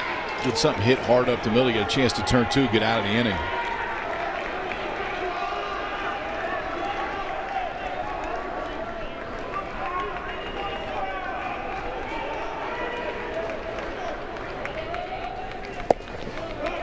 That one's off the plate. Remember, it was a double play ball that allowed 2 runs to score last night in the 8th inning, as UTSA couldn't turn it.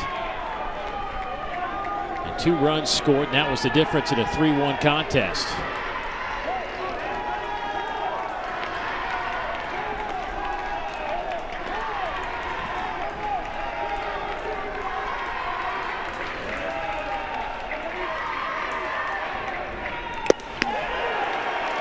Big strikeout.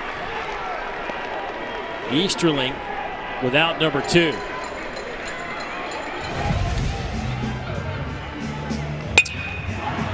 Cade Doty. Have a night, young man. 2 3-run shots. The last of which ties it up at 7.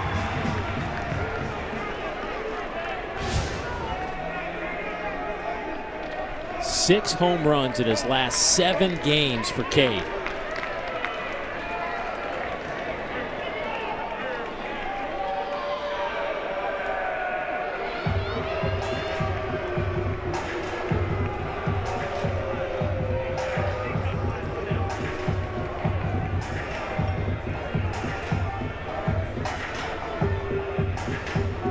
Zach Arnold, the man at the plate, as again Zach Butler handling this discussion. Pat Hallmark ejected from this game.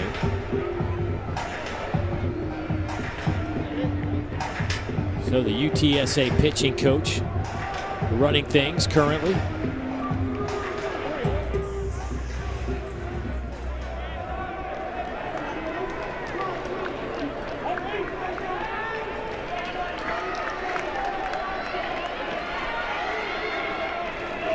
So Arnold is 1 for 4 tonight. 3 homers on the year.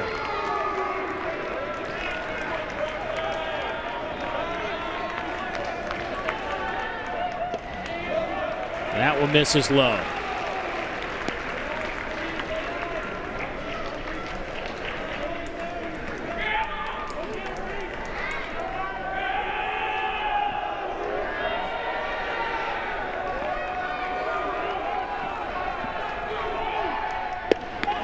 Breaking ball, swing and a miss.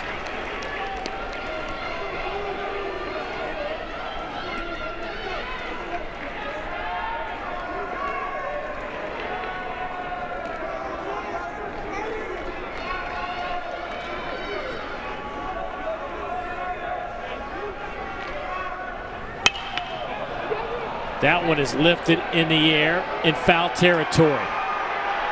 Paxton makes the catch, and the inning is over. But LSU ties it up at 7. Doty with a second 3-run shot, and we will head to the 11th.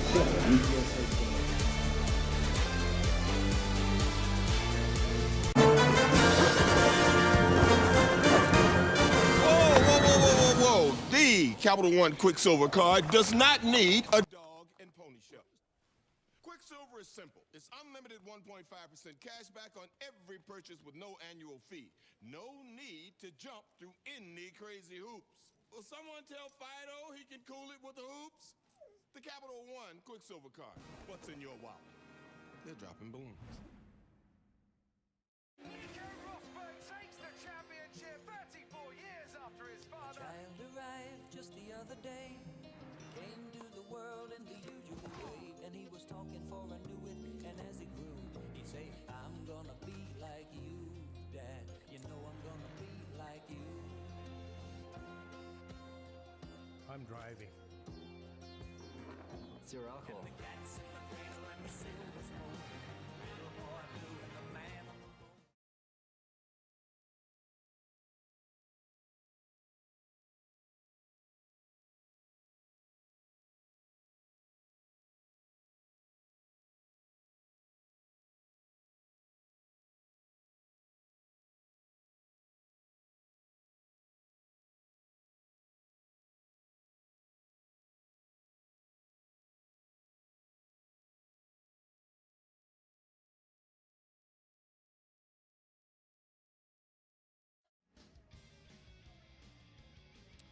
We are tied at 7 as we head to the top of the 11th inning. Both teams put up a 3 spot in the 10th. What will the 11th hold for us? We shall find out. It has been a home run fest here of late. Ochoa with a shot. Doty with a shot. Beloso almost ended this game in walk-off fashion. He missed it by a couple of feet off the wall. Ends up with a triple, but was left stranded at third base.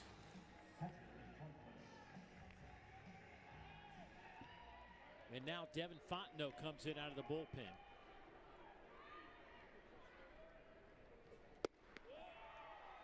The right-hander taking over. Kyle and I were, you know, your teachers used to say check your math, right? Well, we were checking each other because LSU has now used 10 pitchers tonight.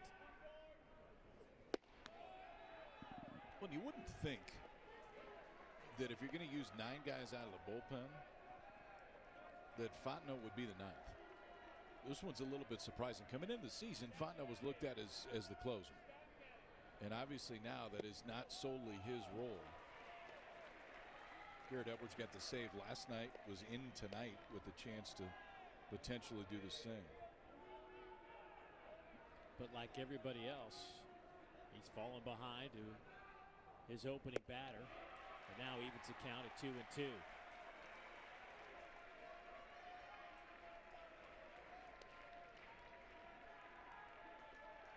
Thornquist 1 for 5.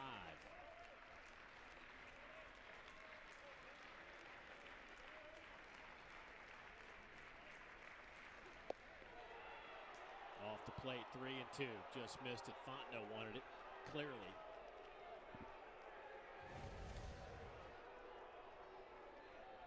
Jake Wyeth now the catcher. It's close. Looked like it was a little bit off the plate to me, but definitely one sometimes you can't get that call. That ball's lifted in the air off the bat of Thornquist, deep to right, but Cruz is on the track and he'll make the catch.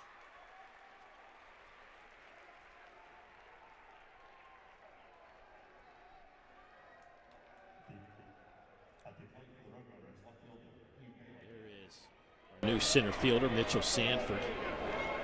A sophomore, pitch hit last inning. And the man Kyle just mentioned a moment ago, Jake Wyeth, behind the plate.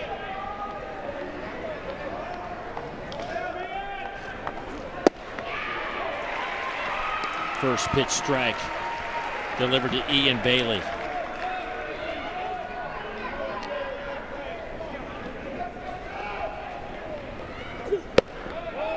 Bailey's 0 for 4 tonight.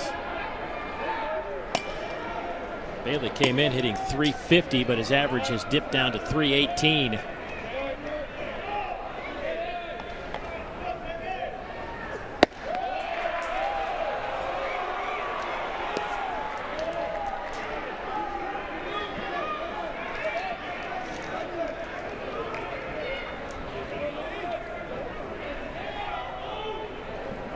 Bailey, a strong kid with a bunch of power.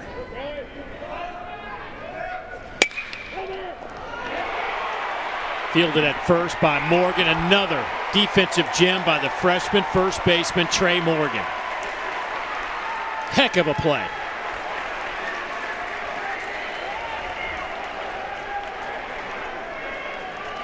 I was talking to Paul Maneri about it yesterday, and I mean, the first thing that he said about Trey Morgan is just watch this kid play defense.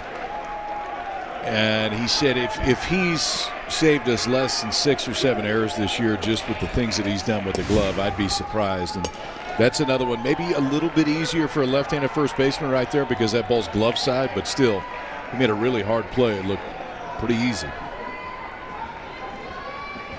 2 down. Dylan Rock.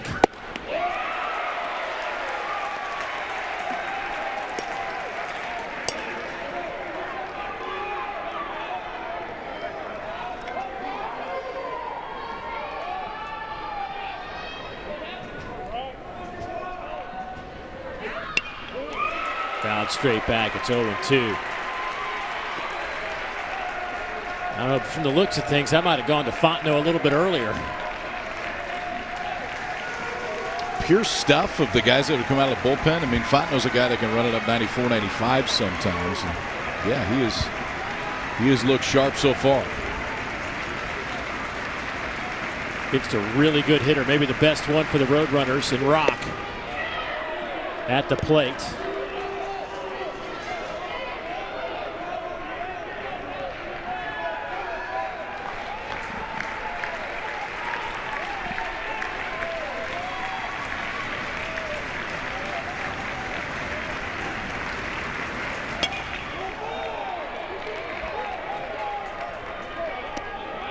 Touches 95 on that fastball.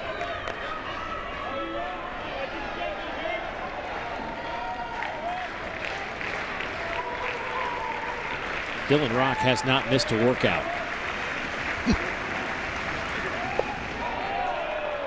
Good take. 2-2.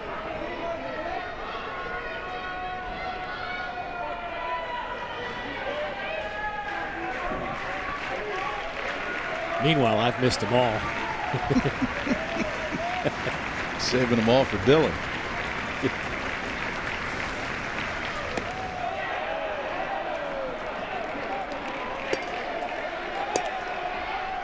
Got to be careful here to Dylan Rock.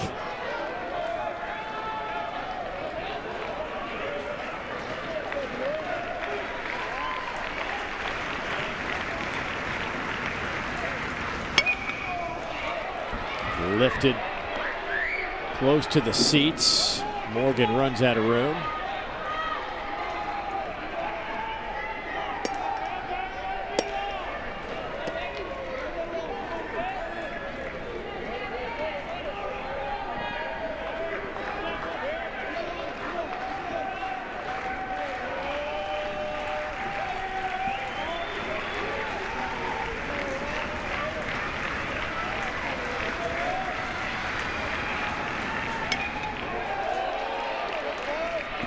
Boy, nice battle between Fontenot and Rock here. 3-2 again coming up after 94. Yeah, Fontenot just keeps pumping those fastballs in there. Rock spoiled a few good ones.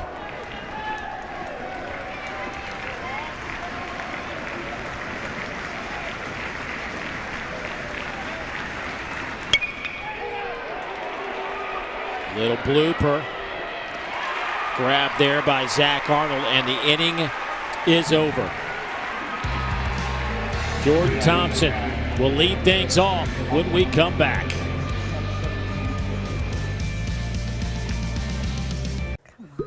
Whoa, Susan. Oh, I'm looking for coupon codes. Well, Capital One Shopping instantly searches for available coupon codes and automatically applies them. It's called shopping smart, not hard. But I don't have a Capital One card. You should get one, but you don't need it for this. Just download Capital One Shopping to your computer.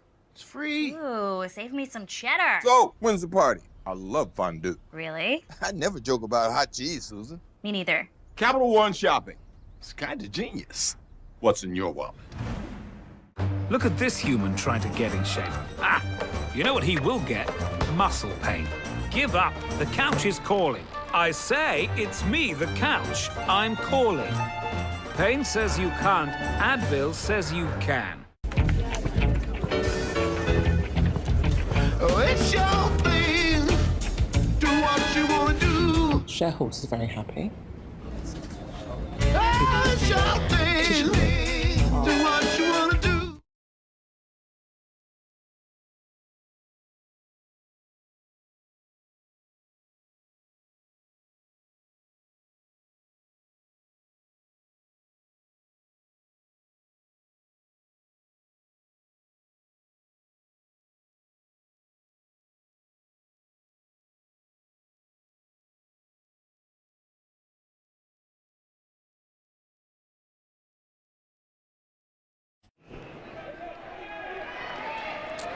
We move to the bottom of the 11th inning. Dave Neal, Kyle Peterson starting things off right with an 11-inning doozy between UTSA and LSU, the 21st ranked team in the country. LSU led 4-0 after 3 innings.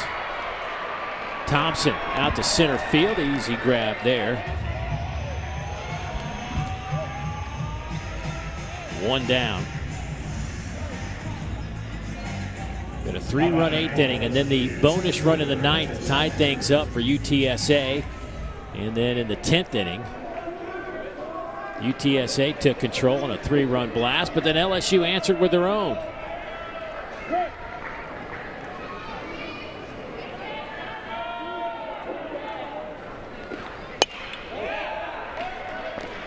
Actually, a 2-run shot.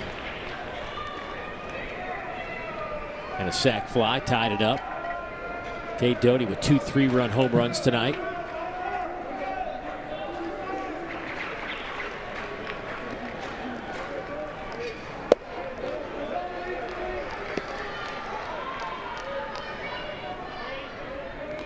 Sanford came on as a pinch hitter, got a big single to get things cranked up. That one's a little bit low. Did he go? No, 2-1 to count.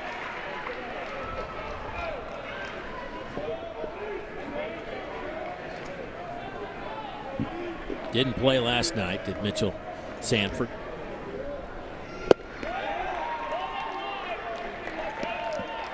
Like to swing the first time up. I don't know that.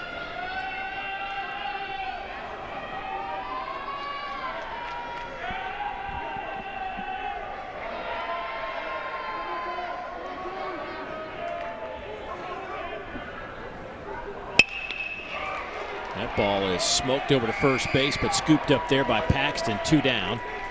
So KP, as you alluded to, you know, our pregame notes indicated that Easterling was going to be their starter tomorrow. I guess with 22 pitches and working into his 2nd inning, I mean, are we still thinking that way if possible, or is he done? I don't know. You could probably bring him back for some if you wanted to, but it feels like, and we'll see how far this one goes, but it feels like this is now his ball. And here is Dylan Cruz. Ooh, that pitch was 4 or 5 inches off the plate, but it gets the strike call, does Easterling. 1 for 3 tonight for Cruz.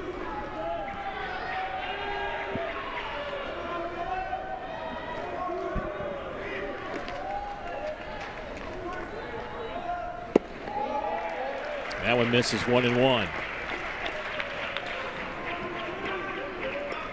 He just looks like he's going to get a hit every time he walks up there. It's balanced. Really advanced approach at the plate for a freshman.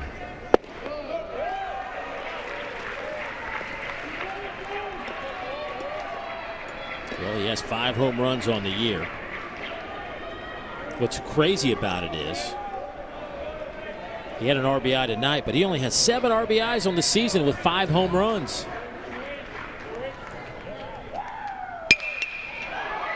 Lifts that one high in the air. Playable, though, for Dylan Rock. Just missed it. And here comes the 12th inning.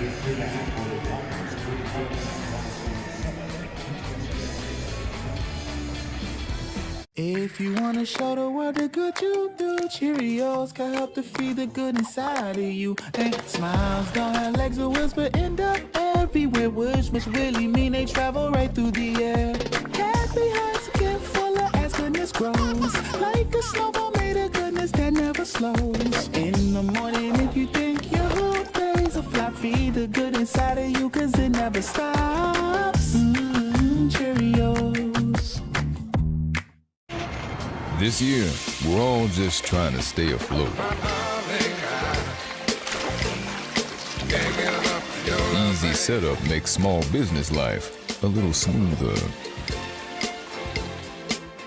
Imagine yourself in a new RAV4, Camry, or Tacoma. Sweet. Get ready to turn your dreams into reality. Qualified buyers can get 0% APR financing for 60 months on a 2021 Camry. Toyota, let's go places. When it comes to Nivea Nourishing Body Wash, the reviews are in. Love, love, love. Amazingly nourishing. I think you'll love it. Nivea Nourishing Body Wash. See what all the love is about. You know what beats next day shipping? Getting it the same day. So shop Ace online and get free in-store or curbside pickup right in your neighborhood. Or get what you need delivered the very same day you order. Ace is the place with the helpful hardware, folks. KP, the 10th inning was quite exciting with some long balls that got the crowd on their feet. Austin Cho, the freshman, hits his second of the year. At that point, UTSA was in control until that guy did it again. 2 3-run home runs today for Doty. Now 6 home runs in his last 7 games, and that is why we play on to the 12th and the 11th LSU pitcher on tonight. Now it's Blake Money. The freshman, first pitch off the bat of Ochoa, and can't be gloved out in left field. Dugas gave it an effort but couldn't come up with it.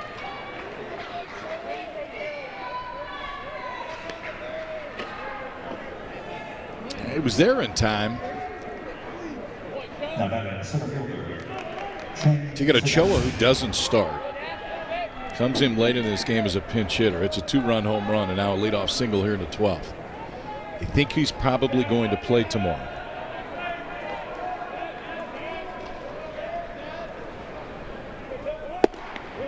Or in the East Coast, it's already Sunday. I'm not on the East Coast, Dave. Actually, you know what? When do we time? When? Yeah, it may Spring be forward today. It's supposed to happen at 2 in the morning.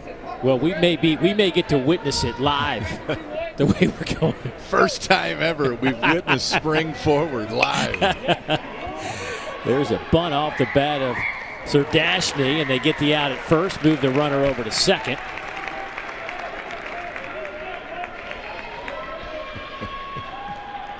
So now you're looking at Lamb to drive in the go-ahead run. Joshua Lamb 1 for 5 tonight.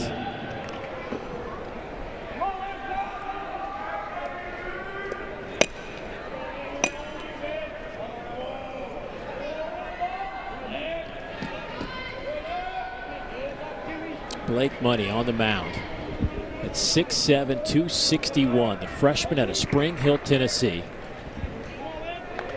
The notes on him: a big man with a big personality.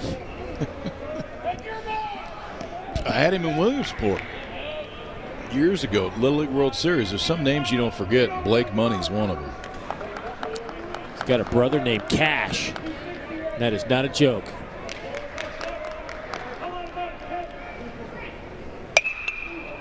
That one's lifted out of play.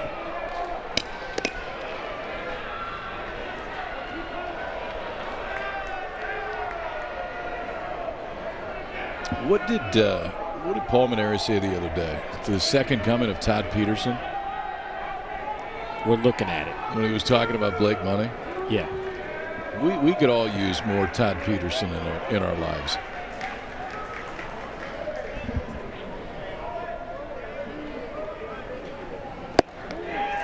Big swing and a miss, 0-2.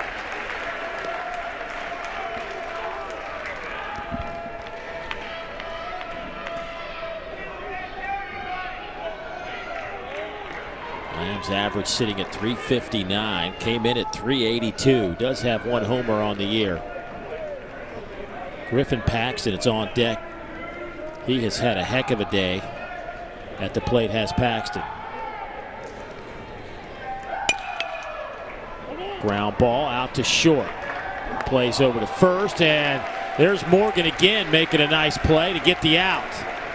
Boy, doing a little dance over there around the first base bag. Looks at his shortstop, Thompson, and says, come on, man. I'm right here. Just throw it to me. Watch his footwork.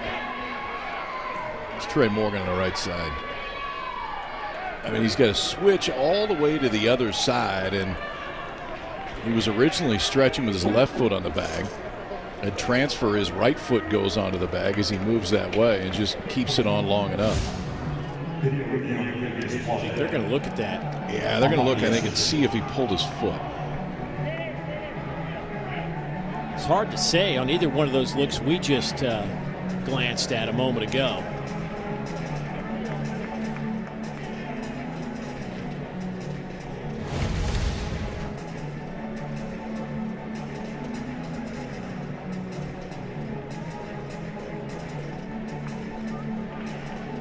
I don't know. You're right. I mean, I think I got him out. And unless there's something that shows it differently, I don't. That look to me is not enough to overturn it. Okay, so the right foot is in the air. That's whether or not he just touched the bag when it came down. I don't think they'll overturn it. I think they'll keep him as out.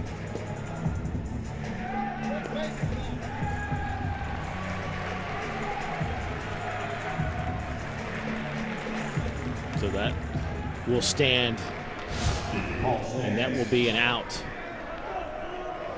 Palmineri out to the mound to talk to the big right-hander. Well, look how big he is. It gives you a good idea of just how big Blake Money is.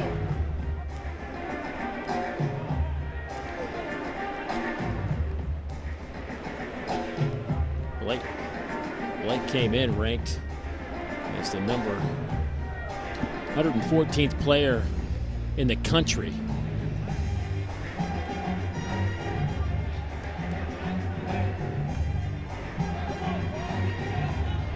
KP talked about, played in the Little League World Series, which he was covering back in 2013 and 2014.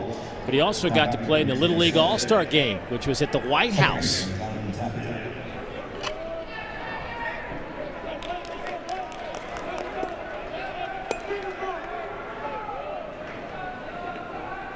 It's not Little League anymore. No, he's not.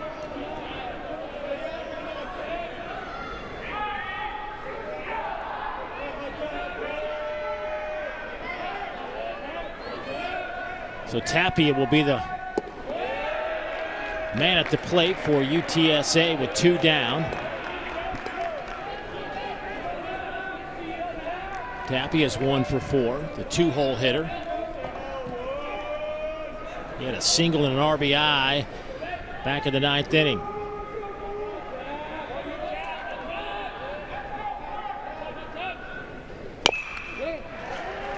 Fouls that one off, 1-1.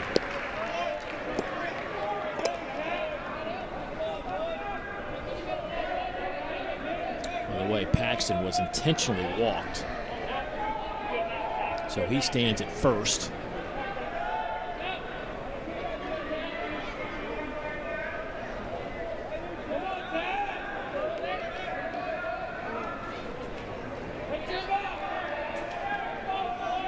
Ochoa out there at second base.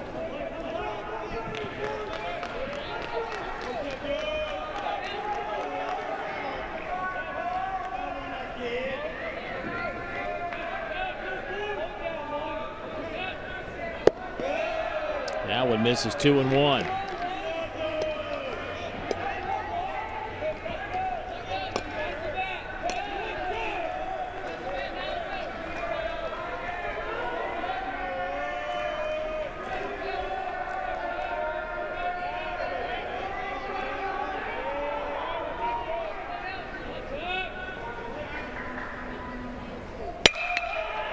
Lifted high in the air. Long run out in center field, off the base of the wall. That'll get 1 run in. Here comes the 2nd run as Paxton touches home plate. And it's a 9-7 Roadrunner lead. We talked to Pat Hallmark this morning when he was talking about Tapia. He said, you know what, he's just our kind of player. Plays the game right, does all the little things, but he's got a little bit more power than you would think. And that power was not being respected in center field. Sanford was playing in, even if he's playing back. I don't think he gets to this ball, but playing in right there, further to go. Good read on first base right there by Paxton. He scores easily, and the Roadrunners now lead it again by 2.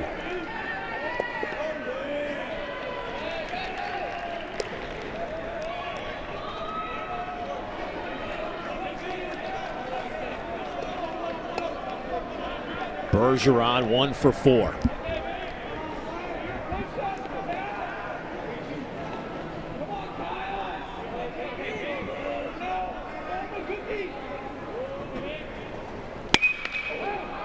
He pops this one up a mile in the air in the infield. Jordan Thompson says he has it, and whoo, he did. Can LSU do it again? They're down 2 as we head to the bottom of inning number 12.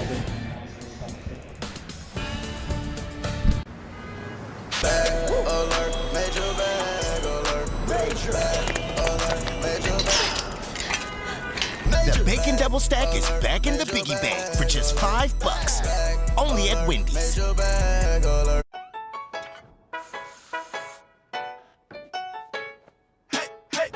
Hey, how you doing, baby? You look mighty fine. I figured I might come your way and roll up on you with that golden ticket.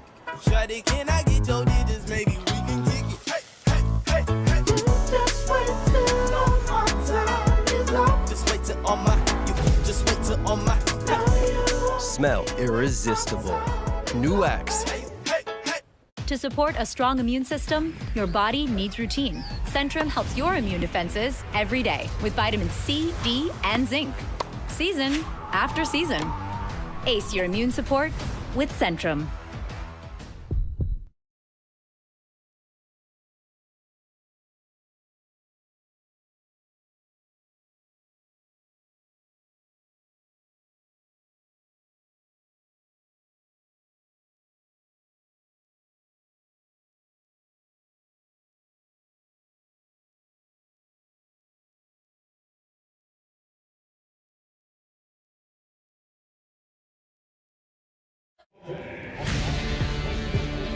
(9-7).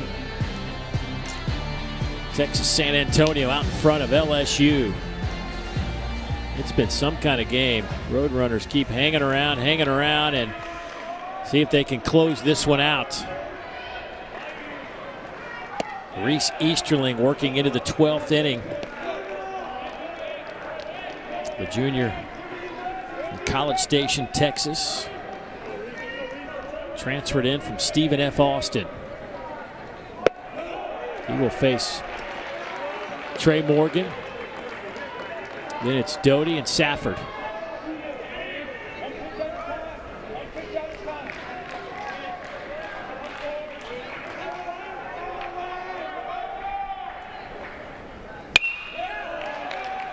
Pop that one out of play, 2-1. 0 for 3 night.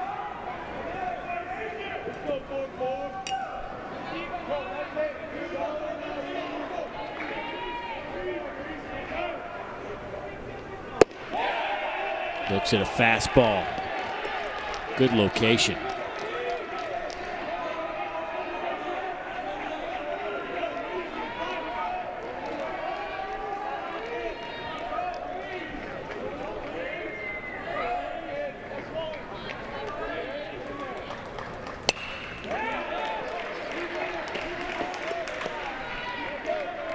I like sticking with a fastball right here.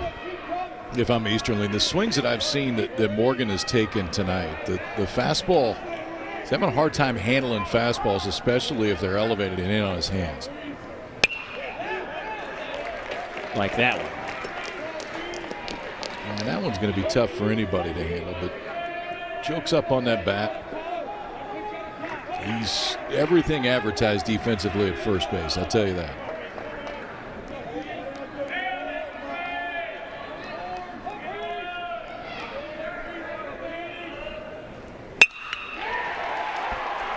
Maybe you threw him one too many fastballs. That one out over the plate. Morgan's going to try to get to second base. He'll get there easily. And a leadoff double.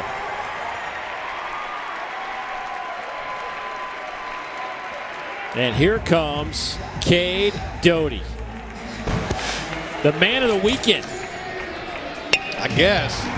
3-run home run. This was his first 3-run home run of the game. That was the third inning. Gave LSU a 4-0 lead. This was his second 3-run home run. That tied it in the 10th and kept us going. Another one right here would tie it again. He has taken over the team lead in RBIs, now up to 20. 6 home runs on the year.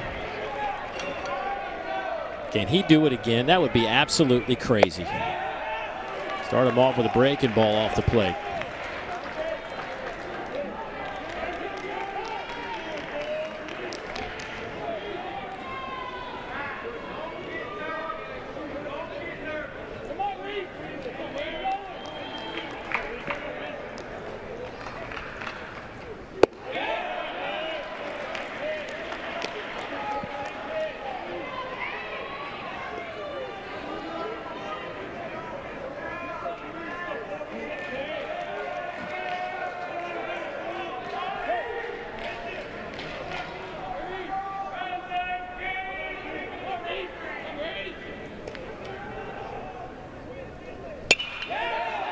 Fouls that one straight back.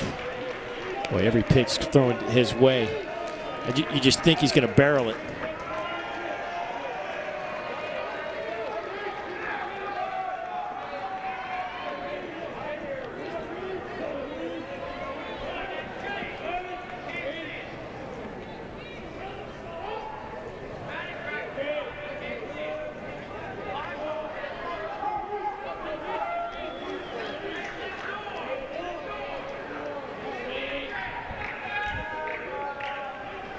Landry's the last LSU player to have a 3 home run game back in 2009 against Mississippi State. Oh, good. That was some kind of day for Mr. Landry. At 7 RBIs.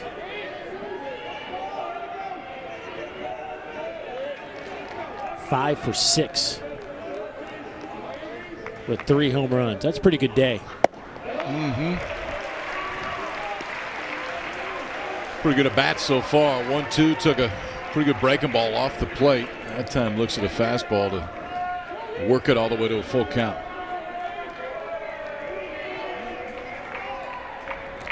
Doty's 2 out of 2 with a couple of home runs with a runner in scoring position. The rest of his team 0 for 4.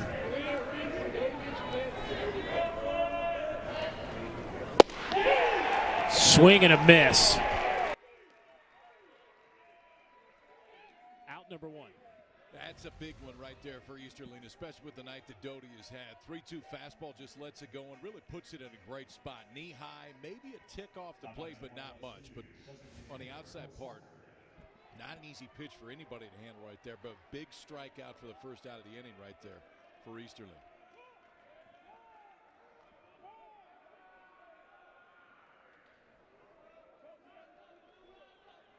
So no, Safford will grab a bat. He looks at a first pitch strike. The freshman out of Baton Rouge went to high school right there in the shadows of Alex Box Stadium at University High School.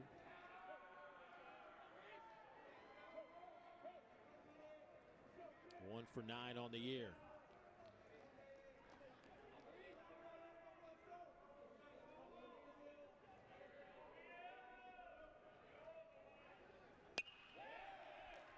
Oh, 2 now.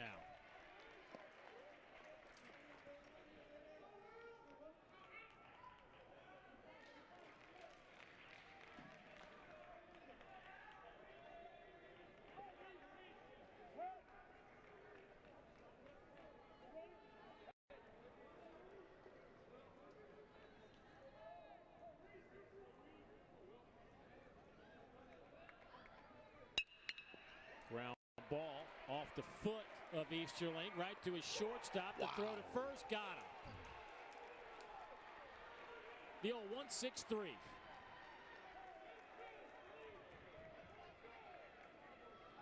That looked intentional too. Ground ball that it looks like, I think it was intentional. Now, this may have been gloved up the middle because Lamb was already moving that way. He was pinched up the middle to start, but that's a kick assist right there. That was pretty solid, regardless if they were pinched up the middle. I loved it. Yeah, it made it more interesting. LSU certainly didn't like it, as now they turn it over to Gavin Dugas. Oh yeah, here you go. Back heel. That's pretty solid work by Lamb right there. To just stop on a dime, have to go backhand, and then have enough on the throw across.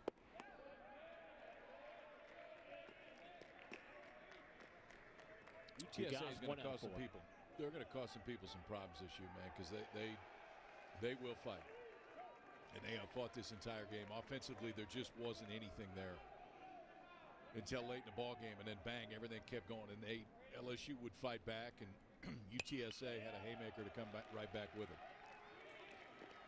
You know, KP, and it goes back to, this is a team, and we talked about it earlier. These guys have played a bunch of innings in their careers, whether it was UTSA or somewhere else, right? I mean, they've been in this environment a time or two.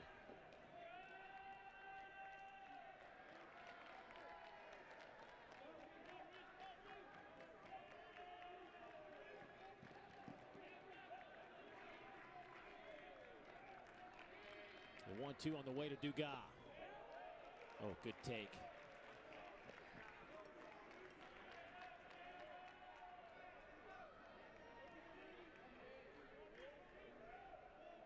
Roadrunners trying to close this one out right here.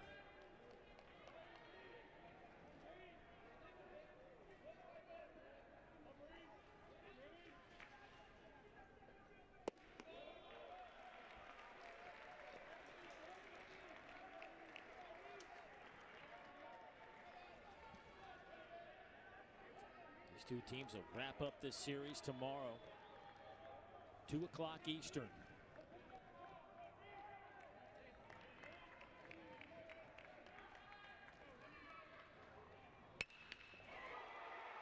Dugas hammers it deep to left. Gone! Are you kidding me?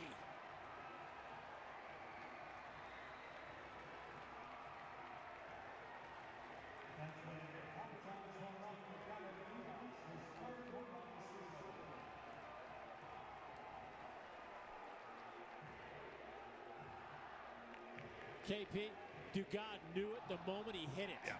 I tell you what, there's been some balls hit hard tonight. There haven't been any hit further than this. And watch this reaction off the bat. You're pointing to the dugout 2 steps out of the box. You know that you got it. And this one just about cleared the stands in left center field. UTSA swings. The Fighting Tigers swing back. It's happened now 3 different times in this game. 2 strikes, 2 outs, 2-run home run Dugas, and we are tied again. And now Jake Wyatt, who came on to catch, will get his first at-bat. Wyatt, 4 hits and 17 at-bats. Ground ball to third. And in a game that may never end, LSU keeps finding a way to tie this up. Just when you think they're gone, they're not. Dugas' 3rd home run of the year sends it to the 13th.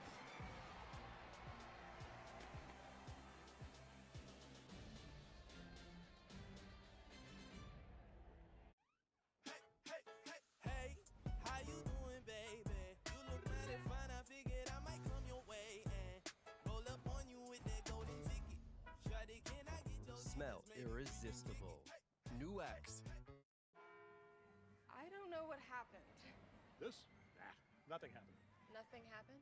Nothing happened. Sure looks like something happened. Well, you've been with Farmers for 3 years with 0 auto claims. Yeah? So you earned your policy perk, accident forgiveness. Now instead of this being something, It's nothing. get a whole lot of something with Farmers policy perks. They should really turn this right off. We are farmers. Bum, bum, bum, bum, bum, bum. This is the Epson EcoTank color printer.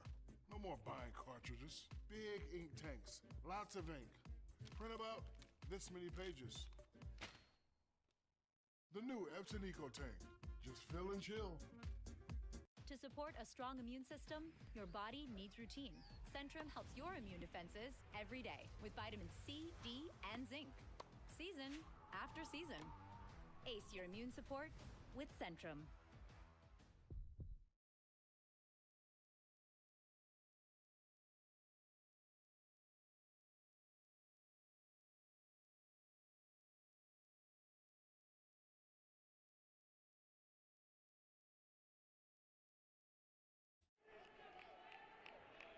Well, our latest man of the moment out in the outfield, Gavin Dugas, with a 2-run shot with 2 outs and 2 strikes.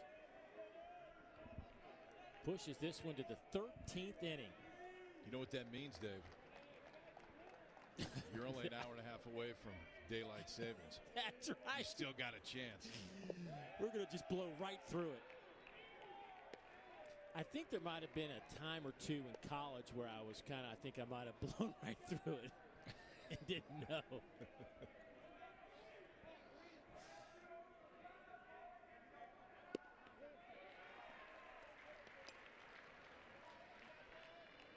Thornquist tonight, 1 for 6. Had a single back in the 6th. 3 strikeouts tonight. 2-2. Well, he takes some big old cuts, doesn't he? Yeah, he goes after it. So after 12 innings, we've had 108 batters, 403 pitches.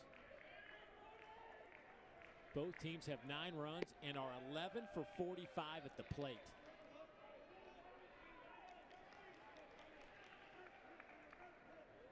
Welcome back.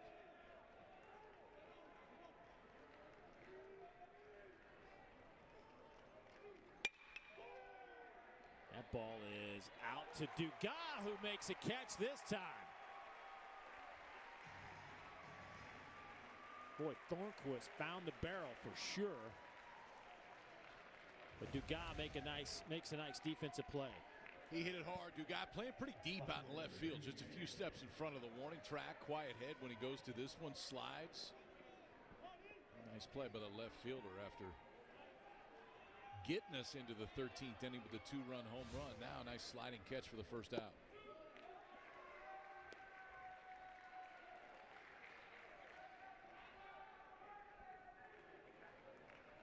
So Blake Money working into his 2nd inning.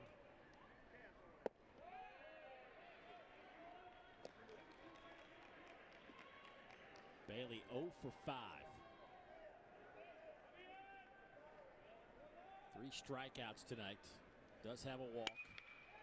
And that one is belted, but fouled by a few feet.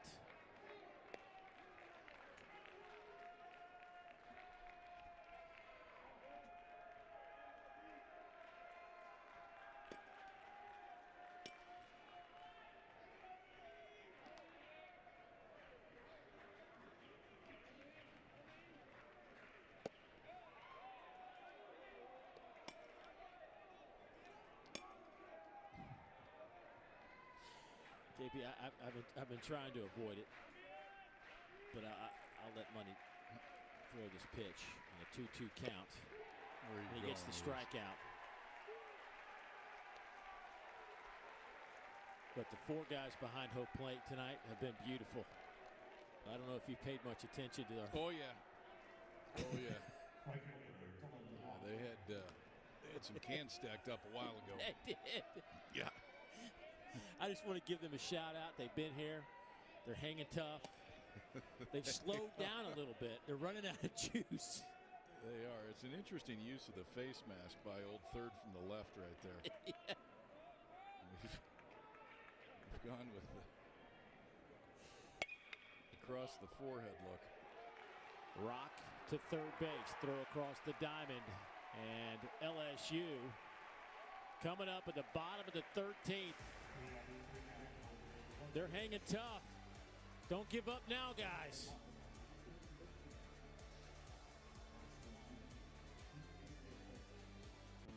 It's Chevy Truck Month. It's Deck Building Month. It's Toy Hauling Month. It's Explore New Ground Month. It's the month to get things done. Make it your own and make every month Chevy Truck Month. Get $4,500 cash allowance on all 2020 Silverado 1500 Crew Cab pickups. Plus, now during Truck Month, get a $1,000 accessory allowance towards the purchase of eligible accessories. Find new roads at your local Chevy dealer. Hey, how you doing, baby? You look mighty fine. I figured I might come your way and roll up on you with that golden ticket. Shawty, can I get your Smell irresistible. New X. This is a color laser printer, and this is the color toner cartridge. It's so expensive, people just print in black and white so they don't have to keep buying them. Walk with me. That's enough. The Epson EcoTank cartridge-free printer. Big ink tanks, lots of ink, and you can save a ridiculous amount on replacement ink. Print in color, all you want, without busting your budget, but you might be busting the move. The Epson EcoTank, just fill and chill. Available at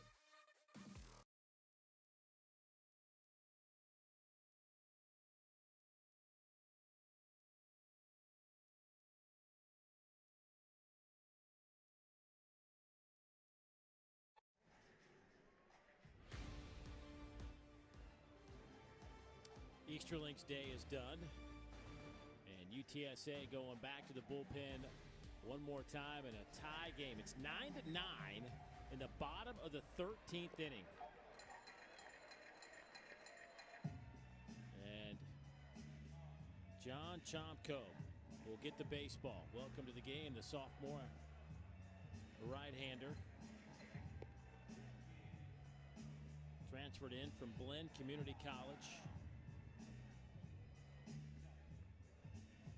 He will face Arnold Thompson and Sanford. 7, 8, 9 in this LSU lineup tonight. Both teams with 11 hits apiece. UTSA has left 12. LSU has left 6 on base.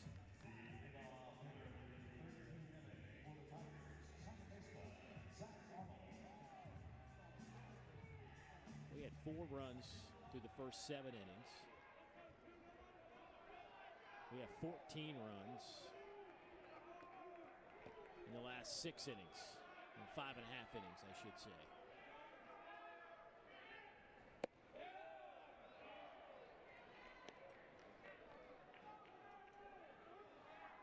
Well, listen, I appreciate LSU and UTSA kind of let me work out the kinks in my first game in 20 months. I think I'm ready to go now. They're givers. They're just trying to help. Right.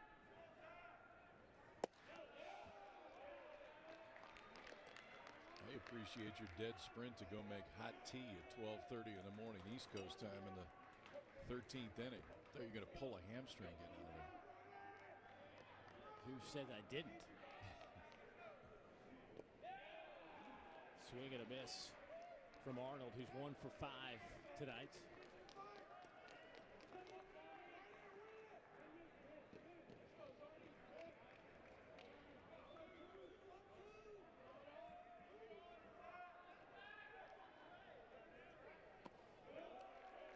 I think, you know what yeah, I miss? Yeah, I think I just figured it out. Captain Headband just figured out that they got put on TV. Did you say Captain Headband? I did. You know what? I missed the hot dogs in the press box at the box. You know how they always have those hot dogs every time you go in there. The hot dogs are up in the press box. It's these little things you miss, dude. Shot to third.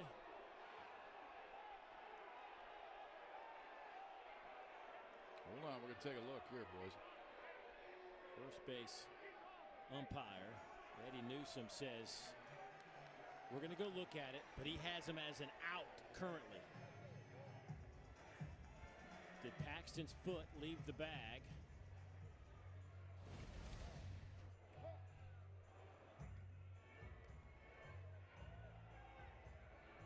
Ochoa's throw.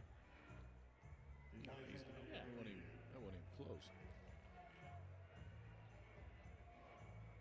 It's that reach back sometimes that, in that case, he didn't need to. I thought he was on to start. I don't know.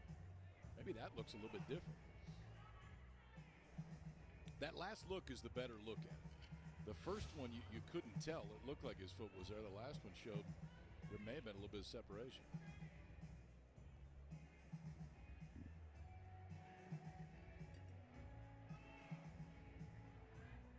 We had one review earlier that was upheld.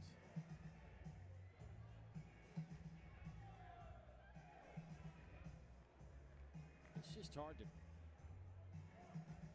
to definitively say, right? You need the old indisputable video evidence to overturn it. Was there enough there?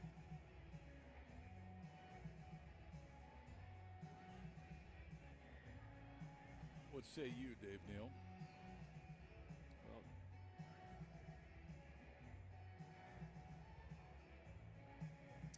I'm going to go with call stands.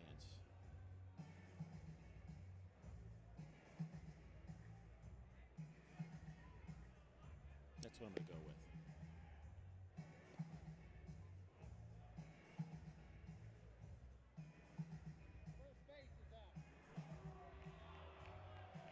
You win again. Yep.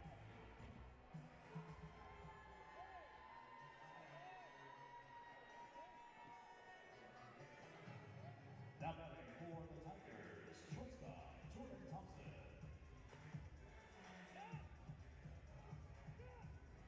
I mean, ever since we brought attention to our front four there,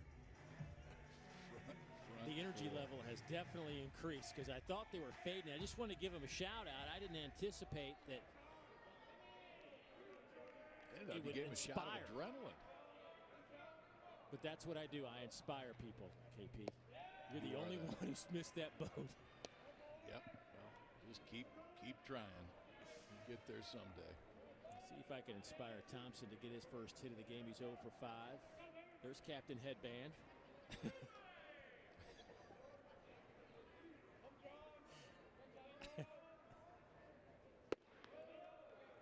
Whoever those guys are, next time we're in town, I get the first round. That one looks like that'd be kind of fun. Something tells me that they'll take you up on that.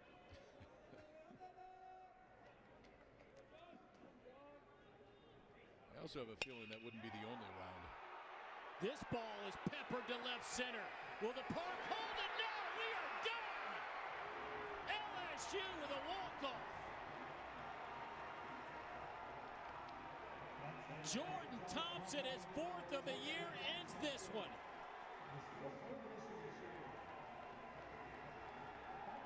13-3 on the year.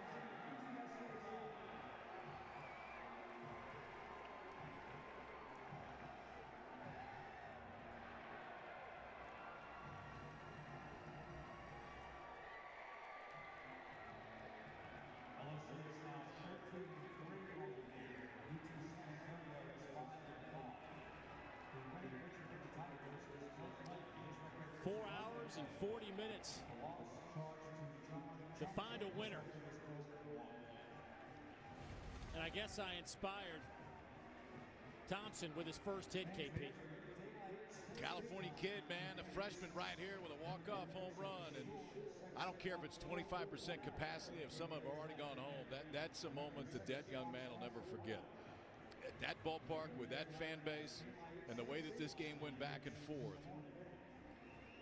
Kind of a fitting way to end it right there for LSU. The 4th home run of the ball game and the 4th home run of the season from Thompson ends it in the 13th.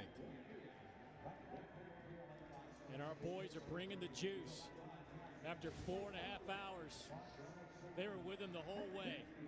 But the hero of this one, there are a lot of them, but the one who ended it is that guy right there, Jordan Thompson, his 4th home run.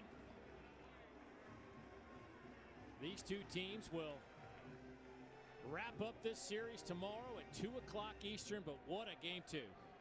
Yeah, it was fun. Now it's sleep fast. Quick turnaround tomorrow. Sleep faster, too, because, Dave, I'm not sure if you're aware, but it's daylight savings tonight.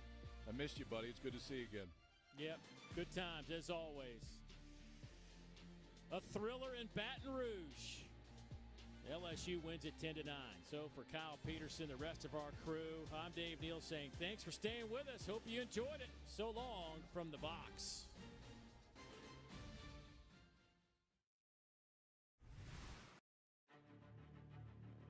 2020. Words can't predict the year that was. Who thought anything could take away the game we all love?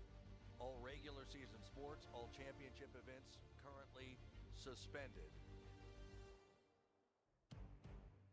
1 year later, though, we are back.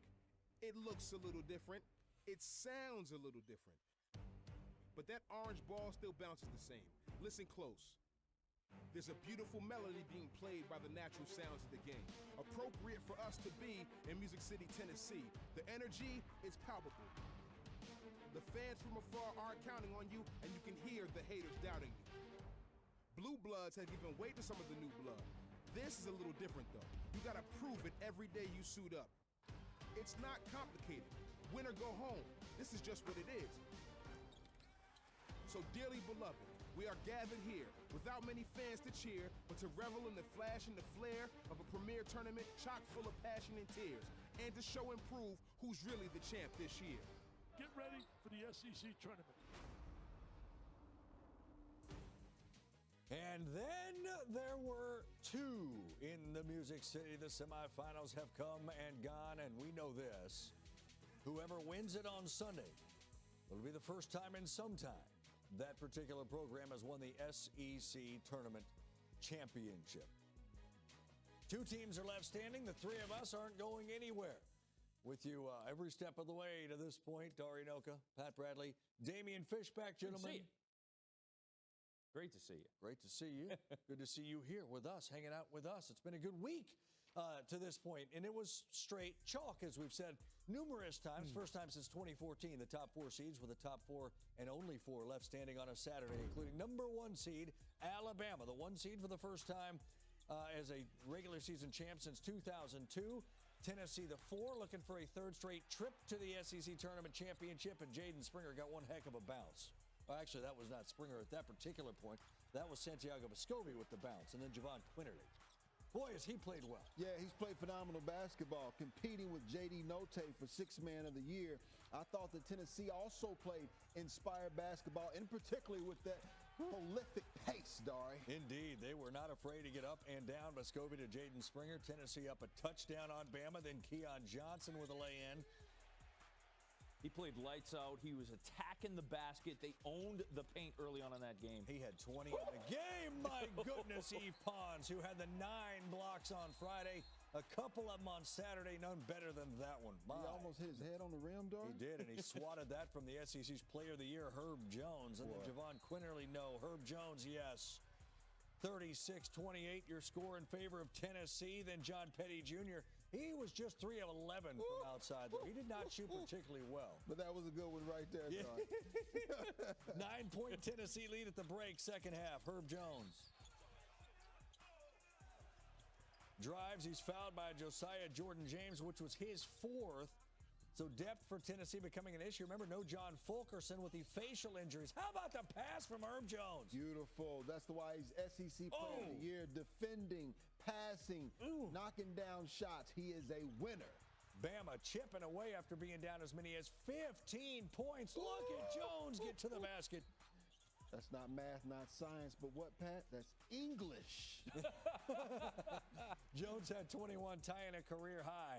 Jaden Springer, 3. Then the alley-oop. Just great awareness when the defender turns their head. Herb Jones straight to the rim. His 21 tied a career best. He also had 13 rebounds, 4 assists. The Player of the Year did everything, and a big shot there from Keon Ellis. Bama takes a 3-point lead. They were just 7 of 28 from outside. Quinterly, little pick and roll, lays it in. He had 19 in the game. Let's take it, final 45 seconds. Bama up 4. Pons got the 3. Big shot. Thought the veterans stepped up. They played inspired basketball for John Fulkerson. There he was on the sideline cheering his team on, Dari. Bama had been targeting Vescovi on defense all game. A liability a bit, so Tennessee subs in Devontae Gaines. Gaines ends up drawing a foul on Jones. That means he goes to the line to take the lead. He just came in. He'd only shot 18 free throw attempts all season. 10 for 18. Difficult situation. He went 0 for 2. You feel terrible for the young man. Keep your head up, young fella. You get another chance in the tournament. Last chance for Tennessee, down 3. Victor Bailey. Boy, oh boy, were they hounding that young man. Looked like it went in. It did look like it, but it did not. Little short. Nothing but net, but unfortunately it went under the rim. That's not the way this is played. Bama goes on to the finals, and what a game for the player of the year. I mean, he stepped up when we needed him to. He played tough. He played hard. He plays both sides of the ball. You know, when we kind of got it back there in the second half, I thought he was crucial, going to the rim, attacking the rim. You know, and he makes all kinds of defensive plays too. So he's been big for us. That whole senior group, I thought Reese hit a big shot too. Petty hit some big shots for us. Those seniors that have been there, you know, for these 3 years is their 4th year. I'm really happy for those guys. You know, Bama trailed by 15 after the Vescovi 3 with just under 17 minutes to go. They responded by outscoring Tennessee 40-20 the rest of the way to earn their first berth in the SEC tournament final since 2002. It is Alabama's 14th berth in that game overall. They are 6-7 in their previous 13. So, the second semifinal. Arkansas the 2, LSU the 3, Razorbacks 12 consecutive wins against SEC opposition, 9 consecutive wins overall. Moses Moody on Friday shooted just 5 points. He eclipsed that mark in the first 3.5 minutes. Well, he came out with a different mentality. Attack. His shot was falling. He didn't even hit the rim, till the second half. Well, I guess that touched inside of the rim just a little. Maybe. Just hit the rim, but my goodness, was he on fire in the early going there. Corner 3. Moody had 20 in the game, 7 for 10 from the floor. I should say 20 in the first half, 7 for 10 from the floor, 4 for 5 from 3. Dari, big difference in this basketball game. You saw multiple defenses from LSU and Coach Will Wade versus majority man-to-man yesterday from Missouri. And then LSU, Cam Thomas, couple of threes there. He had 11 points in the first half. For the other superstar freshman in this league, top scoring freshman in the country, leading scorer in this league, and then Javonte Smart. Or rather, Darius Days, I should say. You mentioned the importance of Darius Days early in the day. Yeah, Darius, easy does it Days seems to always come up big in big games, and there was no different in this game. Love the pace that LSU played with, though. Defense turned into offense, Dari. You saw Smart there. He had 13 first-half points. LSU led the Razorbacks by 3 at halftime. Yeah, a little step back there. Well, then he'll take you straight to the rack next time. That's a difference with him. You got to respect that 3. Trenton Watford puts LSU up 7, and about a minute later, he was telling everybody, too. Watford again. You know, Dory, he had the loudest 9 points in the country. Yeah? Looked like he had more. I think you're right. No, that's a good point. Darius Days there with a tip. LSU was up 6, and then Arkansas makes this thing really, really interesting. Moody in the paint puts it back in.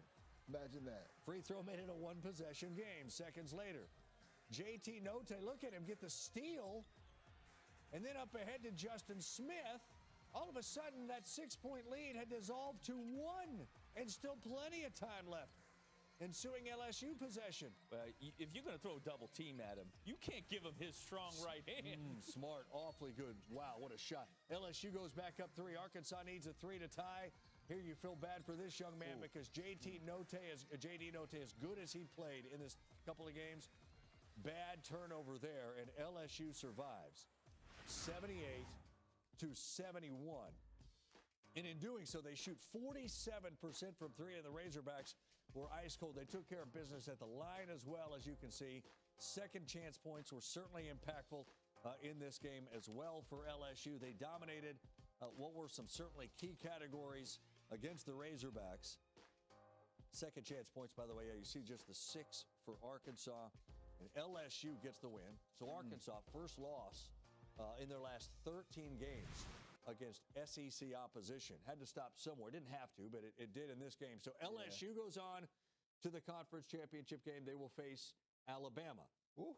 Let's go one. And it ain't even football, right? No, let's talk about, first off, the LSU win. What was the biggest factor for them that got this done? That regardless of who they play, their big 4 are going to show up. When you talk about Trenton Watford, obviously Darius Days, we talked about how critical he was. Cam Thomas, 6 of 18, but he's going to get his 20 points. But who impressed me the most was Javonte Smart. I mean, he has put himself as one of the best point guards in the country. And he knows when to get it to those other guys, right? When to get it to Thomas, when to get it to Days, when to get it to Wofford. And I thought LSU really showed their dominance on the glass. Even though they were out-rebounded, they had more second chance points because they were more efficient, Pat. I think Javonte Smart does not get the credit he deserves because Cam Thomas. I mean, the attention he gets, Cam Thomas. But I want to focus on a couple things. Yeah, last night we saw Arkansas's bench really come out and win the game. I thought from a bench standpoint, LSU, we talk about the Big Four, but you think they got 16 points from their bench, LSU did. And in that second half, second chance opportunities, LeBlanc hitting the glass, Gaines, those guys gave energy because they're not getting plays called for them. Oh, believe me, every bucket they get is clean up action. And that's what they did. And the other thing, too, is I thought LSU made huge steps today. They defended the paint. Think about this. The last Arkansas game, the Hogs scored 60% of their points in the painted area. LSU wasn't having it today. And you talk about guys that get overshadowed. I don't know that I've said this name more than maybe once all season long, but Eric Gaines, I thought, had a big impact late in the game. 10 points, 5 rebounds in 21 minutes, and LSU's off to the conference title game for the first time since 1993. They've only won it once. It was 1980. Will Wade told us Friday night, it's important for them to play well in this tournament. They look like a team that is motivated and wanting to play well in this tournament. Now, I was drooling on myself in 1980, just in diapers. There's somewhere I could go there, but I'm not going. Keep it moving, Dark. We'll keep it moving. Alabama. Long time ago. Alabama knocks off Tennessee. Fell behind by 15. What spurred the comeback and the turn in this game? Well, I would say for Alabama, it was staying committed to getting to the paint. And that's one of the things that they're going to have games throughout their run in the tournament. I don't want to get too far ahead of ourselves. I know the championship game's tomorrow, but asking Coach Oates what he thought about it, he hit it on the head too, is we're going to not shoot the ball well at times. We've got to stay committed to getting to the rim. And that's going to be the key for them because teams are going to respect their three-point shot. So they've got to play tough around the rim. Get those rim shots. Get to the free throw line, Fish. Those are the highest percentage shots they can get. I think it all starts and ends with Herb Jones. He refuses to allow that team to lose, whether it's making passes, whether it's him defending. I saw him switch up on Keon Johnson, and it was almost like, you're not scoring any more points. You're not going to beat me. If you beat Alabama tomorrow, LSU, or anyone when you see him in the tournament, you're going to have to go through Herb Jones. He's a triple-double waiting to happen, 13 rebounds, 4 assists, 21 points. But along with that, Dard, was the ability for Alabama to take care of the basketball. 12 turnovers in the first half. In the second half, only 5 turnovers. That makes a huge key. Chalk finally broke. It's not 1 and 2. It's 1 and 3 in the SEC championship game on Sunday. We will break that game down just a little bit later on this SEC